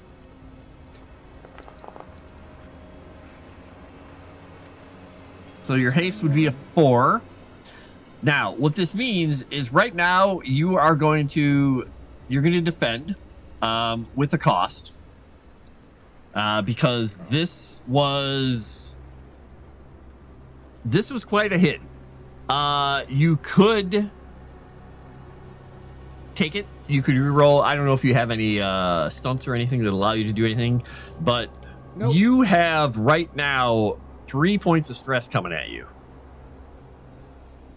Because Yeah. one of those guys who you knocked over the table and you spilled something on his girlfriend's dress, he just clocked you over the head with a bar stool. Oh no. Yep, sounds about right. I don't have any stunts that would help me. Okay. In that So 3 stress. aspect. Kablam!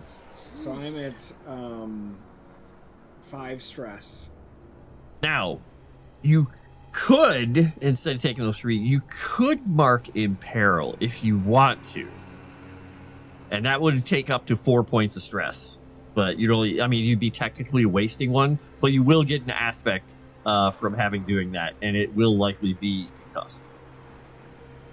Or you could just stick with the stress you have. Yeah, I'll take the Imperil instead of those 3 stress. All right, so under your aspects, just temporarily put a new one under other and just say concussed. Or you can put it under consequences, wherever you want to add it. Somewhere, just add it on your sheet that it's a temporary consequence or a temporary aspect. And so yes, this guy rocks your world, and you lose hold of Eric, and the world is spinning right now. And Belle, you hear just a whack, and this huge metal and wood bar chair just clotheslines him, and he's kind of stumbling around like Oh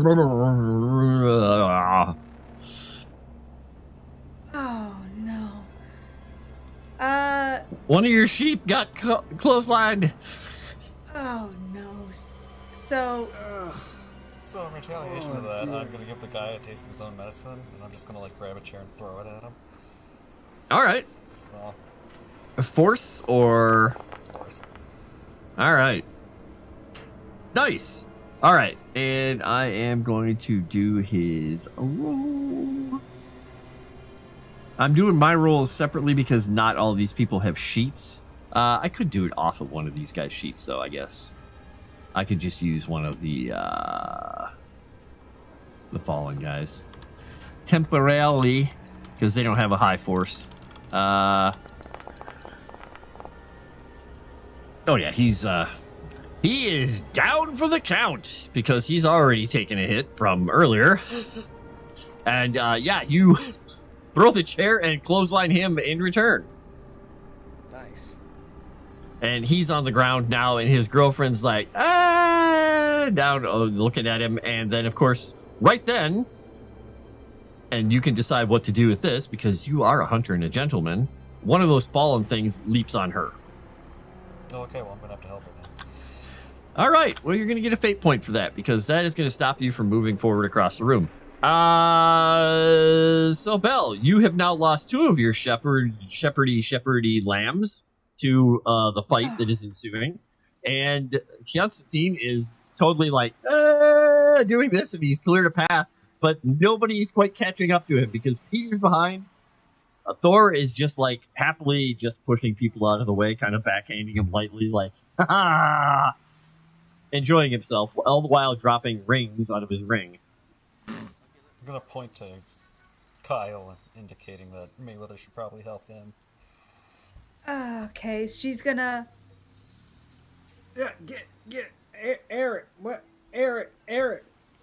Oh, I can't pick up both of you, and she's going to I can crawl. go for like kind of wave at June and point at who's probably Eric's probably lighter than Kyle, so she'll point at Eric and be like, June, get. And she's gonna kind of haul Kyle to his feet, and so if this is my turn. Rory, it won't make it any better. No, or worse. Wait. Don't make it fun. So the emotional flashpoint in this place has gone a little higher. So if somebody invokes that for any reason whatsoever, there are now 2 free invokes on that thing, which means anything emotional, if you can figure out a reason to make it emotional, you guys can do all kinds of horrendous things because everybody is at high levels of cortisol, oxytocin, everything. Drugs are rampant. People are just amped up and crazy. This place is turning. It could turn really horrific really fast. Well, what Belle was thinking is she was thinking of using, what is it? Generous pores. Mm-hmm. So that I'm assuming that just means there's a lot of drinks around. Oh, a lot of drinks around, and they're pure alcohol. Very high proof. Is there anything with, like, someone ordered a drink and then a cup of ice? Oh yeah, there's ice and buckets on tables because some of them got bottle service, so there are whole buckets full of ice on the tables. Okay, so she's just gonna kind of grab a glass, scoop it with ice, and hold it to Kyle's head to kind of get him coherent faster. Okay. We're gonna make that a creating advantage, so when you have to deal with your concussion, you'll have a little bit of a bonus. There you go. And Kyonstantyn, nobody's coming with you. You're like, ha! Everybody's been waylaid. I guess at Except this Thor, point, who's right next to you, and he's just like, I guess at this point I'll just like I'll push Claire towards the door and just be like, "Get out! Go! Get to safety!" And do I see any of the other hungry fallen around me?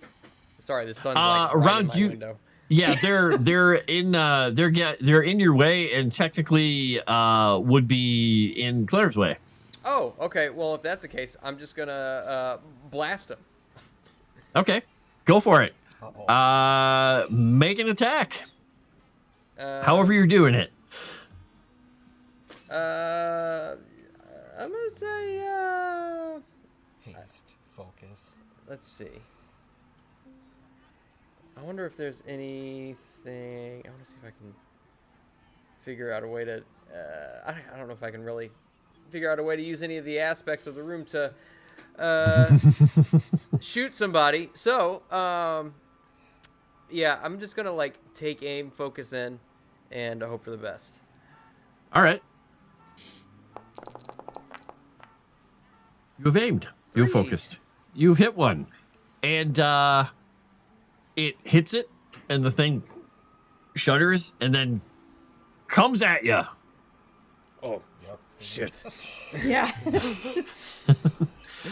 All right. So these things are tough and big and strong and all that stuff. You know, they're not that strong. But they do have some fun things that they can do. We're gonna do a flare. This thing rears up to an unnatural height and comes at you. And rolls really high because they have a +2 because they have anatomy lessons. Wow. So you have a +6 attack because they're at scale, so they have a little bit of a bonus against you. So you have a 6 shifts attack coming at you. So you can defend. You can do that by dodging, by haste. You could try and fight back. However you want to do it. Thematically, whatever you want to use as your approach. I think it would basically be. Yeah,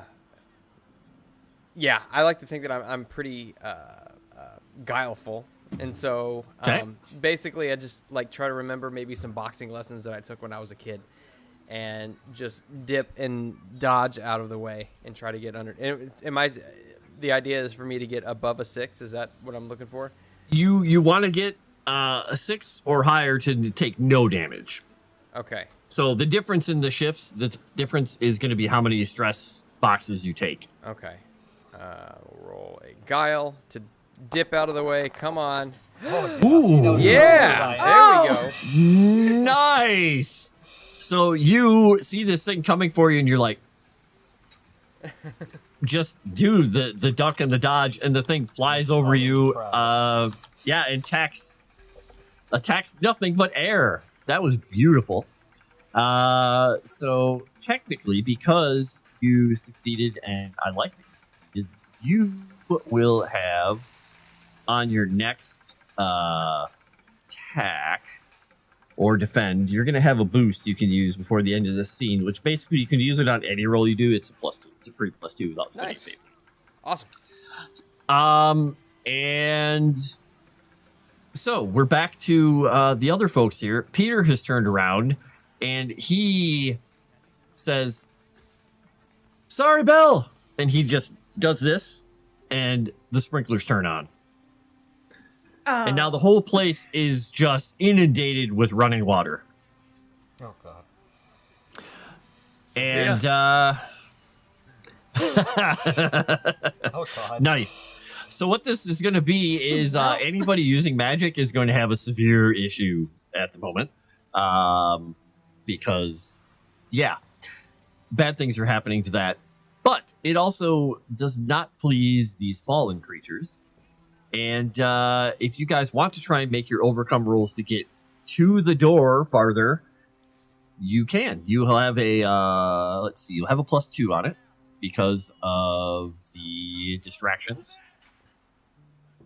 And there's nobody physically impeding you right now. It's really going to be a pretty easy roll to get out of here. Yeah. The cats and dogs showing up. Yeah, Belle's just gonna be beelining towards Kyonstantyn. Okay. Go ahead if you're just doing haste, or are you doing guile, or are you doing... She's gonna try to use focus to pick out the best path. Because assuming that will mean it'll take longer, so you'll probably almost be the last one out. So that means that a certain gentleman will be waiting with you. But you two will probably be the last 2 out if you do that. Okay, yeah, that's kind of Hello, what she Kyle. was going. That's kind of what she was going for anyway. But she's trying to find. Sure. even now that the sprinklers are on, everything's going to be slick, but she's going to try to find, assuming there's fallen ice cubes, fallen everything, she's trying to find the I don't want to slip and fall on my butt. Very nice. Okay, go ahead and make that roll. You're so focusy. That's not a good focus roll. No. I mean, it's not the worst roll in the world, but you have a +2 on it. So, yeah, because of the situation that he gave you. So, Yeah, so you will succeed. You won't succeed with style, but you will succeed. So you will be getting out. You'll be a little bit behind everyone. Mr. Winkleman, if you would not mind making an overcome roll, you will make this without the +2 because that +2 is gonna. It doesn't apply to you at the moment because there are other bad things that happen to you, and the concussion help has not actually helped yet. That'll be a long-term focus thing. So you'll make this roll. Right now, you'll make it into just a base roll unless you add a fate point or something to it. Yeah, I'm just gonna roll haste, and he's just trying to get to the door as fast as possible. He's knocking over tables or whatever. Just get there. Bull in a china shop. Got it. Yep. Nice. All right. You are smashing your way through things. And as you get to that point, the good gentleman, if you would not mind making me a check to see if you have overcome. You're bringing up the rear with Belle, since you're insistent upon bringing up the rear, and you have a +2 on this, whatever approach you use. Okay. I'd also like to invoke the emotional flashpoint. Got it? Because my That's going to give give you... have proven effective. I'm kind of pissed off. It's been a very long 100 days. And I'm sick of these motherfucking monsters on my motherfucking plane. I agree. So you can do 2 free invokes because of your actual righteous, unrighteous, whatever. You get anger. You're gonna have a +6 on this, so you're not gonna probably have too much trouble getting. Wow. No, we're gonna And fight he away. has a fire burning in his eyes at the moment, and it's dead. It's basically pointed at the whole world. It's like, stupid world. Hey, it's a good thing you had a +6. Yeah. Hee Yeehaw.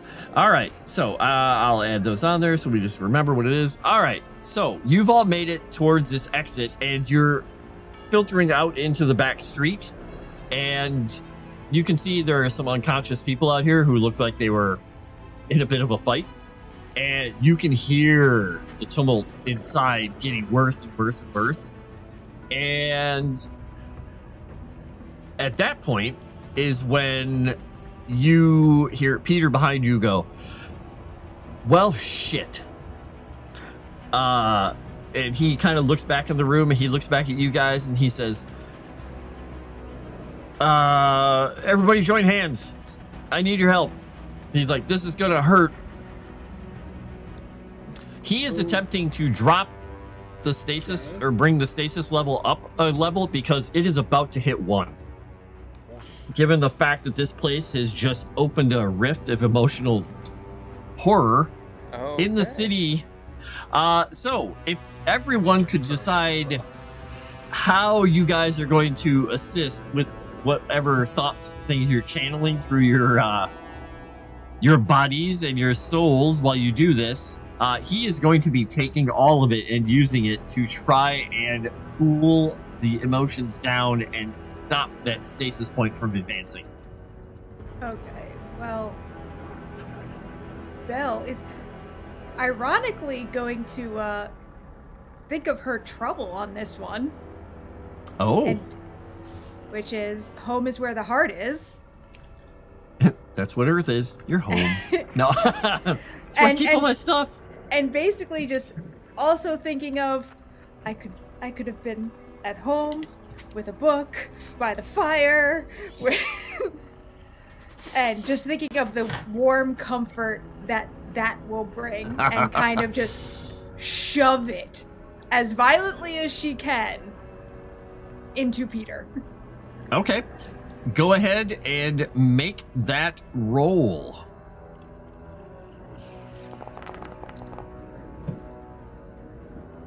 Hey, you got a success and some numbers. So, all right, we got that going in.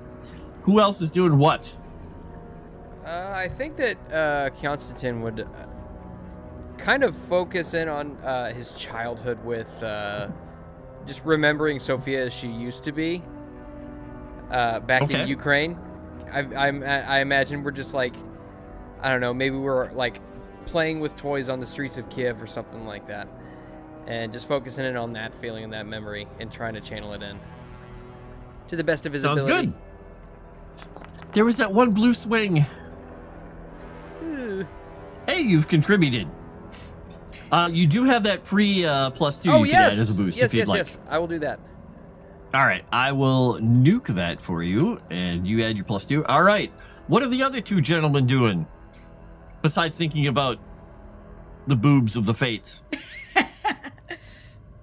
Yeah, they seem to be. They're worth defending. My There's a shortage of mine. he found his damn those. he found his purpose in life. I think that Kyle would focus in on, again, he's so focused on medical and health and safety. Okay. That's gonna maintain his focus of how can this world become more healthy. I don't know if that's helpful or not. It works. Whatever approach you're using, roll it. Well, I mean, I would roll it with intellect because that's his main focus. Yep. So do your intellect and all right, so you got 3. You can add a +2 if you use the fate point or re-roll it. Yeah, we'll add the +2 for fate. All right. So many. Nuke it. All right, and who we got left, Peter? What are you doing? You angry? Are you happy? Are you? Sure, righteous force of will is battle of good and evil. So He's just pissed off. He's too old for this. do I get an Exactly. +2? You guys aren't in the club anymore right now, but you can spend a one of your fate points to get a +2. Okay. Boom. All right. So you guys have contributed quite a bit, and then we're gonna do the Thor. Let me get to Thor's sheet here. Why is that not? It did not roll. And he is, weirdly enough, he's using his flare. And it's not his biggest stat, but he is also at godlike scale at the moment. And he is grabbing everybody in a bear hug and just kind of sappily, he sounds like he's crying. And he's like, I have not had this much fun in such a long time. I wish my brother was here. And he grabs you all in this huge bear hug. Yeah. So he's going to be adding 6 to this. You're such a lovely specimen. And he smells like wine and sweat and pheromones and warm leather and Ozone. just all kinds of other smells and literally ozone. And you guys do, in fact, erupt in lightning as a huge pulse goes out from your group. Just. And you see all the lights in the city block go out. For all intents and purposes right now, Peter just EMP'd the whole place with magic. Because it's what he did. But that is short-lived. Yeah, exactly. That is short-lived because as the darkness takes the whole block and the snow is falling down, you feel another shift in the air and you hear a roar. And You smell, oops, if I can get over to it, you can smell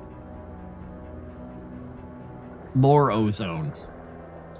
As you guys are no longer in the street, you are very close to a place you've never wanted to be. Some of you have heard about, some of you haven't, is you're near the outer gates. And there is a creature that is trying to come through because the gates are physical, metaphysical, real, and not real at the same time, that is clawing its way through. And you see this enormous dragon the size of a mountain clawing its way, trying to poke through whatever this metaphysical gate in front of you is. And Odin is there as this dragon, and Thor looks up and he just says, "Father?" Because that thing, the outsider that took him, because he'd let it in, has now completely overtaken him. And you see lots of people, figures, wizards, other creatures of myth here and there, holding up and fighting against this thing while their minions are just embroiled in the melee down below. And Dee looks over at you all and just says, "Oh, okay. So the one who eats the sun is the one who took him. Great." And Peter just looks at her and just says, "No, you're not doing that. We'll find another way. Okay?" And she just says, "Sure." Kind of unconvincingly to him. You can breathe fine here. The sky is sort of a sky. The ground is sort of a ground. Everything feels kind of spongy and ethereal, not quite real, but at the same time, it's sturdy enough you can find your footing. You don't understand 100% what you're seeing because this is beyond most of your minds. But there is a threat in front of you. What would any of you do in this situation? I take a point of stress. Because I'm Okay. literally too fucking old for this shit. Oh, I love it. I would look at Claire and just be like, Boom. "What does this mean? And fate point. What are you, what is this? You came here for a reason. Is this it?" And I'll just like gesture towards the giant monstrosity in the distance. And she points off to the side where you can see the guy in the orange puffy little vest standing there. He's just kind of looking at the whole situation. He's got his arms crossed, looking at everybody down on the ground, looking at everyone up. And as he sees you guys look over, he just kind of nods. And she's like, "I was trying to save your sister." I really wish I had grabbed that warhead. Pick it up and put it in your pocket. Is it too late to tell you what I picked up now?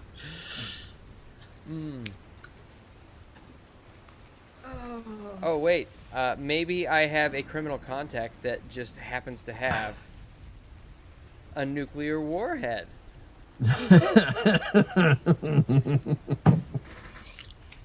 I think that goes a little bit beyond illegal. All right, fine. I mean, I guess you could check all the boxes for each. Mr. GM,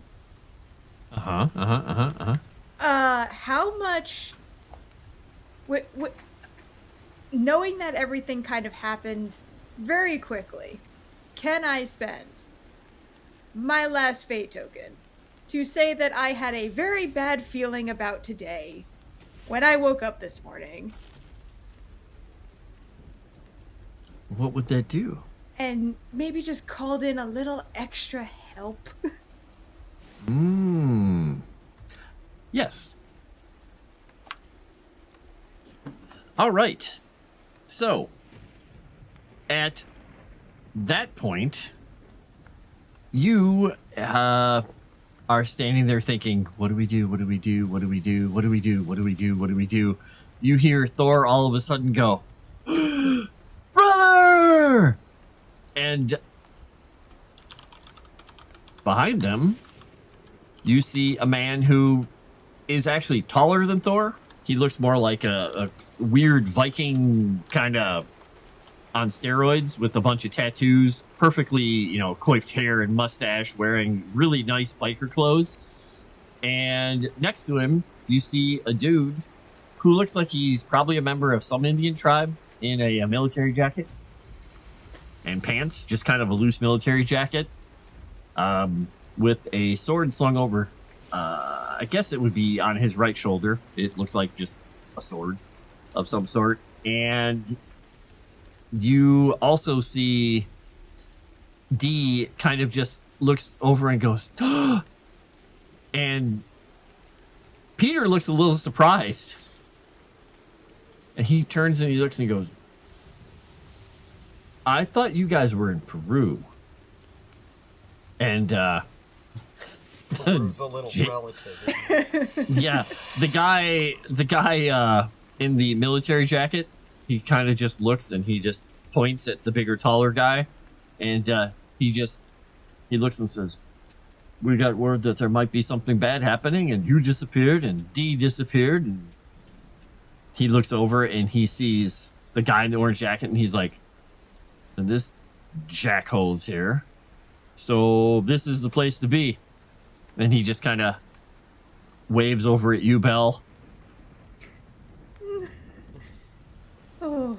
And he walks on forward, and Peter says, while this horrific thing is chewing at the gates of reality, he's like, "This is Ozymandias. He's Thor's little brother, half-brother? Look upon his grave Whatever he is. He's something like that. He's pretty old. And this is Jacob." And Jacob just kind of waves. Ruth couldn't make it, so it's just us. And they look at each other, and Thor just gathers everybody, his arms around their shoulders. He's like, we did this one other time here, remember? And he's pointing and poking him in the chest with my father. And he looks at Ozymandias and just kind of goes and shrugs. And at that point, they start another wave of attacks against this thing. And you see spells being flung and explosions happening and things shoving it back and forth. And them trying to seal the gates so there are wardens, there are people out here with swords. All kinds of crazy things happening. But there are fallen erupting everywhere, and they're basically just coming in droves. What would you guys like to do here? I'm but a simple Ukrainian mobster. I don't know if I'm qualified. And you see that guy Jacob, he just stands next to you and he just looks at you and he says, "I'm just a medic." Yeah, so am I, and I don't know how to treat all these injuries. And I don't know how to sew that thing back together. And he looks at you and he's like, "A lot of the things that get injured and hurt here aren't injured and hurt in the real world sometimes. So don't focus on that right now. You have to think beyond a bit." And you see, oh, lower the stasis. Oh, goody. Well, that doesn't help. But now, when you say lower the stasis, do you mean you want stasis go to player's favor, or do you want it to go to DEFCON 1? Because, yeah. DEFCON 1 is the worst. It's bad. Yeah, it's like, do you want to help us, or DEFCON 5 is peace. So if you want peace, you want to actually raise it, not lower it. If you want chaos, lower it and we're all dead. Yeah, low is better. Low is manageable by the gate wardens. High, bad. Stasis being low, good. Stasis being high, bad. Player's favorite. Player's favorite. Okay, excellent. All right. So what this means is that you guys, the presence of everyone here seems to be emboldening the gatekeepers, and this thing is forced back a bit from the gates, and it is scrabbling to get a new foothold, which is probably good because their people need breathers, and they are stepping forward and back in waves, and then at that point is when you see the dragon thing just turn and look straight down at D. And it thunders out. And it shakes the ground. And it renews its attack. So, it is a good thing that you lowered that because it renews its attack. If you had not done that, there would be an enormous contest happening right now because it would have hit 1. So it is back down to 2 again. It had gone to 3. It is back down to 2. He is renewing because now it sees the sun, basically. And it is he who devours the sun, and she is the sun, and it desires nothing more than to devour her. And with that, we are going to move into one extra little thing that's going on. There is a contest going on that is not for the gate, but this is for seeing whether or not a specific thing is going to happen here. So if everybody could give me if you are a person who uses magic, use intellect. If you're a person who is not magic, please use your force. And give me a roll. And we're going to see what we get up to here. Some people just want to see the world burn. Thank you, Ormond, by the way. All right, so we got a +2, a +2, or Yes, +1, thank you and a very much, -1, Yes. Nobody has a fake and a point to roll that. +3. Okay, go for it. God damn it. Oh, no, you got robbed, sir. So I will look at a fate point. All right. So we got a +1, a +2, a +1, and from Kyonstantyn we have a -1, right? All right. Oh yeah, it is a -1. Ooh. Oh, it is. Up to you. You have 1 fate point left right now. I'll hold on to it for now. Though I am going to do something to you. Ha ha, this is very mean of me. You are focusing on this. If you withdraw, in fact, this will add a -2 to that roll overall. You see Sofia in front of this thing, standing there like that tiny little statue of a girl in front of the bull, but she's just standing there at its feet, and it looks like it is coming for her. So is he going to go to his family above all and drop out of this, or is he going to stand strong with these people and be like, no, up to you. So what this means is either I'm going to give you a fate point or you're going to give me your last fate point, depending on which way you choose. If you go to her, I'll give you a fate point. If you stay with them, I will take your last fate point. Because seeing her, it's like an avalanche of an entire mountain is about to fall on her. A mountain of just evil. It's a tough choice, I know. Go to her. Go to your one true, well, sister. Yeah, I mean, at this point, Constantine's just like, she is phantom, but also I do not understand this realm. Like split-second reasoning. He's gonna go to her. Okay. All right. So, boom. You get a fate token. Hey. Now, fortunately, what that means is you guys have not succeeded on this check. So you are going to have someone else be visiting here. If I can find the someone else. Did it eat her too? It ate these tokens. I'm so tired of it having eaten tokens. Why did it eat the tokens? All right, we'll use this one. It's I mean, it's a good thing. I mean, I have them all set up, but it's eating all the tokens, so it's very annoying because it takes me a few seconds to actually reset them all. Grr. Arg. All right, where is her picture? Select that, go to the token. It's a good thing I've had to do this over and over and over because it screwed up so many times. And there's that. We'll update that. We'll select that. We'll put that in there. And a female figure, you think it's female, appears in front of you all. And she looks as if she is enraptured, but she is crying out in what seems to be pain. And we'll just show you the lovely picture of her right now. Hopefully it showed up for you guys. And she is there, and you don't exactly recognize her, but her pain and anguish goes over you guys like a wave. Oh, we got something from Wilson. $20 Canadian. Oracle once told me it was fate that I'd bang my leg into a table at school. I guess it was my desk to knee. Oh, I should have had Chrysanth read this.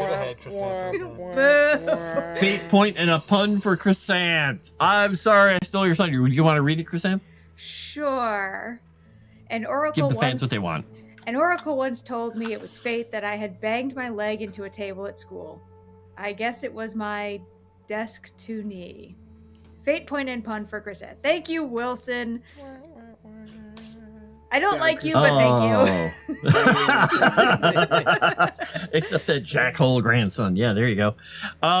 So I need everybody to make a defend against this. And this is going to be against either your intellect or your focus. Now, this will not take a long time.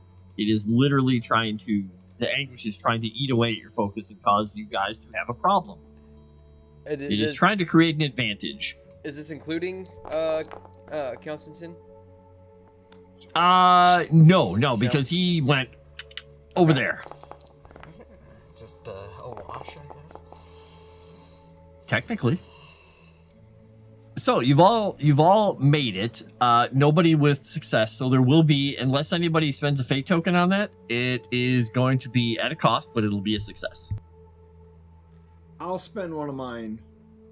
All right, so you will have a success. And Peter or Belle, you're gonna stick with your I'll spend one. Your cost. You're gonna spend one. All right. Yeah, I'll spend my. You're gonna spend yours. Okay, that's probably a good thing. So you succeed. The anguish is almost unbearable. You weather it and stand resolute, and that is a good thing because her trying to weaken your group could have set off R2-D2, could have dropped the stasis level to the point where the gates were going to crack again. So you stood strong. This is good. Now, what I do need, I guess I will say, no, none of you guys would actually know who this is. The one person who might know who this is over there with his sister. Yes, which is we perfect. Split the party correctly. All right, now you are underneath basically a mountain of evil that is trying to force its way into reality. And your sister Shade is just standing there, and she looks to almost like she is just waiting. Can I reach out and try to grab her? Yes, and you are shocked because here she has solid form. I'll just like grab her and hoist her up on my shoulder and attempt to try to bring her back. Like, and she's take her very away. weakly saying, "Yet, no, I deserve this." Da. That means yes. It So is. yes, she does deserve it. It is. Yes. It is. No, So you have no trouble whatsoever bringing her here because she is a wisp of smoke, but she is physical-ish, and you plant her down in front of you, and her form is ethereal at best, and she is looking at you through that veil, and her eyes are just pure white, and she says, "Why? Just let it end." No, your journey is not end here. I point over to Claire and say, She tell me so. even though I don't really know if that's what she told me or not. And she just looks at her and said, "She made a mistake. She should never have done this. It was stupid. You are stupid." And she just looks at her and just says, "Why? You had everything and you broke it." And Claire is just kind of like shrugs. And Probably says, because you have mercies from coming from somewhere. Believe it or not. and she just simply says, "I've watched you since you were a child."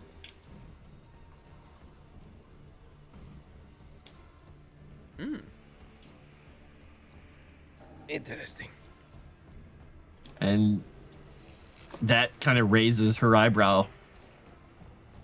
And your impression is that she is stating that she is her guardian angel. Or was. Well, she is still guardian. Now come. This is not your fate. Come be with your family. And Jacob walks over and looks at her, raises an eyebrow, and just says, "Do you think all these people doing all these things for you are stupid? Is this what you're saying? That they are making bad choices with their free will?" I don't think so. You did bad things. You did foolish things. You paid for them. You were paying for them. That's not the end of it. Yes, listen to wise man. And he reaches out and takes her hand and just says, Go on. You need to know. You need to go where you need to go. I'll do this." She says that to Constantine? No, that's what he says to her. Okay. And he just turns around. He takes the sword he's holding and he holds it out to Peter and says, "You take that and get back to, well, you know who it goes to." I'll guess at this point, just try to bring... Do I see what's going on with all of this stuff? With the... Now you catch this figure and you're just like, "Mother?" Yes. And it literally is your mother. Oh, wait. Like when she looked like she was younger, because she died somewhat young, and your father remarried twice. But this is your actual mother, and it looks like she's in, or was in torment, but now she's looking down, and she sees both of you, and her countenance softens a bit. Matter. I think that's how you say it. Oh, no. That's And you see that when she's standing there, kind of, or floating in the air, you're like, she's an angelic vision. And then you realize that there are dark tendrils and something's holding on to her feet.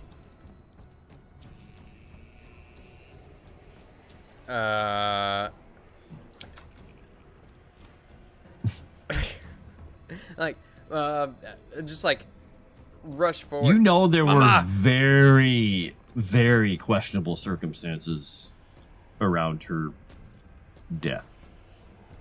Is it possible to like try to sever them, the little tendrils? Sure. Do you have a knife? Probably not, but I don't know. There's a sword right there. You can use mine. Ha! And yeah, if Peter Van Cushing would allow me to, then I would attempt to sever the tendrils on me mama. Okay. The knife does absolutely nothing. It's like wisping it through smoke. Maybe you should use the sword. Can I look at the sword to see if it's the one that was passed over? Oh, sure. Yeah.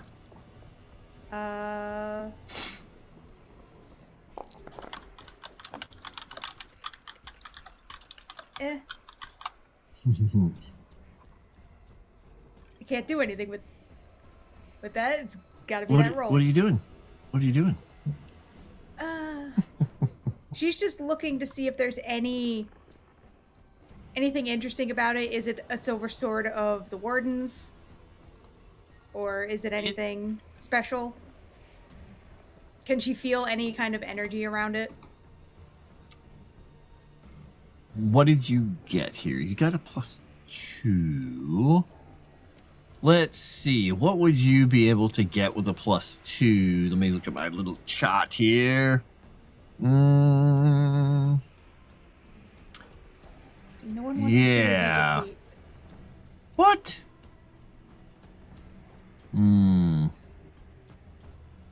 All right. You recognize this sword. You've heard about it. You know that it was at one point wielded by a man named Sanya. Great. I had a bad feeling about that. Okay. It is the Sword of Hope. It is a saber. Okay. And I assume that I know what that is because the Paranet. Yeah. There's a lot of talk about it. I mean, what it does and all that stuff, nobody's ever exactly sure, but you know what it supposedly is. Yeah. Okay. And do I know the consequences of using and misusing?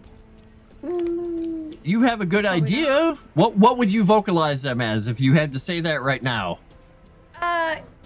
She would, if they were passing the sword to Kyonstantyn, she would just take it and be like, this sword is very special. It is one of 3. There is a nail in it. Oh. Ah, Like I a see. fingernail? And do you... Kyle? And do you remember when you killed your sister? And how it was done with utter devotion and love and selflessness? I try not to, but yes. If you choose to use this, you need to do that again. It's like nod at her and grab hold of the sword and try to summon the same sort of energy that I had back then, but now that I can like see that Sofia is still dead, but with us. It, I think, is this gonna, would this require a roll? I forget. It is going to require a roll, so please make me a focus check first. Okay. I think I'm gonna go ahead and throw a fate point onto that to make sure that I get a +2 to it. All right. I mean, you could roll first if you'd like, and then add the +2 afterwards if you don't like your roll. I'll add the +2 to it. All right. So you have a +5. You reach out as they're handing this sword across and take a hold of it, and you see both Peter and Ozzy and kind of Thor. I'll raise an eyebrow when you do that. And that was nice. Flippity flap ears. And you see, they both kind of look to see what's going to happen. And you hear Thor kind of like lean to Ozymandias when you do that. He's like, he didn't die. And you see that Ozzy guy, he just kind of like gives you a little bit of like a appraising glance. What are you going to do with this thing? It weirdly enough, it just feels like a sword. I will think back to kind of a similar time frame to when I was thinking back to with Sofia, and just think of like my mother as I remembered her. Probably like making some bread or something like that in the kitchen while, Sofia and I were like playing around on the floor, getting in her way and everything like that. And I'll try to like suppress like everything, all the negative stuff that's going on, the dragon and everything, try to suppress all that away. And if I can argue for a guile roll. Yeah. Awesome. You're navigating the passageways of your memory. Yes. It's a maze sometimes. Ugh. Dang it. I'll use my last fate point to add +2. All right. We'll smack those down. All right. You're out of fate. But you're attempting to sever it? the tendrils. Okay. Woof is the dragon on the other side of the threshold. He's getting through. You do so. The sword passes through just like the knife did, but you hear just the pluck of a thread, and you are immediately reminded of the sound you subconsciously heard after you kissed the girl and she did this and then went with her fingers, just went like this. It is the exact same sound, and you just hear a sigh from your mother and her spirit just in a puff of like white ethereal light, and you feel your lips are burning. What is this? I look back I got a and, sad for that. The sword, after doing that, starts vibrating in your hand and drops to the ground. Ah! I look at Belle like, I'm sorry, I didn't mean to drop it. And Here, you here's hear some lip Peter just balm. say, "It's fine. It doesn't matter. It's just a thing, and you can't break it anyway." And so, Thank you. I need that back. Jacob has gone to the front of the gate and is just standing there.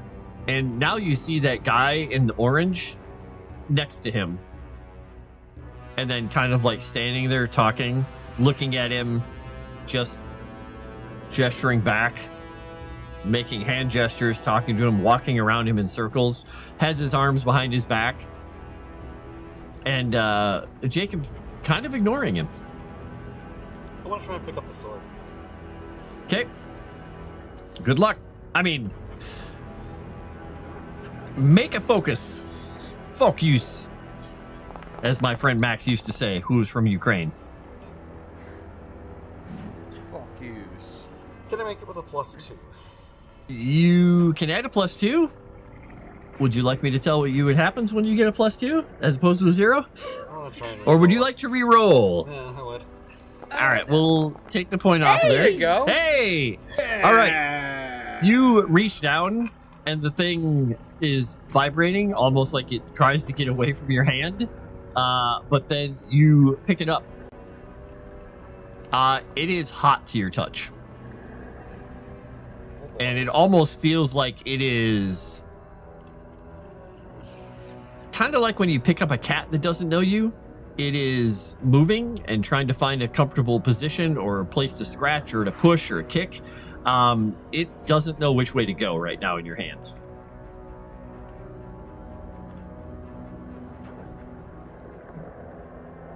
Well, And Peter is now looking over at you and he's like, what's your plan with that? well, I am a hunter, and I find myself here with a sword, and there's a dragon. I think I have to slay the dragon.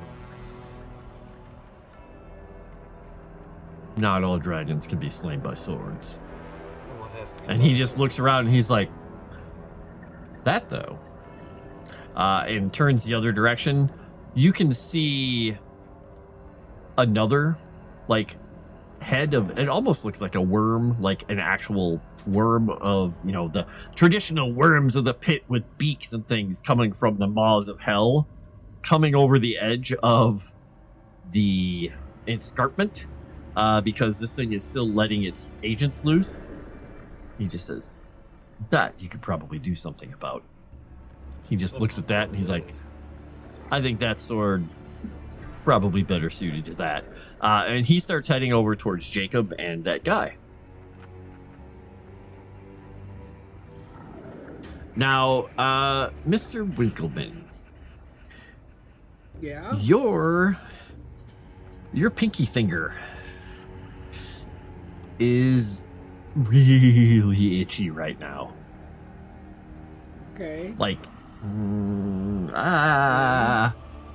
and you see over on the other side, sitting on the hill, the hut, and Yaga is sitting in her rocking chair just watching this whole situation, and she looks over your direction with a little, in her hand, a teacup, and she just looks at you and she takes a sip out of it, and you see blood running down her mouth, and she just kind of holds out her little pinky as she takes another sip and just grins at you as the blood kind of runs down off of her mouth.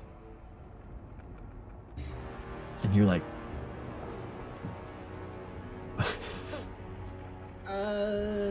Yeah. it's That's unsettling. weird. Why is she here? What is this, a spectator sport? Is this like the Civil War? This is very strange place, to say the least. What are we supposed to do about that dragon? I don't really You just fight. asking the group? Kind of. Just trying Okay. to distract myself too from whatever I just saw. Hey, what's over here? Anybody have an answer for him? Those of you who are over here. Bella's completely out of her depth. So, when last you guys looked, you saw Jacob was over there and that guy was standing there and Peter headed that direction. The guy in the orange vest is now over near you. And he's got his eyebrow raised and he's looking at Claire, and she's just shaking her head no. And he just says, well, like a rug dealer who couldn't make a sale. What? What was this about? What do you know?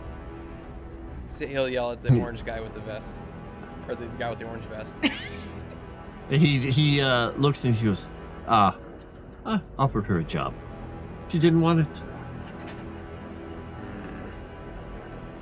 I need someone to go find more of my wayward children. He kind of glances over at Peter's pocket. Peter LaFollette, the wizard, who's walking away. He's like, Would it help with this? He'll gesture out to the dragon.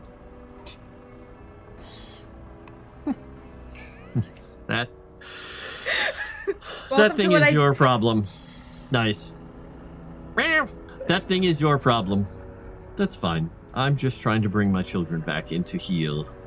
Oh dear! Don't show your ears off.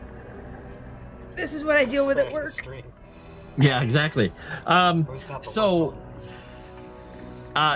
he just says, no, it has nothing to do with that. Why? Are you offering? Do you want a job? If it can stop that. No. But I'm not particularly interested in working with you. He just smiles at that. He kind of walks up the hill, and he's heading towards Baba Yaga. And she actually looks a little nervous and gets up from her chair and just declines her head slightly towards him and just gestures to the tea set. All right, so here we go. We're going to do one more thing here. So everybody is almost completely out of fate points. There is a little thrum in the air. Now, Belle, home is where the heart is. Oh, God. You'd rather be there. You'd much rather be there. You could do much more good. You're out of your depth. Why are you even here? And you get the impression that this thing can make that so for you. Uh-oh. Orman. Good job, Orman. Whoa. One final time to bring hope in this cast. Let's do a repeat. Again, do the thing with the stasis in the player's favor. This should also fill the miracle bar. Oh, it will. It does, yes. Wow. It will. Thank you, Orman. So, everybody, refresh your fate points on your Nice. sheet. I will give you your fate tokens. Yeah. This is good because you were about to be offered some things. All right, and you get an extra one because you had one right there.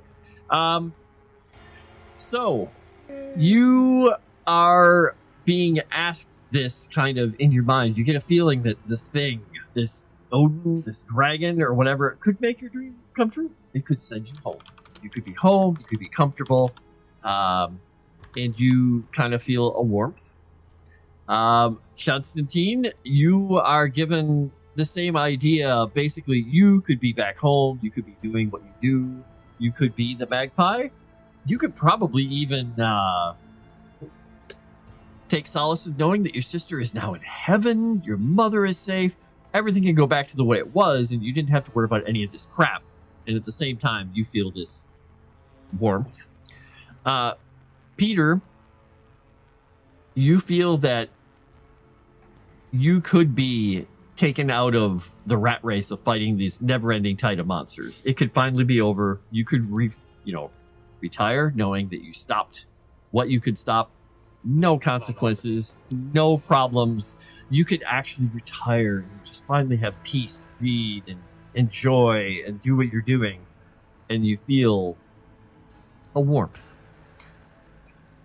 And Winkleman, you feel like you're out of your depth. You could be put back. You could have the little bit of your finger back. You could never have met a witch. You could have actually been possibly head of your department if you've been able to focus properly over these last one of those times. But that damn Jenkins took the job, and you're mulling this over in your mind. This things could have been so much different. Freak. And you feel a warmth. Now, the timing of that is good because none of you would have had a fate point except for Kyle to actually avoid this. Oh, I put all your fate tokens on you and didn't show them to you. Yep. How about I turn them on actually? There you go. You can see them now. Okay. Visible fate tokens. So, to avoid this horrible, subtle wearing away at your psyche, you'll need to each spend a fate token. Otherwise, things would happen. Yeah. Oh, I'm so Possibly. glad that we refreshed because Winkleman probably wouldn't have spent his fate. I was like, whoa, this is going to be an interesting thing. And then off the corner of my eye, I saw a pink thing come up. I'm like, okay. All right. So who all is spending a fate point to avoid this temptation? Gee, I wonder- All right. Kyonstantyn, boom. All right, fine. Avoid your fate. Fine, fine. Don't give in to the temptation and do all the things. In this case, the rebuff is visibly shown in this dragon as it rears back and brings the full might of itself one last time, crashing down onto this damnable gate, which seems to be, for some reason, avoiding splintering and breaking. The stasis is not taking hold as he'd hoped, and he is getting enraged. Now, if you guys would, please give me, let's see, this would be intellect for anyone who uses magic, and it would be focus for anyone who does not. And right now, if you are holding onto that sword, you're going to have a +2 onto this. So go ahead and do that.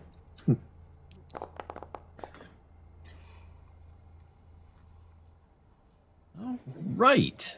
Did you add the +2 onto that, or is that your... Okay, yeah. Oh, no, that was your... No, I did the +2. Oh, yeah, that's the +2. Yeah, I did the math there. Okay, so, all right, you're all in the positives. This is good.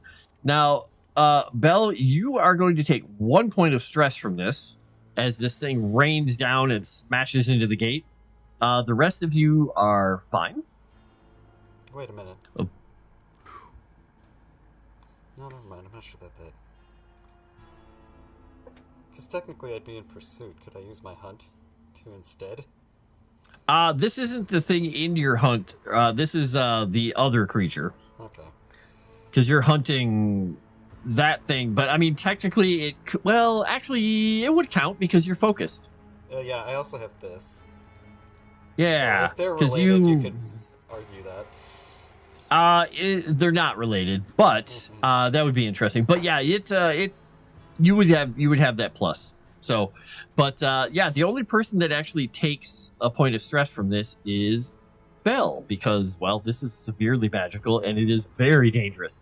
Now, it is clawing and pushing and shoving, but you can see that it is not making any headway, and that Jacob person is now kind of like sort of falling down to his knees, but Peter has a hand on his shoulder. And you look back and you can see a lot of wizards behind them. And at that point, Belle, you see two figures that you're just like, tall guy in a coat with a hat, and another man who looks older with a large black staff stepping to the forefront. And you see then Peter just kind of turns and nods and holds up his hand, and you get the feeling that they are about to drop the ward on the gate for some reason. And this thought horrifies you. I don't know if you tell anyone around you, but Belle has a look of pure absolute panic. terror. Okay. Oh. I have a question. Yeah. You mentioned the warmth whenever we had the temptation. Was it a similar Yes. warmth to what we felt with D? Yes. It was, in fact, that same warmth of summer. I'll mention that. And then Okay. look at D. See what her reaction is. And she just kind of smiles. And she just looks and says, I've got your back. And she looks happy and cheerful, but at the same time, like really, really sad for some reason. Do you say anything to anyone, Belle, about what you're seeing? Because nobody else is going to have any clue who this Ebenezer fella and this Harry Dresden fellow are. But Dresden hates hats. But she's gonna, be funny if Ebenezer's wearing the overalls. And there's a reason that there's in the lore of what we're doing here, there is a reason he is wearing a hat currently. Yeah. So, question, she's going to let them know. Mm-hmm. And I'm assuming this is going to be a big, bad thing. It might be. How many fate tokens do I have? Shut up, Frost. It's not enough. Is the hat a duster? Tokens? Wait a minute. Is that? Oh, you're a horrible person. What were you saying? Can I spend a fate token to have, once again, for no discernible reason while all of this is going on, to have moved things around or kind of positioned things so that everybody is kept, for the most part, out of potential line of fire? Yeah, moving around the area and talking to people and having them face you and stand and move and just subtly, like, in the conversations that we've had, you could have been subtly positioning people, whether or not you know why. So, yeah. Okay. Yes, Orman. He talked about getting a hat, never got around to getting one. Never did. Somebody gave him a hat for a reason in our campaign. And, he doesn't wear it most of the time. Because, well, he doesn't like them. Okay. So, yeah, she did that to kind of, and then just say whatever. As she's trying to wrangle us again, do people look injured? Right? Here? In our group? Well, in our group, or like with Peter and Dee and Carrie, the other ones. Everybody in the group that you guys have over here looks healthy. The only person that looks like they're suffering any kind of distress of any sort. I mean, people have stress. Everybody here has stress. They're not bleeding or anything, but they do have stress. And the only person who's physically showing any kind of like thing like that is that Jacob person, but he's over there underneath this creature at the front of the gates. But these people do have stress. Okay. So, and you can do medical care, but it usually takes time. Yeah.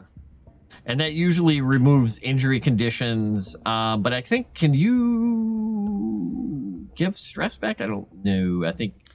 Yeah. Oh yeah, you can do first aid, right? Yeah, I can do first aid, so that helps to clear out stress boxes.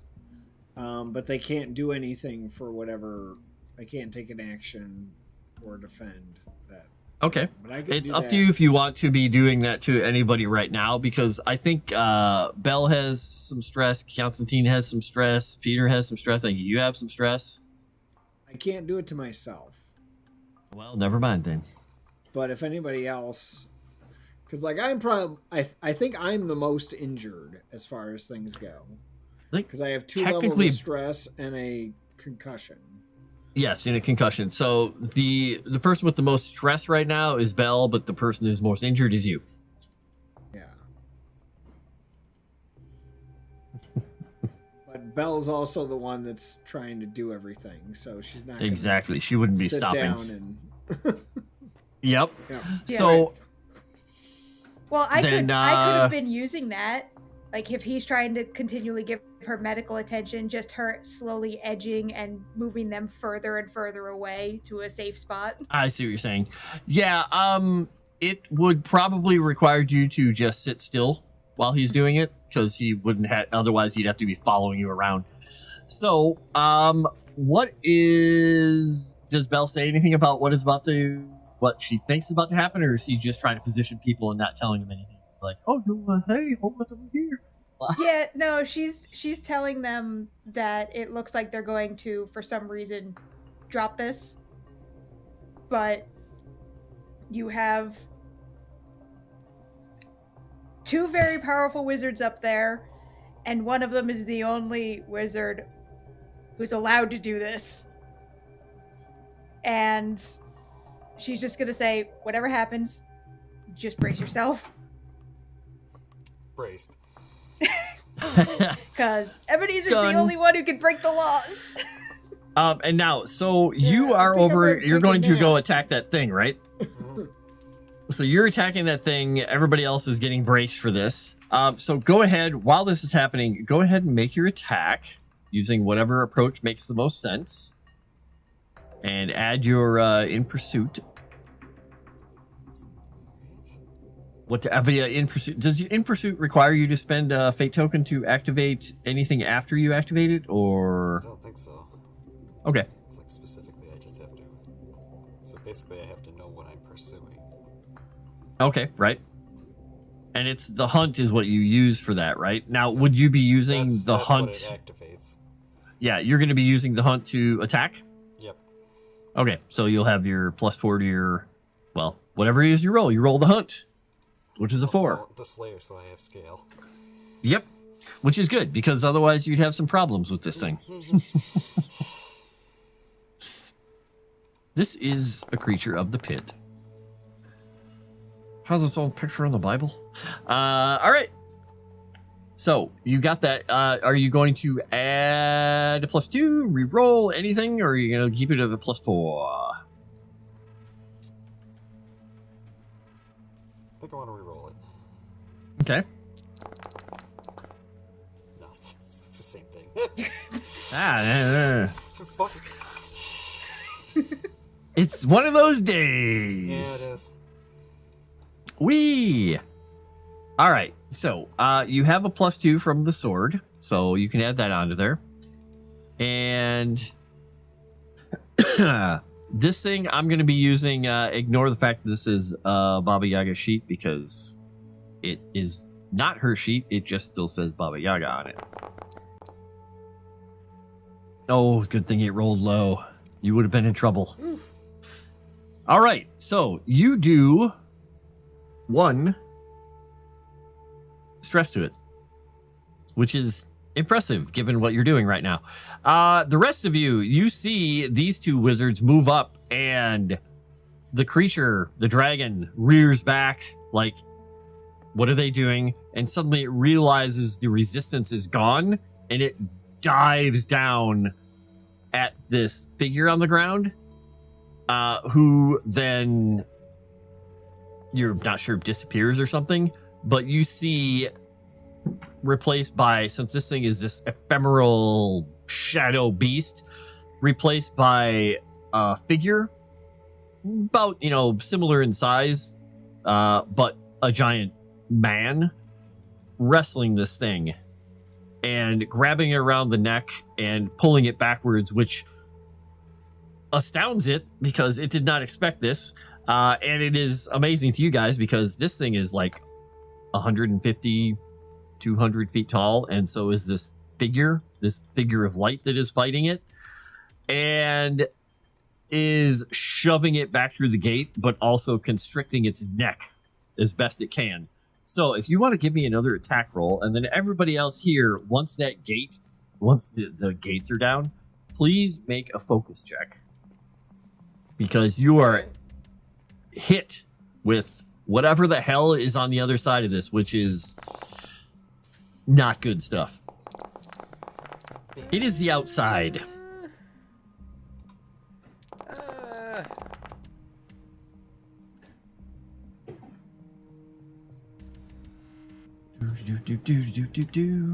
All right, Kyle's got a 1. Peter's got 8. Belle's a 3. Constantine's a 3. You adding anything onto that, Mr. Winkleman? Sure, I'll take it. I'll add the +2. I'll take that away. All right. You add a +2. So you're to 3. We got a 3, 8, 3, 3. So 3 3s and an 8. The good news is everybody who got at least a 3 is only going to take a point of stress. The guy who got the 8 is taking no stress from this. Now, the reason that this happened, like I said, is because you are being exposed to the outer everything. It is where things go beyond Chaos. beyond the love of God and chaos. It is a bad place, and it is pulling at the fiber of your beings. Now, this creature is fighting for its life against this other creature. What would you guys like to do? Because D says, we should probably move back, but let's not go up there, and points at Baba Yaga's hut shelf and starts moving you that way. If you go with her. Follow Up D. to you. Carry Eric along. Yeah, at this point, probably just I'll assist in kind of just watching after Eric. Okay. How is your Eric sister with his is stress level? he has been focusing on absolutely nothing except holding Sofia, even because he can actually touch her. Okay.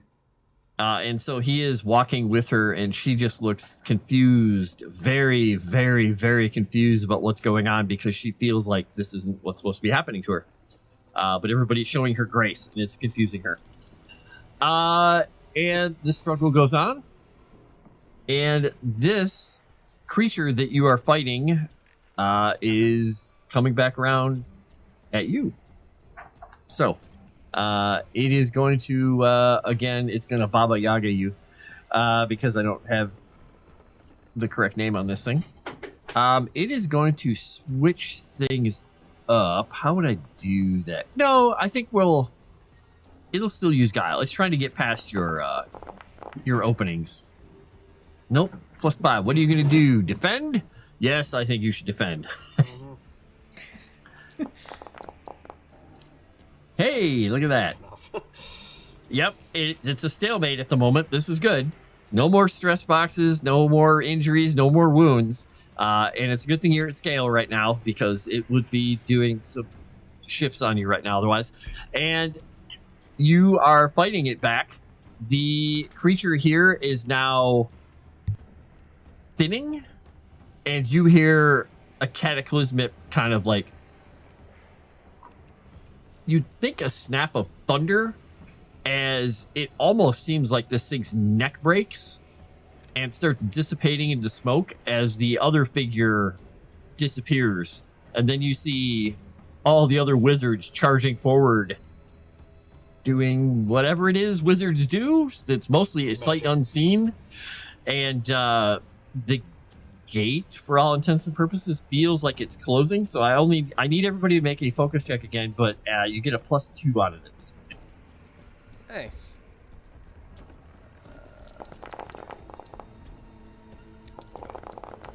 Oh, yuck.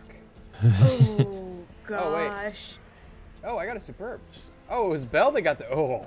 Yeah. Yeah. So Even, well, with the +2, it's fair, but. Yep. And Kyle got. -1, so +2 is +1. And Yep. add another +2 for a fate token. Yeah. All right. I'm gonna spend my last fate token to make it a +4, because Okay. Belle has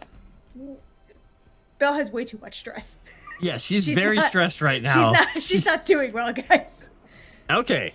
So, again, anybody who got a 3 is going to take 1 point of stress. Anybody who has the 4 and the 7, so that is Belle and Kyonstantyn, take no stress. Nice. Pretty sure As- Kyle's in worse shape than Belle, but okay. The pressure does not drop you to your knees. You feel like your hearts were pumping at like a million miles an hour and it was threatening to cut off your breath. You're just like, and as the gates close, you feel like things have hit a sense of normalcy, and the creature, as you're about to swing at it again, just is like the illusion that kept it going has snapped out of existence. And so now you swing your sword through the air and there's no resistance.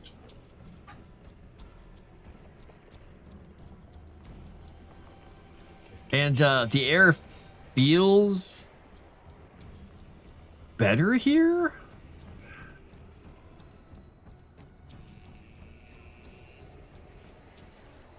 And you hear Peter across the way, Peter LaFollette.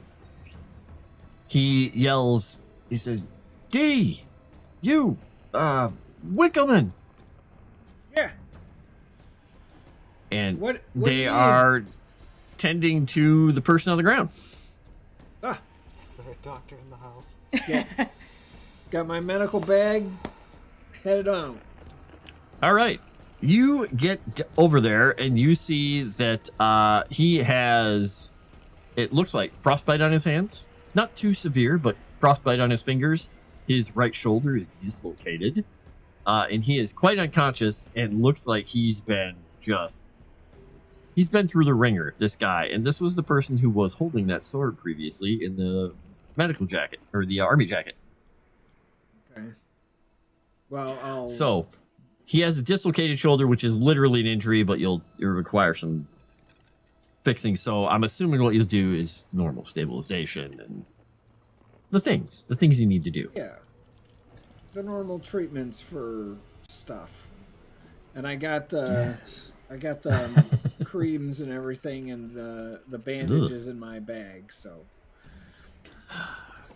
So, he is stable-ish. He has been through something horrible, and now that you clean a little bit of the schmutz away from the ground and everything here, you can see that a little bit of the damage in his hands and things has to do with explosive decompression, because it's almost like he was exposed to the vacuum of space for a short amount of time. That was. Yeah. It's like, Now, there you go. Kyonstantyn.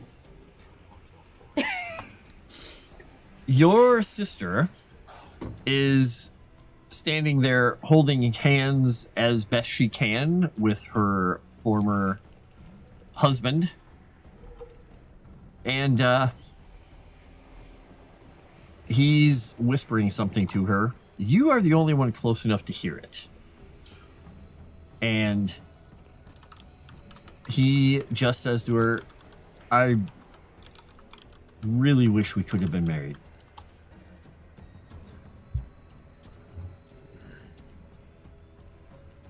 Does she respond? And she kind of just gives him a very sad smile. And you feel a huge tap on your shoulder, kind of like pushing your shoulder down. What? And you see a big hand. And you hear a ting, ting, ting, ting, ting, ting. And a bunch of rings fall into your hand. How clever.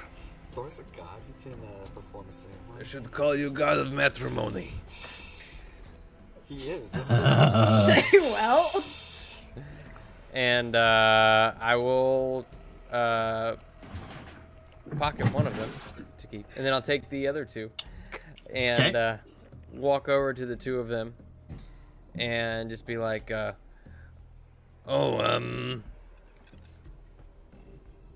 perhaps you can. and I'll just extend them one to each. Okay. And they kind of sort of like you to picture two college students who are like, oh my gosh, this is the dumbest thing we've ever done. But giddy, put them on each other's fingers. Hers a very ethereal hand and his a very human hand. And they both kind of hold their hands and they both look at you.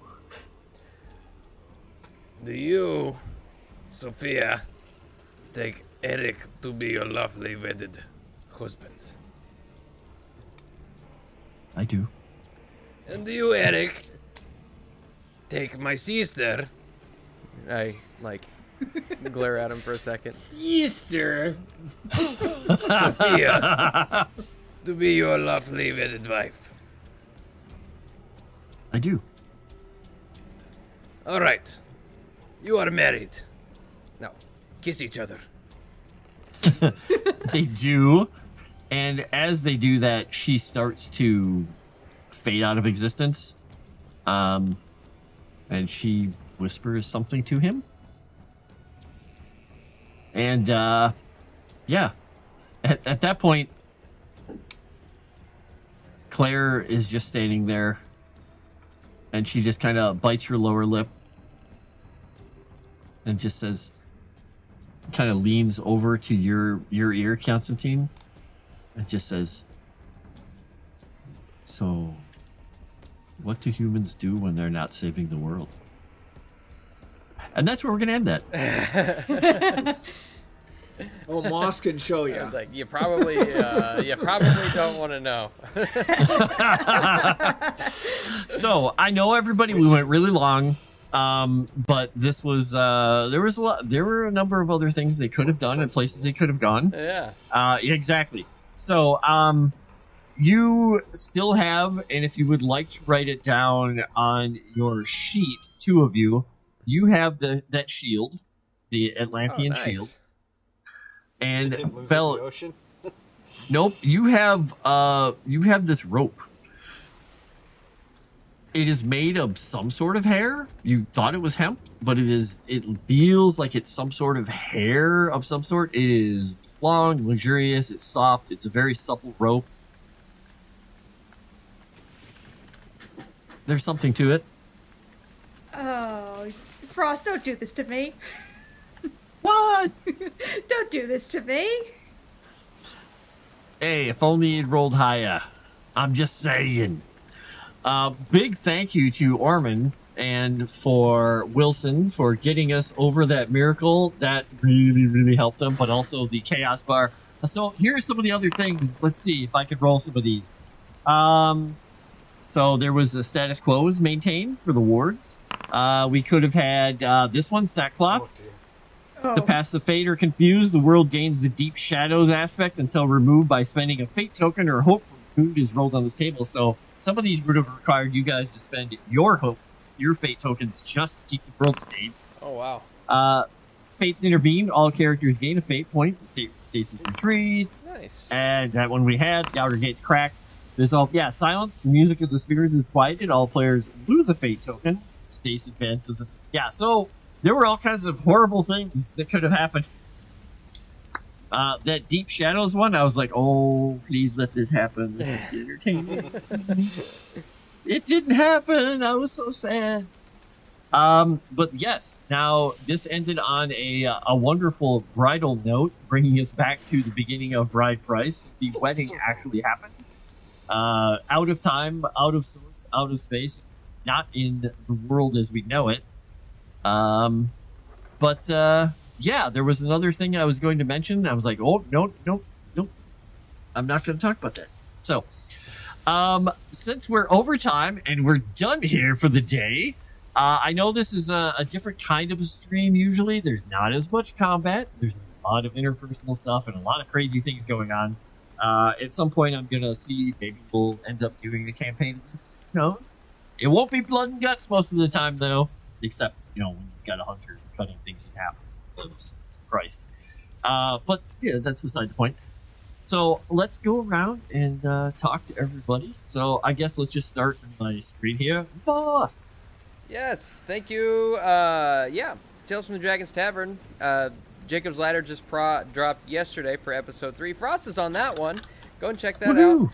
I'm also over on Avenue Studios on Thursdays, and then come back here again, well, obviously for the other shows, but specifically Monday, especially Monday, because that's when Massive Neolathotep is on it. Frost is on that one as well. We're all a big happy family over there. Oh, and Dave is on that one. Dave's on that one too. Dave! Not Dave. And I will pass it to Chrysanth. Oh, hello. You could just find me here on Fridays, where we're in trouble. Moss doesn't realize how much trouble we're in. We're in trouble on Fridays. Hey, you'll be fine. It's only 3 more attacks. It's fine. It's okay. So business as usual on Friday. Yeah. Moss is in trouble. Daybreak's dead. I specifically okay, told so Aruda, business do as not usual. kill me. And in a couple He weeks. didn't kill you, to be fair.